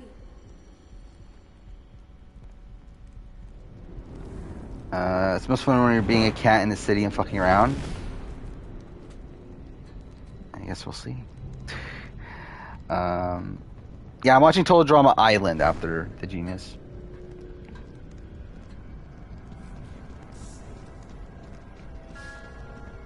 Which I'll be honest, like, I'm at the point where I'm still not really even sold on doing the video, but we'll see how I feel when I'm watching it. Because really, the only reason I'm doing the video is because of its connections to Survivor, and the fact that like people like people in chat keep on telling me to do it. Like I actually like have no real connection to it. It is changing you. It is time to lay your fears to rest. The light reveals the truth. So again, I watched it and it was fine, but I didn't particularly like it that much. Like it's a very like fine parody of Survivor.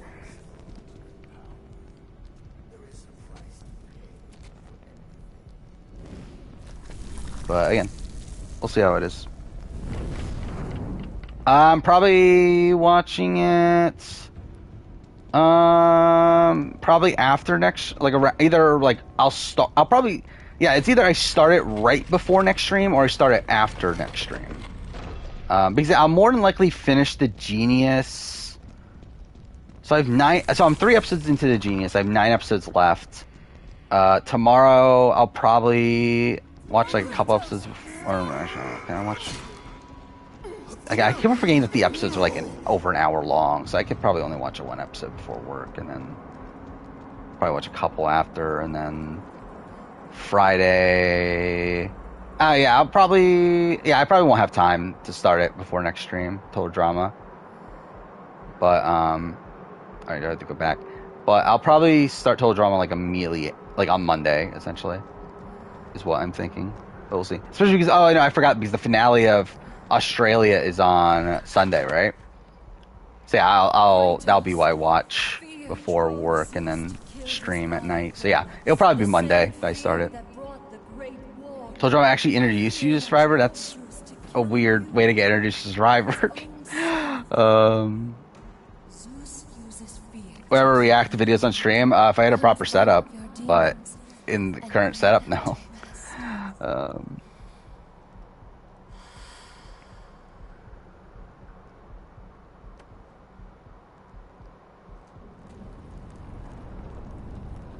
Yeah, but yeah, either way, no matter who it is, it's still like a shitty situation for Meryl. And it does seem like production mishandled the situation. To where I do feel like that may be an issue moving forward.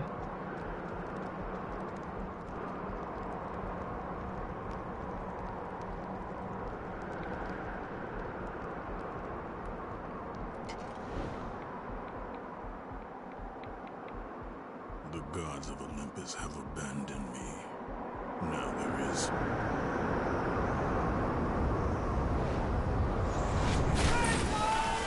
But yeah, like total drama, it's like I feel like I would probably no matter what, I probably would just do the first season. I just don't know if I'm gonna go beyond the first season. Where again, like even before, like I've never even watched beyond season 1 anyway. And yeah, again, we'll just see how I feel after the rewatch, to where if I want to continue or not.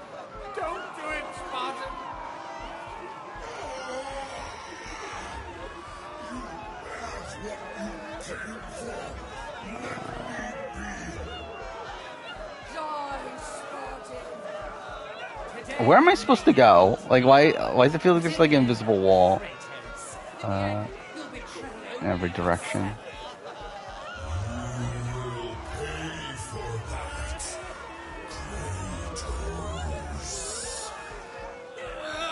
Where am I going? Whatever.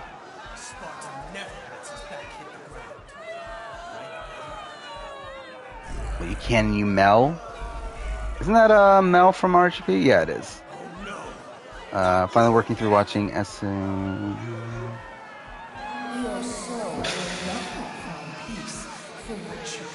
How the hell did Tom win? That's certainly a question.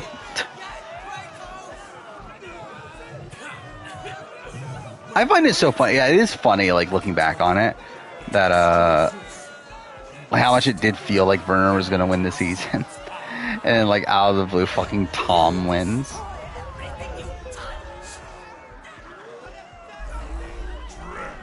I always wish I did start YouTube earlier than I did.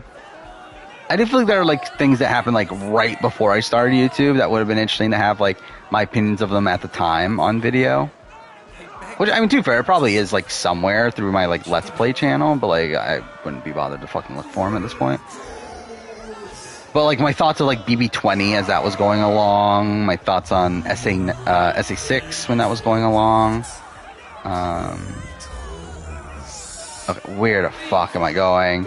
Thoughts on Champions vs. Contenders 1. Oh, fucking there. Okay, there we go. Do you remember that day, Spartan? There we go.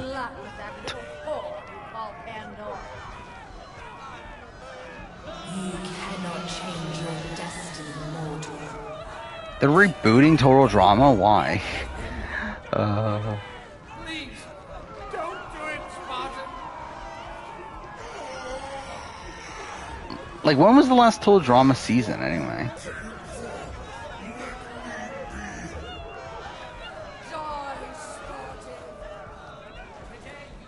I mean, they don't, again, like, I don't think SA gives anyone a winner at it anyway. But actually, after Werner got voted out, I was pretty confident Tom was going to win, personally. Or, like, I did feel like it felt like he was on an upward trajectory by that point, but I still thought Werner was probably the winner. But, yeah, once Werner was gone, I was like, yeah, like, I guess it's Tom, but this is, like, such a train wreck. I think you hit him up for a gifted sub. Kratos! Ah!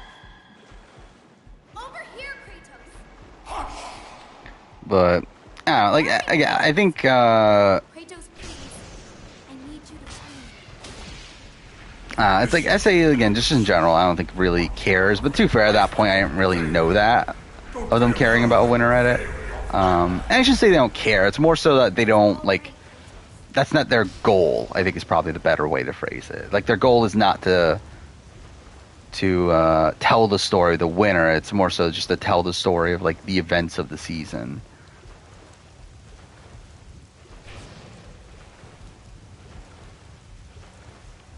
2014. It was actually that long ago. Okay, I thought it was like 2018 or something. As the fear in the gods rose, mine was replaced by hope. Power to kill a god.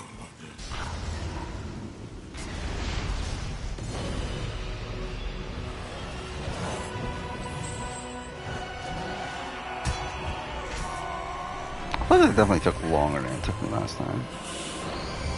Hope is what makes us strong. Wow, we still only have like 10 minutes left, so we're almost done. It is what we fight with when all else is lost. I love how, like, I don't know, is any of this gonna matter in Ragnarok?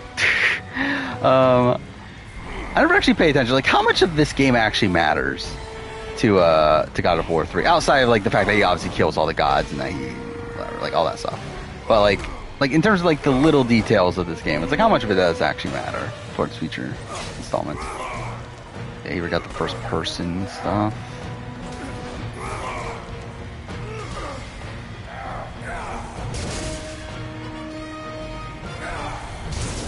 I think BB Can's pictronic too, to a degree, but not as blatantly. Not to where, like, literally every episode is talking about how great Canada is. And even then, I feel like a lot of it is, like, more recent. Like, I think, like, since BB Can, like, I think BB Can 9, BB Can 10 probably has a lot of that, of, like, talking about how, like, diverse Canada is and, like, how great it is to, like, grow up in Canada and that sort of thing. But, okay, am I, like, okay, I guess I'm supposed to be, yeah, there we go.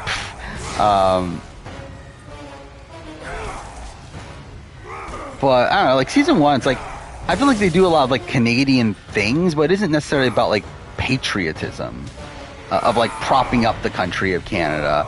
It's more so just like, oh, this is a thing you do in Canada, so we're gonna have a moose here. I don't know, it's like, I don't know, it's, like, kind of different. To, like, just the, like, constant talk about how, like, great Canada is as a country.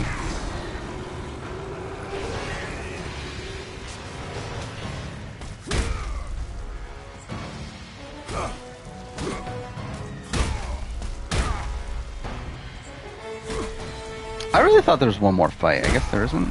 Because this is the end, right? This is where Kratos kills him. Yeah, I always assumed there was, like, another fight with him after the darkness sequence, but I guess not.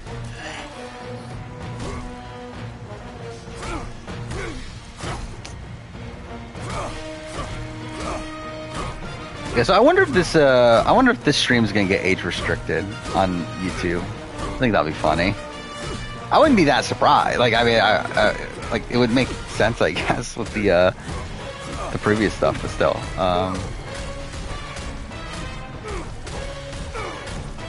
Did he really block it out for all this?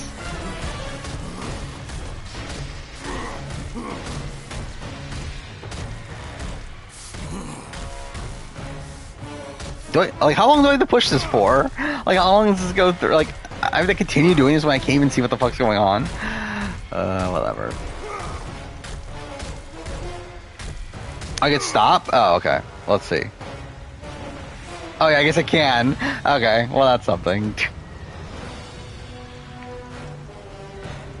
Like, why does it keep on telling me to push circle in the corner then? Oh, whatever. People want Amy back? Yeah, I think a lot of people want Amy back, right? From, like, the Superfan community. They were like, she's screwed over. I don't necessarily need Amy back, but I know a lot of people did.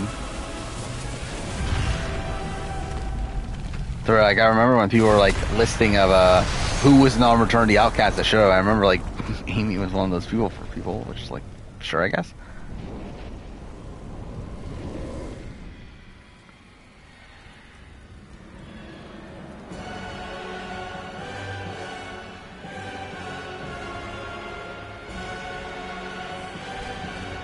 Actually, Ragnarok's... I guess it's actually still over a month away, isn't it? It's, what, November 9th, right? Actually, we are cutting it really close. Now I think about it, we are cutting it pretty close to finishing 2018 by that time, but whatever. Mankind is now ready to hear my message.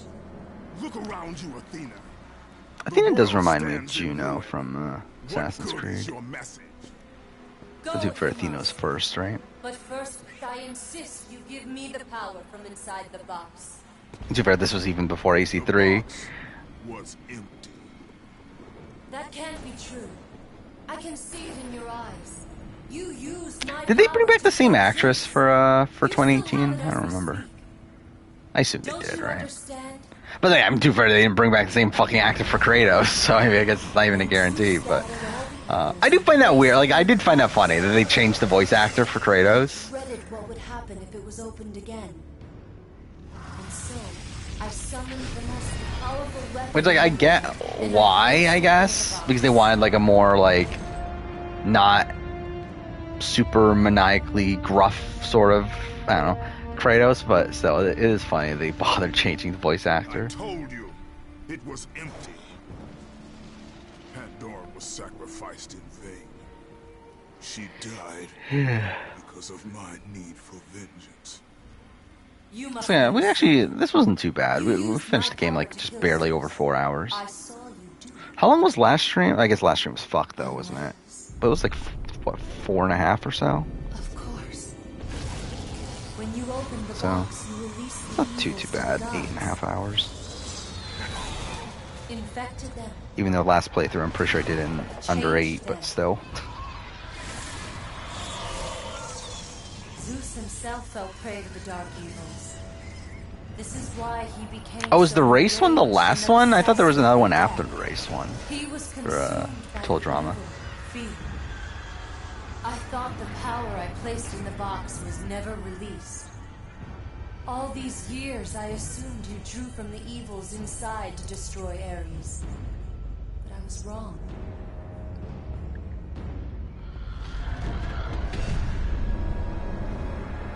The baby spin-off. What the fuck is the baby spin-off? What does that even mean? Let's see. That Zeus could never destroy. A strength great enough to overcome fear.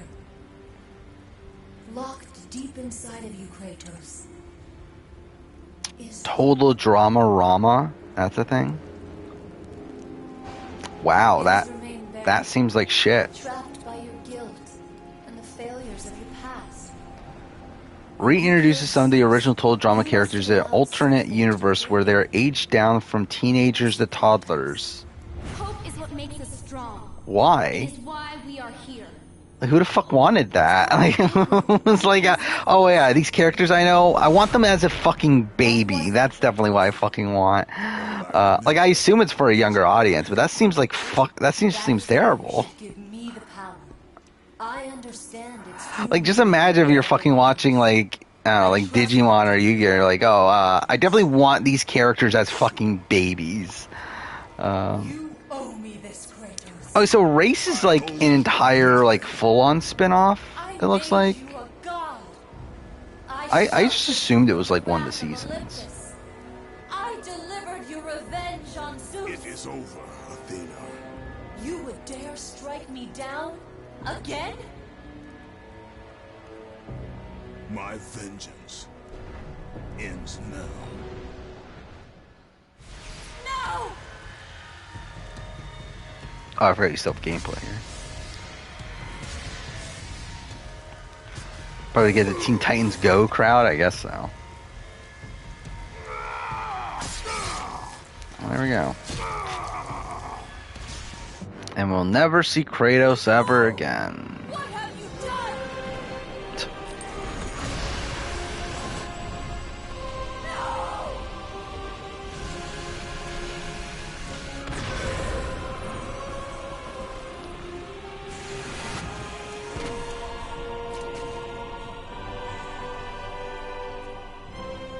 That was meant for me!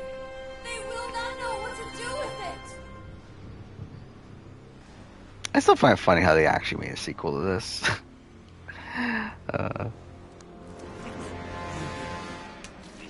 Because I remember, like, when 2018 was, like, announced, like, it was even, like, just assumed that, oh, yeah, this is definitely, like, not the same continuity. But, like, nope, it is.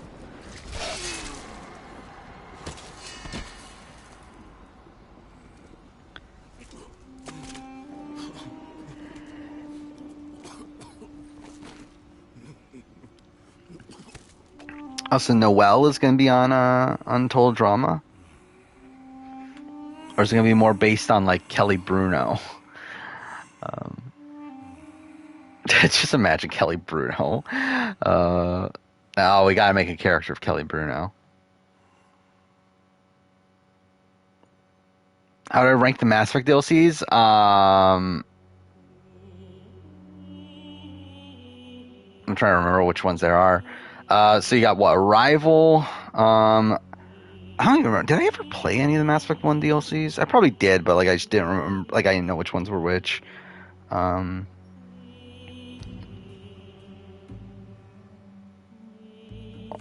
Yeah, let's see. So Mass Effect 1. Oh, Bring Down the Sky was one of those. Pinnacle Station's the one not in the not in the Legendary Edition. So I never played that. But I did play Bring Down the Sky. That was kind of shit. Normandy Crash Site, that's kind of mediocre. Zaid's kind of shit. Kasumi's like fine. And still wish we got more of her, but I mean like her mission stuff's like solid. Overlord, it's fine, like mostly unimportant, but it's good. Lair of the Shawbreaker, I'm sure Lair of the Shawbreaker is probably number 1, right? Arrival again is good, but I feel like Lair of the Shawbreaker is better. From Ashes, kind of shit. Leviathan's okay. Omega's kind of shit. We're also spending time with Aria. It's like it's not like it doesn't really do that much. And Citadel is good. But again, feels just like fan service. I think Lair of the Shawbreaker is like by far number 1. I didn't forget Chad. It's just like I don't know. I just assumed it was gonna be a woman for some reason. What, you love Omega? There's someone that actually fucking loves Omega? I didn't know anyone loved Omega. I've never actually looked up people's opinions on DLC. For all I fucking know, everyone hates... I mean, I'm pretty sure Lair of the Shawbreaker's well-renowned, but I don't know. Probably know people like fucking adore Bring Down the Sky. I don't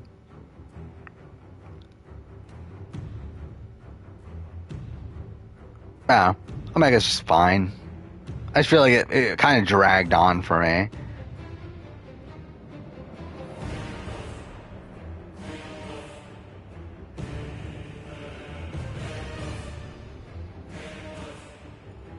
They're gonna add 2 gay characters? Only 2?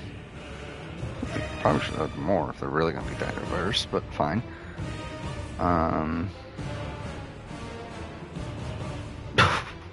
Okay. I love how I literally, I just, went to Twitter for a second. And literally the first thing that's on there is Christian Walker posting, "Wear a condom, damn." Which, I love how, I've never even seen it. Christian Walker's, Herschel Walker's son, right? That's, doing things now or whatever. But I love how, that just, literally randomly pops up. It's what the fuck?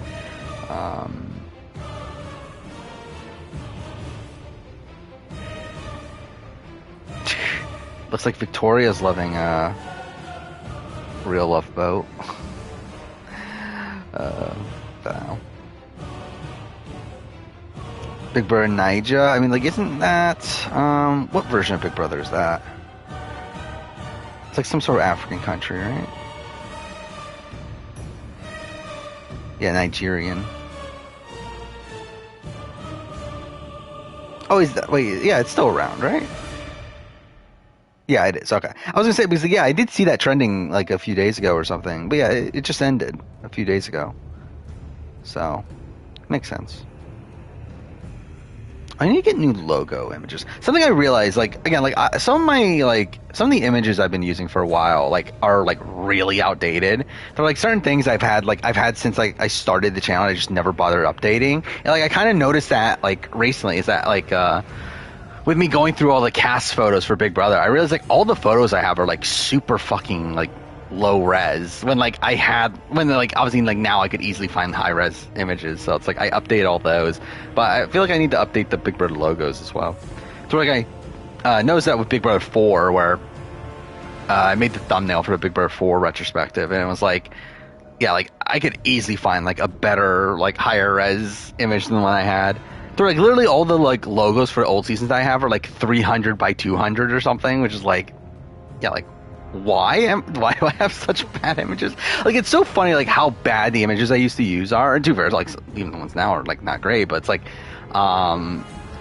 yeah, I definitely do better.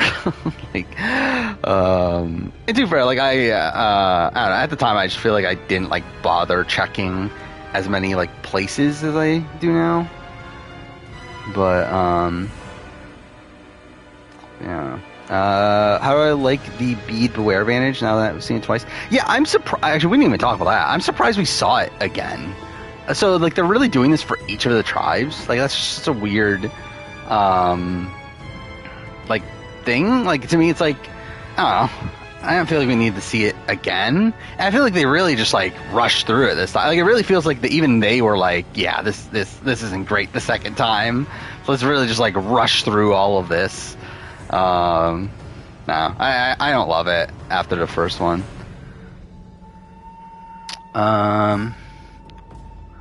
What is this? Challenge release month was revealed. November. Again, that's not surprising. No, I mean, schedule doesn't change at all. Like, I'm not doing a full-blown video on it, so it doesn't really matter when it comes out. The only thing it changes is it going to be included in the Year in Reality TV video. But again, like I don't plan on fully talking about all of them in a video until at least when the Global Championship is done. Again, I'm debating on them whether or not to do a video at that point, because it's either do a video for Global Championship and like talk about it then, or just like straight up just wait until the spin-off ranking, which I'm also going to do after Global Championship anyway. So yeah, not sure. The problem with the spin-off ranking though, again, like I've gotten to the point where like it's been so long since I watched Champs Versus that I barely remember any of it, and like while I do have notes on it, I feel like I probably should rewatch it before doing that video if I was to do spin-off ranking. So yeah, don't know if which one I would do, if it's that or the Global Championship one. Okay, I thought I unplugged the mic. Yeah, there's a Mario movie, like Nintendo Direct or something tomorrow, right? Which that's something.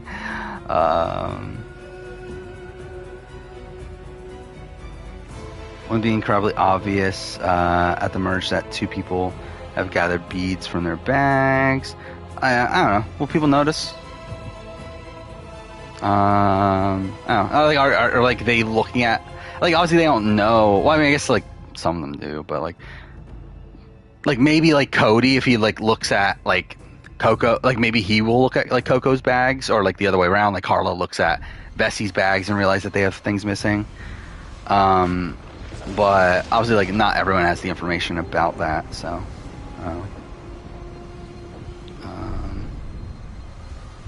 I've not seen the poster, but I'll be honest, I really don't care. I really don't care about the Mario movie. I'm assuming it's going to be complete shit. By the fact that Chris Pratt is fucking Mario. But no, I have like literally no interest in it. It looks cool. I mean, that's a pretty good image though. But yeah, I don't really have much of an interest. Should I just skip? Can you not skip this? Oh, well, that's great. Cool. Should I run through the credits? I guess we will. Why not? What time is it? It's 3:30. Okay. So yeah, I'll probably go to bed after this, I guess. But yeah. We'll be back on Sunday. I doubt I'll stream in between now and then. Just because, again, I want to get through all these fucking shows as quickly as possible. Just so I can be done with it.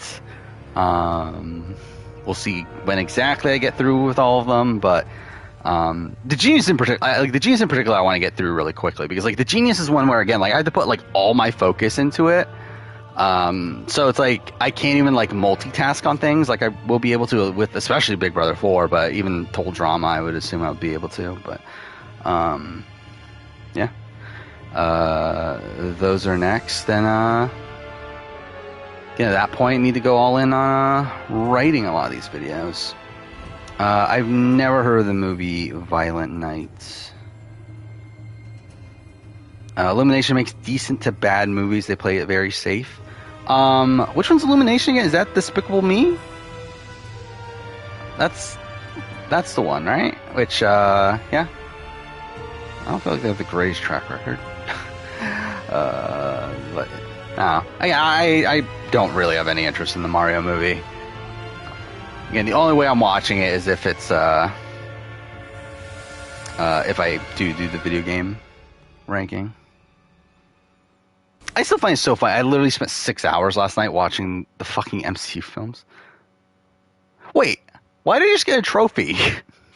Like I finished this game before. Did I not finish the credit? Maybe that's the thing. Maybe I didn't finish the credits last time.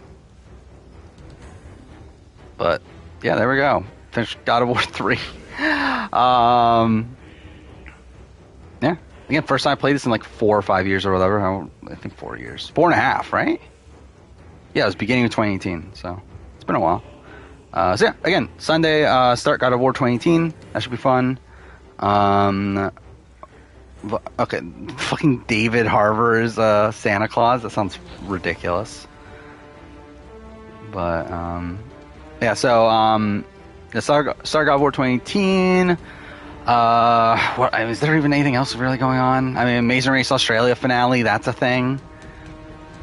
Maybe we'll talk about it. Yeah, like I'll probably be done with the Genius by then. Not that many people care anyway. Yeah, outside that, not really much going on between now and Sunday, but still, yeah, see you guys then. But yeah, for now, thanks for watching.